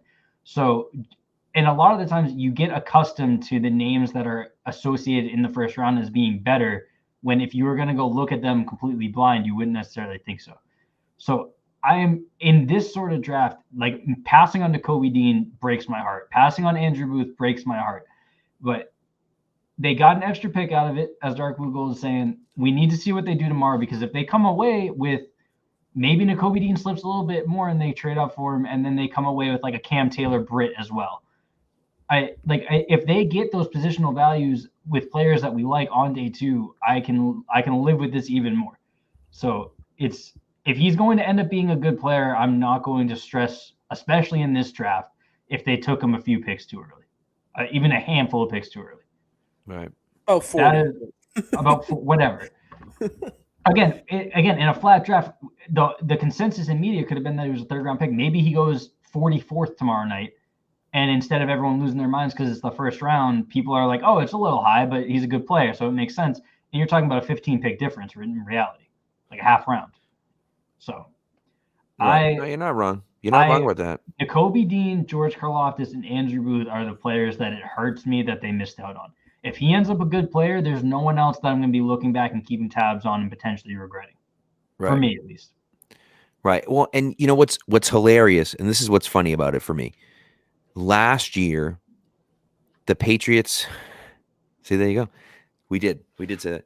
Last year, the Patriots drafted Mac Jones, traded up for Christian Barmore, and drafted Ramondre Stevenson, and everyone said, "Oh, Bill finally had his guys helping him out, working together." They draft Cole Strange this year, and it's Bill sucks, and he's lost it, and he doesn't have it anymore. It's like, well, wait a second. If the guys helped him last year, they just didn't help him this year? Like, it was just that Bill's on an island and just said, "Screw all you guys, I'm drafting whoever I want." It doesn't make any sense to me. I would like to, now that the draft is officially finished, Louis Seam was officially taken, we have the final results of the mock draft competition. Congratulations, if you're in the chat, to Nader 1177, who won with a score of 1,160 points. Caleb Inc. came in second with 1,090. Our good pal Pat's Cap, Miguel Benson, came in third at 1,030. Right. Your boy Ryan Kieran won among the Pat's Pulpit chat, 4th place at 1,020. Good you. Keegan came in at 10th place. I don't know what Brian's username is, so I don't know where he is on the board. Our boy Spags came in second to last. I just want to let you know, had I done it, I would have finished in first place. Correct. Where was Burn? Burn came towards the end as well. Team Crazy Matt Dark Blue Gold were showing up on the second page. Oliver and Ryan Jackson came in towards the bottom of the second page or the first page. Just kidding. I probably would have come in like third to last. I cannot believe I am shocked All right. that Malik Willis did not go in the first round. I'm I am shocked too. that Him Malik and Willis Ritter. didn't go in the first Him round. and Ritter, I'm both surprised at. All right, final thoughts. Let's wrap this up and then we'll get out of here. I'm gonna rapid fire some questions at you guys. What was your biggest surprise from round one? Obviously, it ends up being the Cole Strange pick. Take that off the board. What's your biggest surprise besides that? I mean, I AJ just said Brown it. got traded. That was pretty wild. That would be my pick as well. In terms of actual picks, Jermaine Johnson falling as far as he did with all the hype and buzz, I didn't see that happening. Right. Yeah. I mean, Okay, you know, go ahead. I just said it too. Like Malik Willis, I can't believe only one quarterback went, especially with the 5th-year option. It's just surprising to me that a team didn't want to trade up and get a quarter. Now, maybe again, yeah, you know, but again, that's the thing to me is like, yeah, okay, maybe you didn't want a guy like that, but at the same time, like you get that 5th-year option. If this guy turns out to be a good player, then it's all worth it. The just about inexcusable thing for the Patriots, because you brought up 5th-year option, this was more in jump to, is that you aren't getting the value. Even if he hits, you're not getting the value you would from hitting on a corner or an edge here. Correct. That get expensive in free agency. Correct. There's no getting around that. That's where it ends up hurting you. Right. Yeah, you're saving like $2 million by right. picking this guy in the first round. So, all right, next question. Who is your best player still available? For me, it's obvious it's Nakobe Dean. He was like the second best player on my board, period. To give you a different player, I think it's Nakobe Dean as well. Andrew Booth Jr. Yeah, Very surprised. he would be second for me. Pat, who's your top player available? Just to be different from you guys, and because I've just been talking about him all night long, George Pickens. Okay. And then what is top on your wish list for the Patriots tomorrow? Can be a player, can be a general concept. What do they pick at 54, right? They pick at 54. That is their next pick. Give me Kyler Gordon. That's all right. Same answer. I'll change it up then and say Cam Taylor-Britt. Okay. Yeah. I actually think that they probably try to move up and get someone. It wouldn't surprise me with the third round pick that they added. You know, but again, like maybe they look at Leo Chanel at 54 and think that he fits in at linebacker. And again, like that would piss a lot of people off. You go guard in the first round and then linebacker in the second round. Yeah. But like, you know, that's one of those things to me where I look at it and say like they have their guys that they like, they have their guys that they want, and they're going to go after them and get them. Again, like maybe Troy Anderson's their guy at 54. I don't know, right? Like maybe he loves it. Maybe they love that guy. I don't know. So, man, it's going to be. I will say for Brian, since his VPN didn't update in time to get him back on here, his thoughts on this can be summed up with his tweet, one word: malpractice. So not a happy camper. All right, last question for the night, and then we'll get out of here and we will wrap up the second annual Pat's Pulpit live show. What would you give the Patriots round one draft grade? C+. Really? After all, I didn't think there would be any way that you guys wouldn't say F. No, I think I feel like you think I hate this pick. I think he's a good player. You said it's a bad pick. That was how you started off. Oh, bad pick, good player. C+. It balances out. 69 out of 100, dark blue gold, right on top of it. Beautiful. I will say that's a D+, but nevertheless, A+. Couldn't have been better. I asked for it all along. I'm gonna go. I'm gonna go. Well, I was gonna go C. We don't do C- in my school, so I'm gonna go C. Early 70s. I just feel like, you know, again, I keep coming back to positional value. I get that you picked up another third round pick, which is great. You picked up another third round pick and another fourth or fifth round pick too. I get that. Okay. Which is great. I think that's awesome that they were able to do that. You got a guy who's going to be starting day one who could be a good player for you. And maybe he is a really good player for you. But the positional value just trumps everything else. When you have needs at corner and you have needs at, edge and you have needs at wide receiver, and those guys' positional values are triple, quadruple, 5 times, 10 times the positional value of a guard, I can't get behind taking a guard at 29. I do think Cole Strange could be a very good player. I do think they do a great job of finding talent on the interior offensive line. I just feel like, at the spot they took him, that it doesn't make sense. But again, you pick up an extra 3rd rounder, you pick up an extra 5th rounder, and then you take a guy who's going to be starting on day 1 that I think is going to be a good player for them. So I can't give them much lower than a C.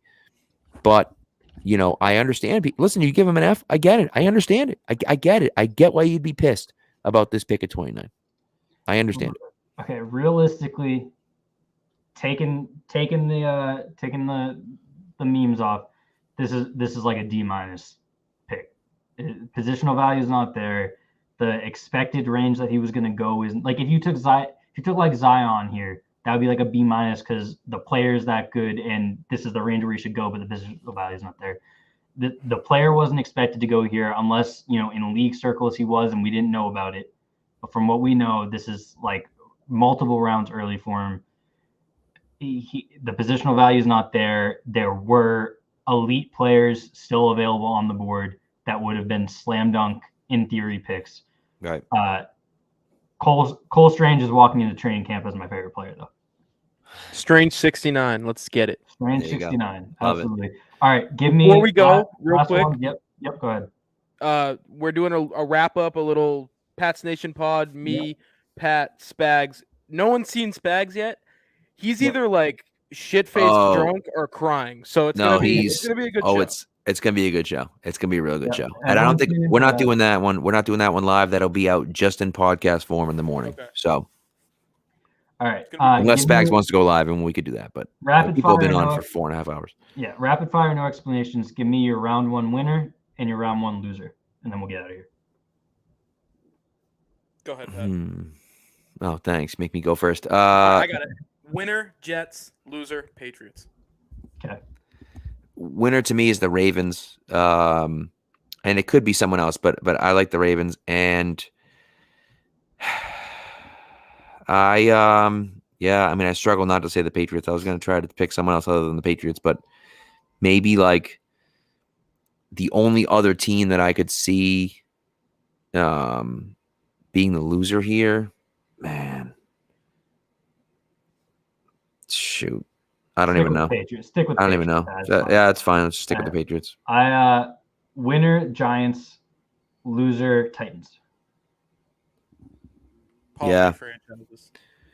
Yeah, it's rough. I mean, I just, I also think too, like, if you want to say the Falcons taking Drake London at 8, I think was a bad pick. If you're talking of teams that didn't do like insane radical things, I think that and Jahan Dawson were the 2 biggest. Right. But see, the Washington thing, they at least you traded move back. Right. At least you traded back. That's the Patriots. That's why it's like, yes, as much as the Patriots, I hate the pick. It's like, I really don't get the Saints trading up for Chris Olave.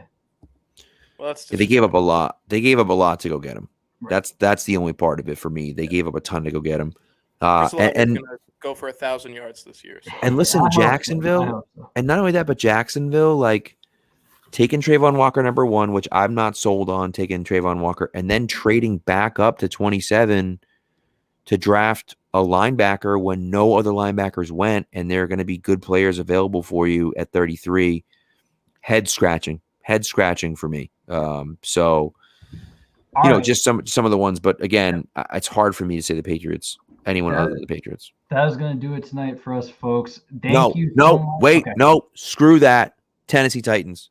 Okay. Tennessee freaking Titans traded AJ Brown and got freaking Treylon Burks back. Get out of here, Titans. See you later. All right, that is going to do it for us on the second annual Pat's Pulpit live show. Thank you so much for everyone who hung out all night, for everyone who popped in and out. Appreciate it. Thank you to all of our guests. Thank you to you 2 fine gents who are going to go record a podcast after this while I go to sleep. We don't have a live show for round 2, but we will have coverage on the Pat's Pulpit website. We'll have pick reactions going up. We'll have instant reactions live on YouTube and in podcast form. Yep. So if you're not following us on the socials, go ahead and bookmark patspulpit.com. Go ahead and follow us at Pats Pulpit on Twitter, at twitch.tv/Pats_Pulpit on Twitch. On YouTube, it's Pats Pulpit. Hit that subscribe button. It's Pats Pulpit on on your podcast networks. Fellas, we have been live for over 4 hours at this point. Yep. We'll talk to Spags. People are requesting for us to go live with Spags. We'll talk to him. I don't know if he's going to want to do it. You'll hear Spags tomorrow. I don't think he's very happy.